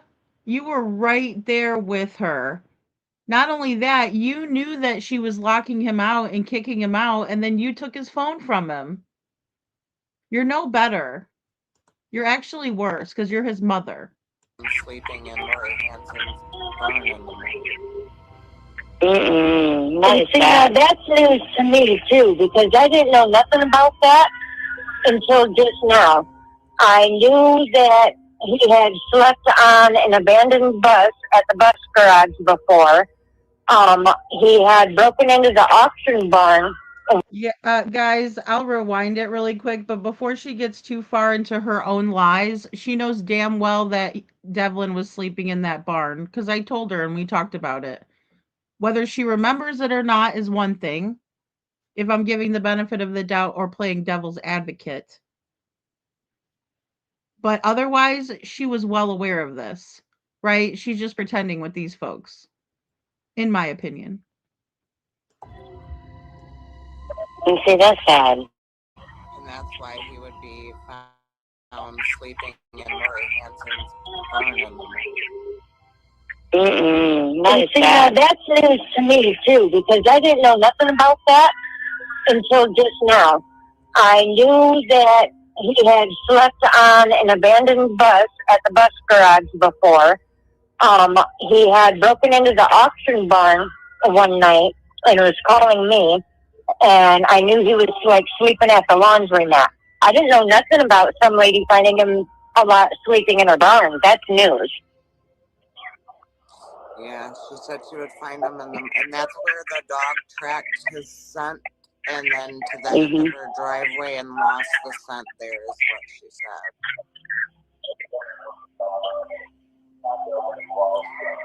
So You said the bus garage and you said the bus garage and where else other than the laundromat? He broke into the auction barn one night and was using their phone to call me. Okay. I was thinking if these are places that he frequented, maybe they know something or can think back that far and tell us anything. He worked at the auction barn. he used to work there? Yeah, he did. Yeah, he used to work at the auction barn. Now, do you know, did he used to work at McDonald's, Jessica? Yes. He did. And a pizza place, right? Good Times Pizza Place. I don't know. I don't know about a pizza place. I know he frequented Penny's Pizza a lot. All right, guys, I'm going to stop that right here, and I'm going to look for the news clip where Devlin was on the news, her son. So this tells me that Jessica never watched this news clip, right? Because they showed a picture of Devlin on this news clip, right? And actually, I probably don't have to go far to find it because it's been all over the internet. In terms of on thumbnails as a first picture. Let's see. Oh, here it is. It's 13 on your side. Give me a second. Let me just get this down for 1 minute. This won't take us long. I just want to show you this real quick because this is some bullshit right here. Right? So all I did was type in find Devlin Tait, right? Or excuse me, Devlin Tait, right? Thank God my playlist comes up. I'm glad about that. And then you see this, right? That was Devlin. If you look on the shirt, right, he's working as a washer over there. And that is at the pizza place, right? That's over there at that pizza place.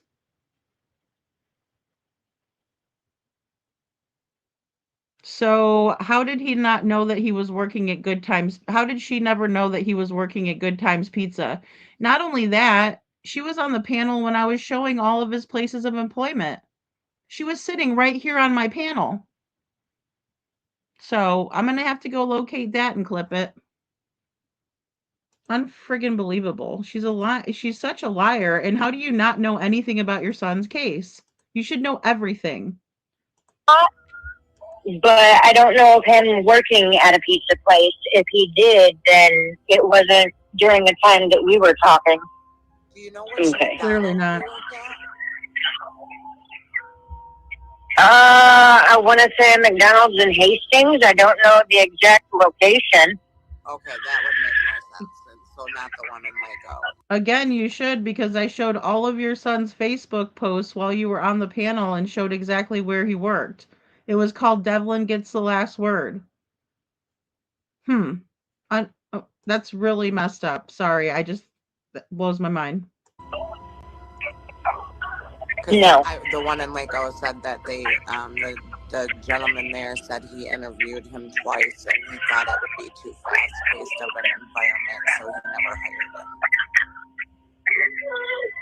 No, I'm pretty sure the McDonald's that he worked at was in Hastings. It was. I think that's about it for tonight. I think we're gonna cover all the other bigger stuff tomorrow at 6 o'clock on TikTok. And it's about time for me to put my booty in bed because, as you guys all know, I was up at 3:30 this morning and I was making noodles at 5.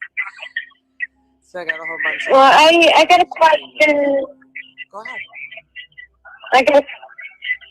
If we're doing this on TikTok tomorrow, how do I do that? I don't have TikTok, and I despise TikTok with passion. All right. Now Yeah. you how meet the would real you do Jessica. that then, Shelby? Do you think I should go live on Facebook with her? See if we can't. It might be better on my other phone. Like we'll take some practice runs at it, Jessica, tomorrow during the day a little bit when I have some time, and we'll figure it out. Okay. We'll figure Yeah, I it was out. gonna say, do you have like a second device to go on TikTok on? Yeah, I do. Other than your regular cell phone, because you could always call her on your regular cell phone and still go live on TikTok. Yeah, that's what. So that's. No, literally all I have is my cell phone. Oh no, I meant Jessica, because I know Jessica, if she's got her second device, she can call you on the phone like we are now, and then she can go live on TikTok. Yeah, I just wouldn't be able to go live on Facebook. Right. I need that third device, which I might have. I don't know if this Kindle I have, if I can get TikTok or Facebook on that one. I'm gonna try to tomorrow and see. I keep forgetting. Yeah, that would be awesome. But I think it's set up for the kids, and I don't know the. Hey, Piper, I need you to call me back before you do go to bed. We just had a break in one of our other cases, and it's not good. Okay. I'm gonna let everybody go because we're gonna wrap up here anyway. Please tell me it's not Devlin. No, honey. No, honey. See, I can't with that, guys. And you guys know why, but I can't with that because they just said, she said, Piper, I need you to call me. This is her mod, right? Shelby Lynn, who's been on the panel the entire time. She said, hey, Piper, please call me after we get off of here. So you would think Jessica would be, mindful of other people's feelings, but, scratch that. That's never going to happen, right? And she would say, okay, thank you so much, guys. I appreciate you. I'll talk to you in the morning. No, she goes, please tell me that's not Devlin. Oh, bullshit. Sorry, bullshit. Night court, bullshit. Yeah, no, this is one of our cases out of Washington. Right. All right. Well, I will talk to you guys tomorrow then. Thank you for everything that you're doing trying to find my son. I really appreciate it. You're welcome. You're welcome. Jessica. And I'll talk with you tomorrow, honey. Okay. All right. Bye-bye. Okay. Bye.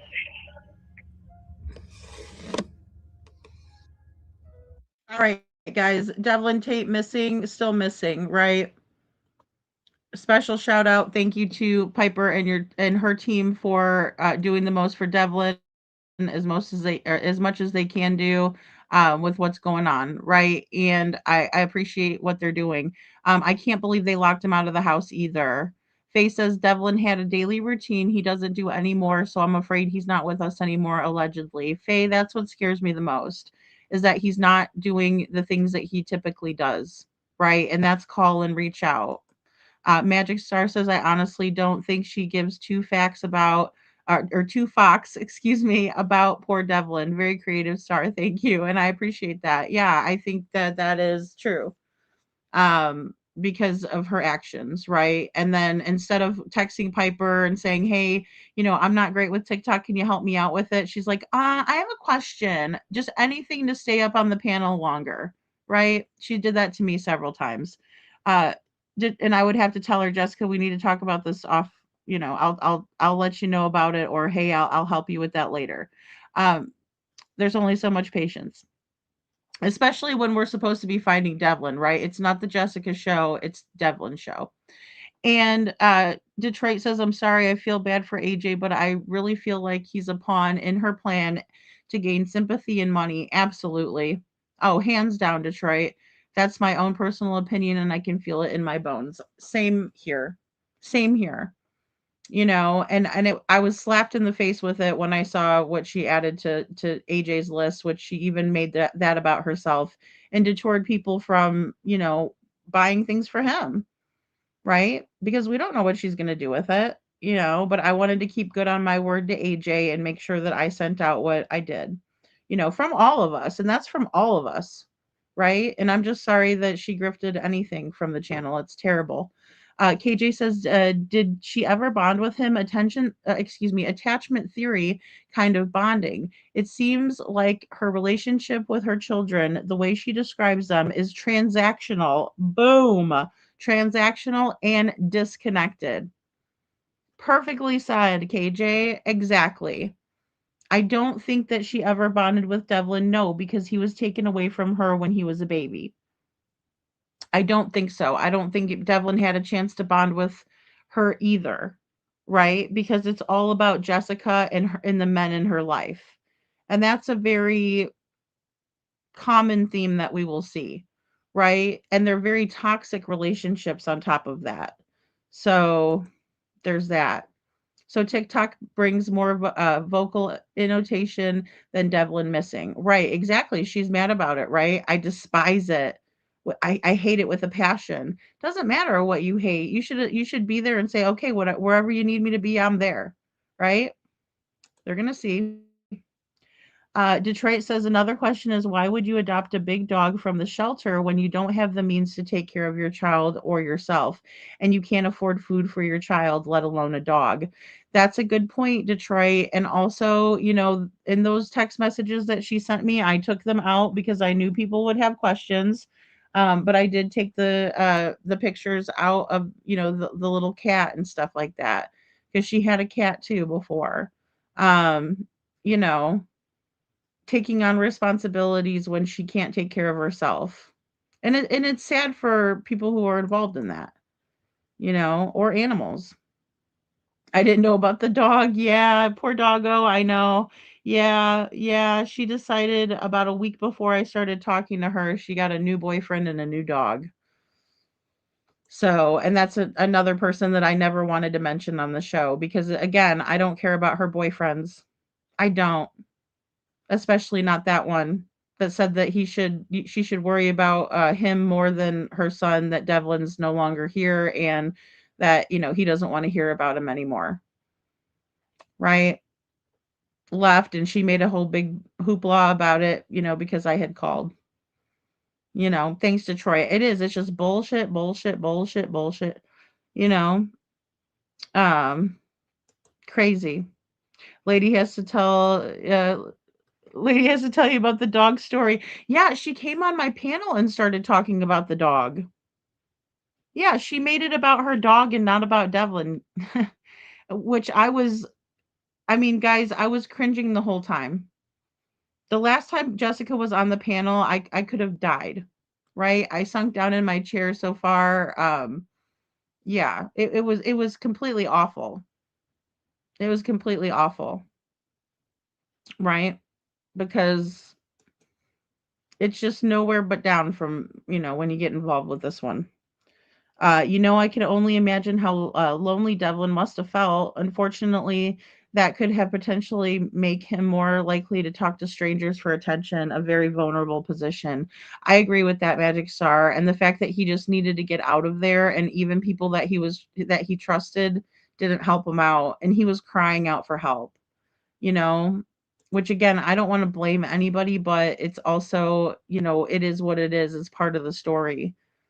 Witchy Mama says it's like she sees the short term but not the long term. Yeah, I agree with that. She said she needed the dog for an emotional support, and I understand that. But then also, knowing that a big dog requires more food and all of that. Yeah. He was taken. Yeah, wasn't he taken at months old? I've heard different stories. So, at the latest it was 18 months old, but I think it was more like 6 months to a year old. I don't think he wasn't that old when he was taken. Because there's a picture of him wearing a helmet and stuff, and Jessica wasn't getting him in that helmet, right? Like he needed the helmet, and then she wasn't doing the helmet. Medical neglect is why he was taken from her. You know, and I'll tell you that the court document from Michigan wasn't very telling. But they must have had a good reason. We can see that now, obviously, right? But I will say, according to that court document, that was really powerful.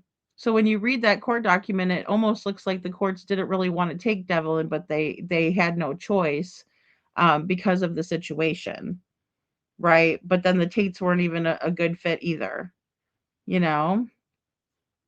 Yeah. Yeah, like the previous dog owner was coming after her and trying to find her and all this stuff. It's weird, you know? Yeah, I know. Isn't that sad? KJ, I know. Dogs cannot advocate for themselves. People stop adopting them if you can't take care of yourself or your children appropriately. I know. I know.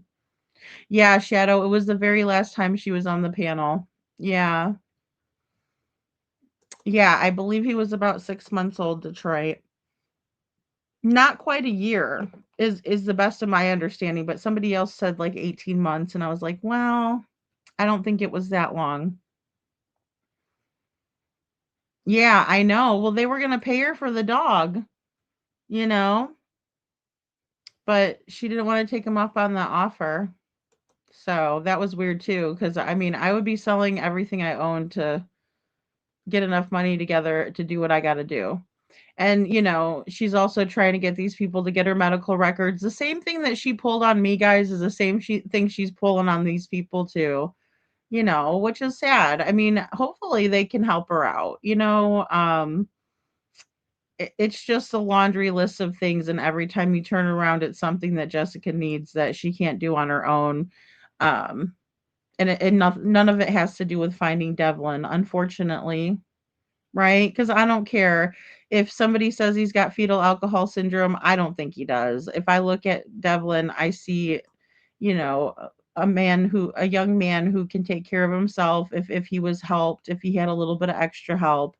I see a young man who's very capable, very caring, very likable, um, you know, and I just don't think he had a chance. I don't think people were giving him a chance. Yeah, the original dog owner wanted her dog back. Yeah, Detroit. And I kept on trying to like divert the attention back to Devlin, and she wouldn't. And then she's like, "Oh, Adam's calling me." And then it's this and then it's that. And guys, I have a very interesting comparison between who Devlin's father might be. And I want to share that with you guys, but I'm not going to share it yet. Um because I still want to get to this more important stuff, because it's really not important to me who Devlin's father is per se, but I think it is important, especially because Jessica's trying to push this narrative and bully everybody into thinking that Devlin's not blood related to the Tates, and I just don't think that that's the case. So, somebody sent me some information and some comparisons that were very strong and kind of swaying towards an opinion that I have. So I do want to share it with y'all and see what you think. Um, you know, she's 100% a career grifter. Yeah, respectfully. Yeah, for sure, Sam. I mean, the thing is that, you know, Jessica's had to do it to survive, right? She just has. I'm not faulting or judging or anything like that, because that's not up to me. And I'll tell you guys, I've been in my own situations, right? Like I am not perfect, but I've shared a lot of stuff with you guys. And I don't have a problem doing that, because I think it helps other people to understand that like I'm just a normal person, right?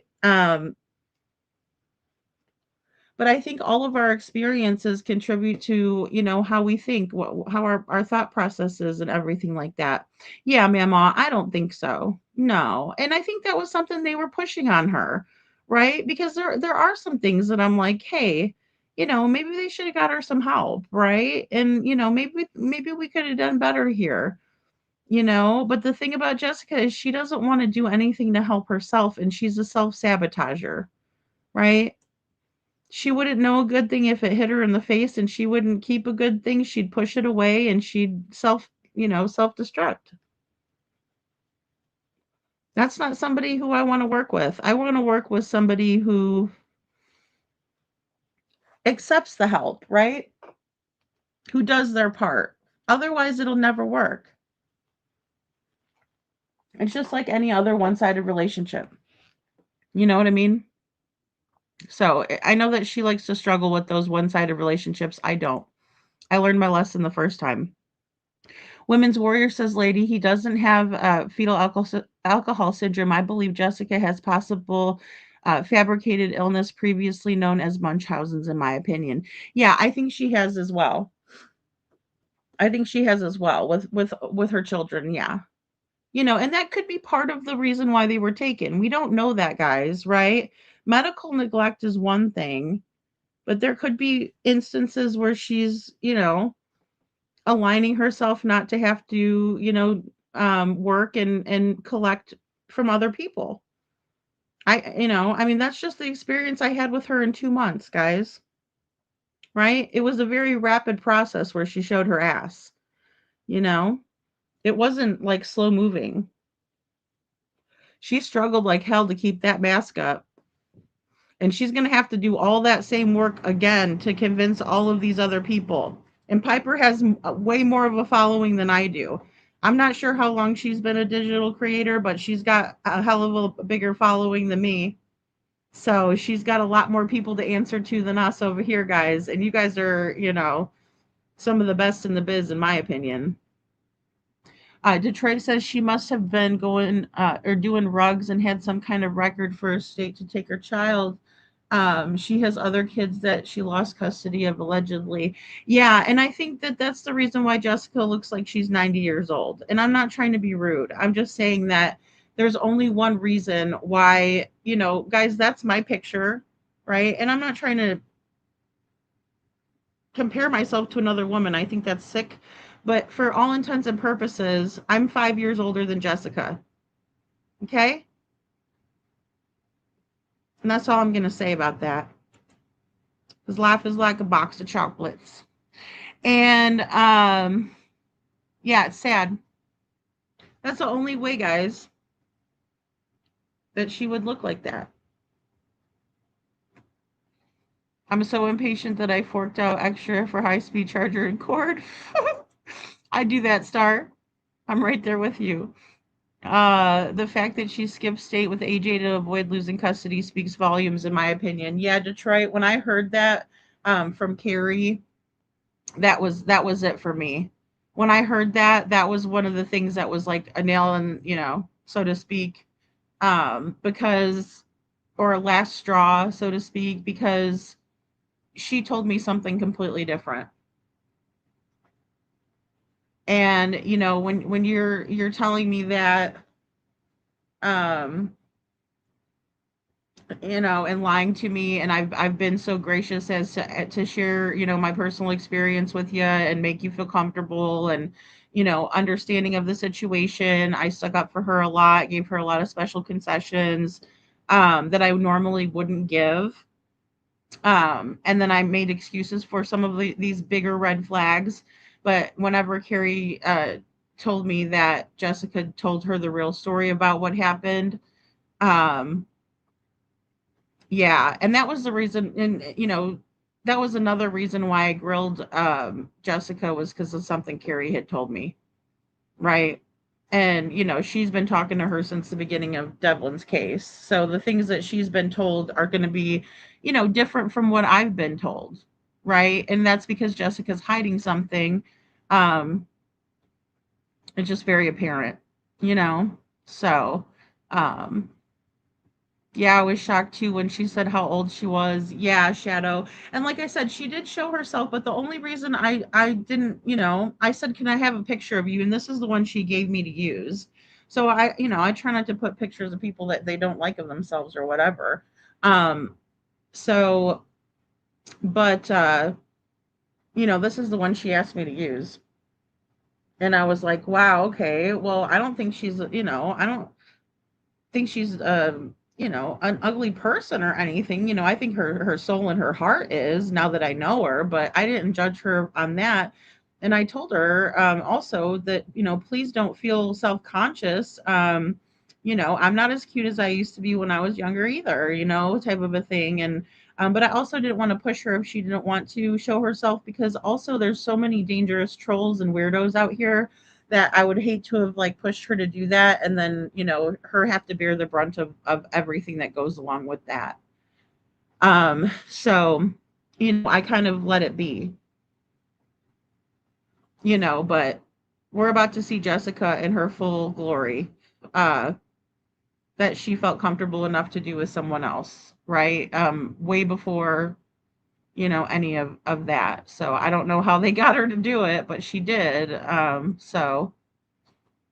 I thought it would be more effective if people could see her, no matter, what her self-perception was, that people could see her, raw emotions, and, it's just more effective that way. Even that's why I usually would do my shows, and I'm going to be starting to do that too, guys. It's just been rough trying to get all this together.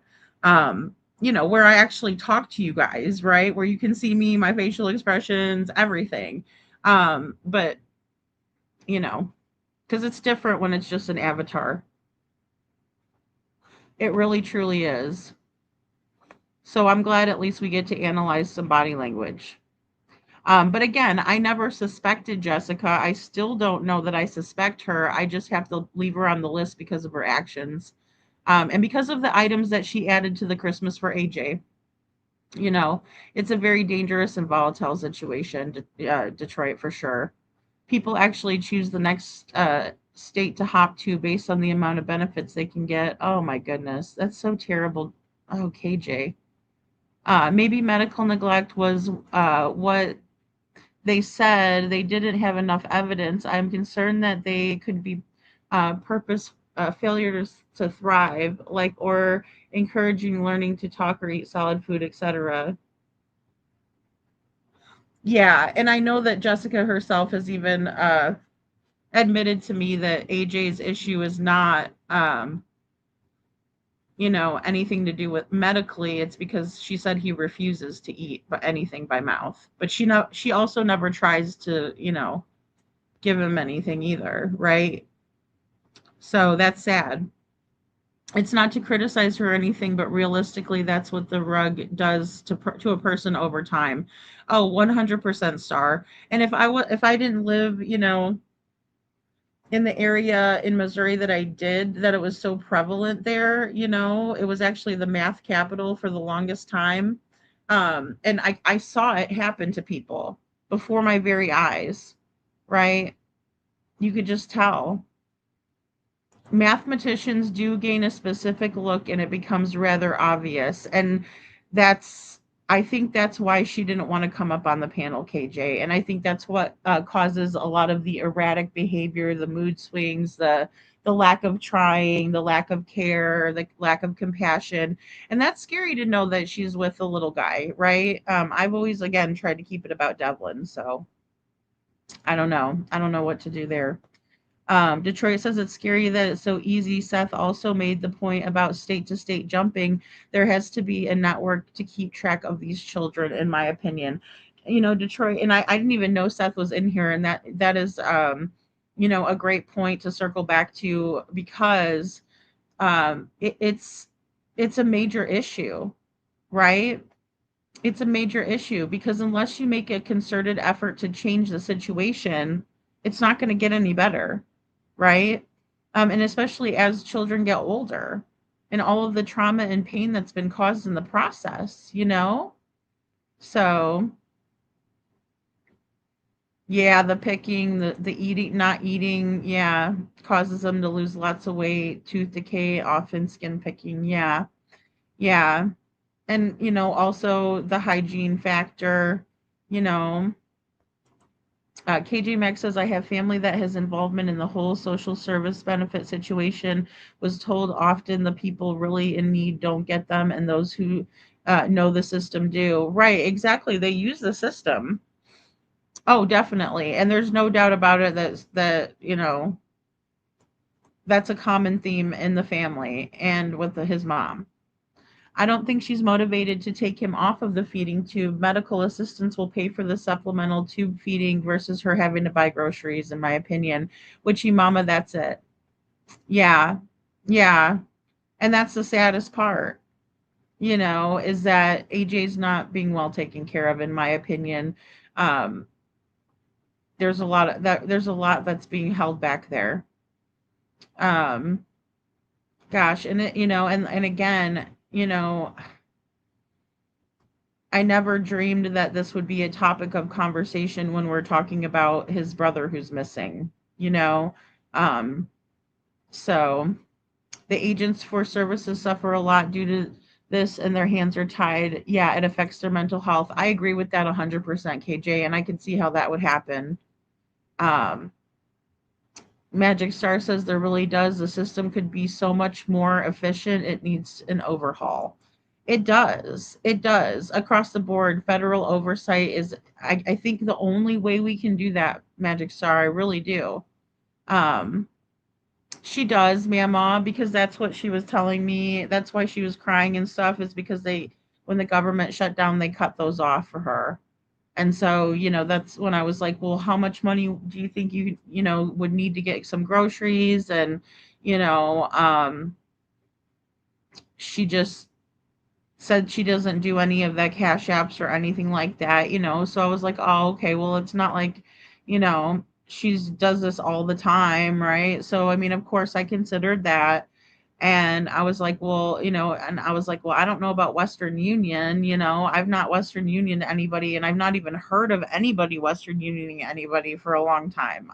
To me, that's like the 90s. Reminds me of the 80s and the 90s, right? Like, get a cash app, right? And then I was like, well, do you want me to do the GoFundMe? Because I know we brought it up and you keep saying no. Sabrina messed it up for everybody. And then she turns around and does the same thing Sabrina did. Because in my opinion, she owes my viewers $135. I don't care how much it is. It's the principle. You know what? And she should maybe give that money over to Piper, since Piper was putting all her money into flyers and stuff. Maybe send that 135 to Piper. I'd be happy with that. What about you guys? I don't know. You donated to it too. Babies who don't learn to chew don't learn to talk. That is abuse. It's if not getting support for a professional to make it better. Serious concerns keep popping up. See something, say something, Lady Freedom. Yeah, absolutely. I know, Women's Warrior. Well, I'm going to tell you this, and I wasn't really going to share this, but I showed you guys the text messages when I asked Jessica, do you have leukemia, and all of that, right? Well, I told her I'm going to go ahead and just put the kibosh on the GoFundMe, right? Because I know that she's not using it. Carrie had told me that she doesn't think the money's still there. So I was concerned, and nobody had heard from Jessica after that until Carrie Jo got a message from Jessica saying that she broke her phone due to something that I said to her, right? And I showed you guys everything that I said to her in the whole conversation. So in the meantime, Tina reached out to me and she said, have you heard from Jessica? And I said, no, but she's upset with me about the cancer thing and everything like that. I told her about that and sent her the text messages before I released them. This was what was being done behind the scenes. And Tina says, well, one of her friends contacted me and said she hasn't heard from her either. And I said, well, that's concerning. And she goes, I'm going to do a welfare check on her and make sure she's okay. And her aunt, excuse me, Tina did it for her and AJ, right? So the police were sent to Jessica's home. And this was the Monday or Tuesday after Thanksgiving. And the police confirmed that her phone was destroyed to smithereens, right? And that's why she hadn't reached out or called anybody. So, because of that welfare check, I do believe the state was notified. I do believe that there was some well visits done, and also um, an emergency mental health check, to the best of my knowledge, was done. So that's the reason that I haven't taken any action, Women's Warrior, because believe me, I thought about it. Now, we've talked about it a lot here, and it does concern me because CPS isn't always the best answer, right? It's like the last resort because they don't always take care of these kids like they need to be taken care of. And I'm of a strong opinion that children deserve to be with their families and their parents always, right? But there's major concerns here, obviously. So, because Tina was so good about it and so caring, she made the call. So just know that the call was made. Um, and it was because Jessica had broke her phone. Now we've heard about Devlin breaking his phone over and over and over again, because I do want to bring this back to Devlin and not so much about Jessica, even though she's worked very hard to make it about herself. The pattern of behavior that Devlin was displaying when he started talking to his mom is concerning. Even though I don't agree with the Tates or a lot of what they have to say, I would have to agree with that. Right? That's going to be a common ground. That when Jessica came into Devlin's life, she caused chaos. She caused a lot of pain. She lied to him about having cancer. And Devlin didn't tell everybody about it, guys, because he didn't believe her, in my opinion. You know? So she said that she broke her phone because of what I said to her, KJ. Yep, she told that to everyone. I have it in a text message too. She sure did. You know? Right? And then that Wednesday, she received the care package from all of us here at the channel for Christmas for AJ. And I only know that she got it because I got a notification for it, that she received it. Oh, and she showed me a picture where she gave it to AJ before Christmas. Carrie sent me a picture of the blanket on AJ. And here I thought she was going to wrap him up and make it fun for him. I thought wrong. KJ Max says, maybe I should try that method next time my hubby angers me. I want something new. I'll break it and tell him that he made me do it. I'll let you know how well it works. Thanks, KJ. Yeah, and I could do nothing but laugh whenever, I got the text and everything. I was like, there's no way that I'm taking responsibility for that. Sure, she didn't like the way that, what I said to her, but that's on her, right? Those are her actions. A loose cannon, in my opinion.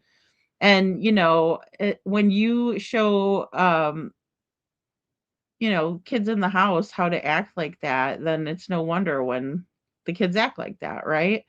Um, and no, none of them can really take responsibility for their own actions. It's always the poor me. Do I feel bad? Yeah. But we all know what Dr. Phil says about butts. Forget every single thing everything the person said before they said but, and then that's what they really think. Right? So, I'm just, do I feel bad? Yeah, sure, but no, I think the better question is you should feel bad, right? You should feel bad about that.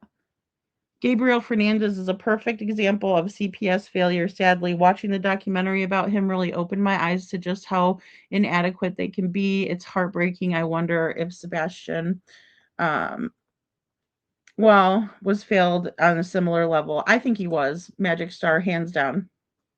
Yeah, I do too. And that's the thing. Even the Turpin children, they had to escape out of there and they were put in a worse situation, you know? Aw, Detroit, I'm so sorry, hon. Yeah, and it happens to the best people. It happens to the best people, nobody's above it. But it is something that, we can't be enablers or coddlers. I just can't do it, and it's probably the way that I came up or whatever, what I've gone through. Women's Warrior says, Lady Freedom, it puts you in a difficult position, doesn't it? And Devlin is missing as long as someone called them.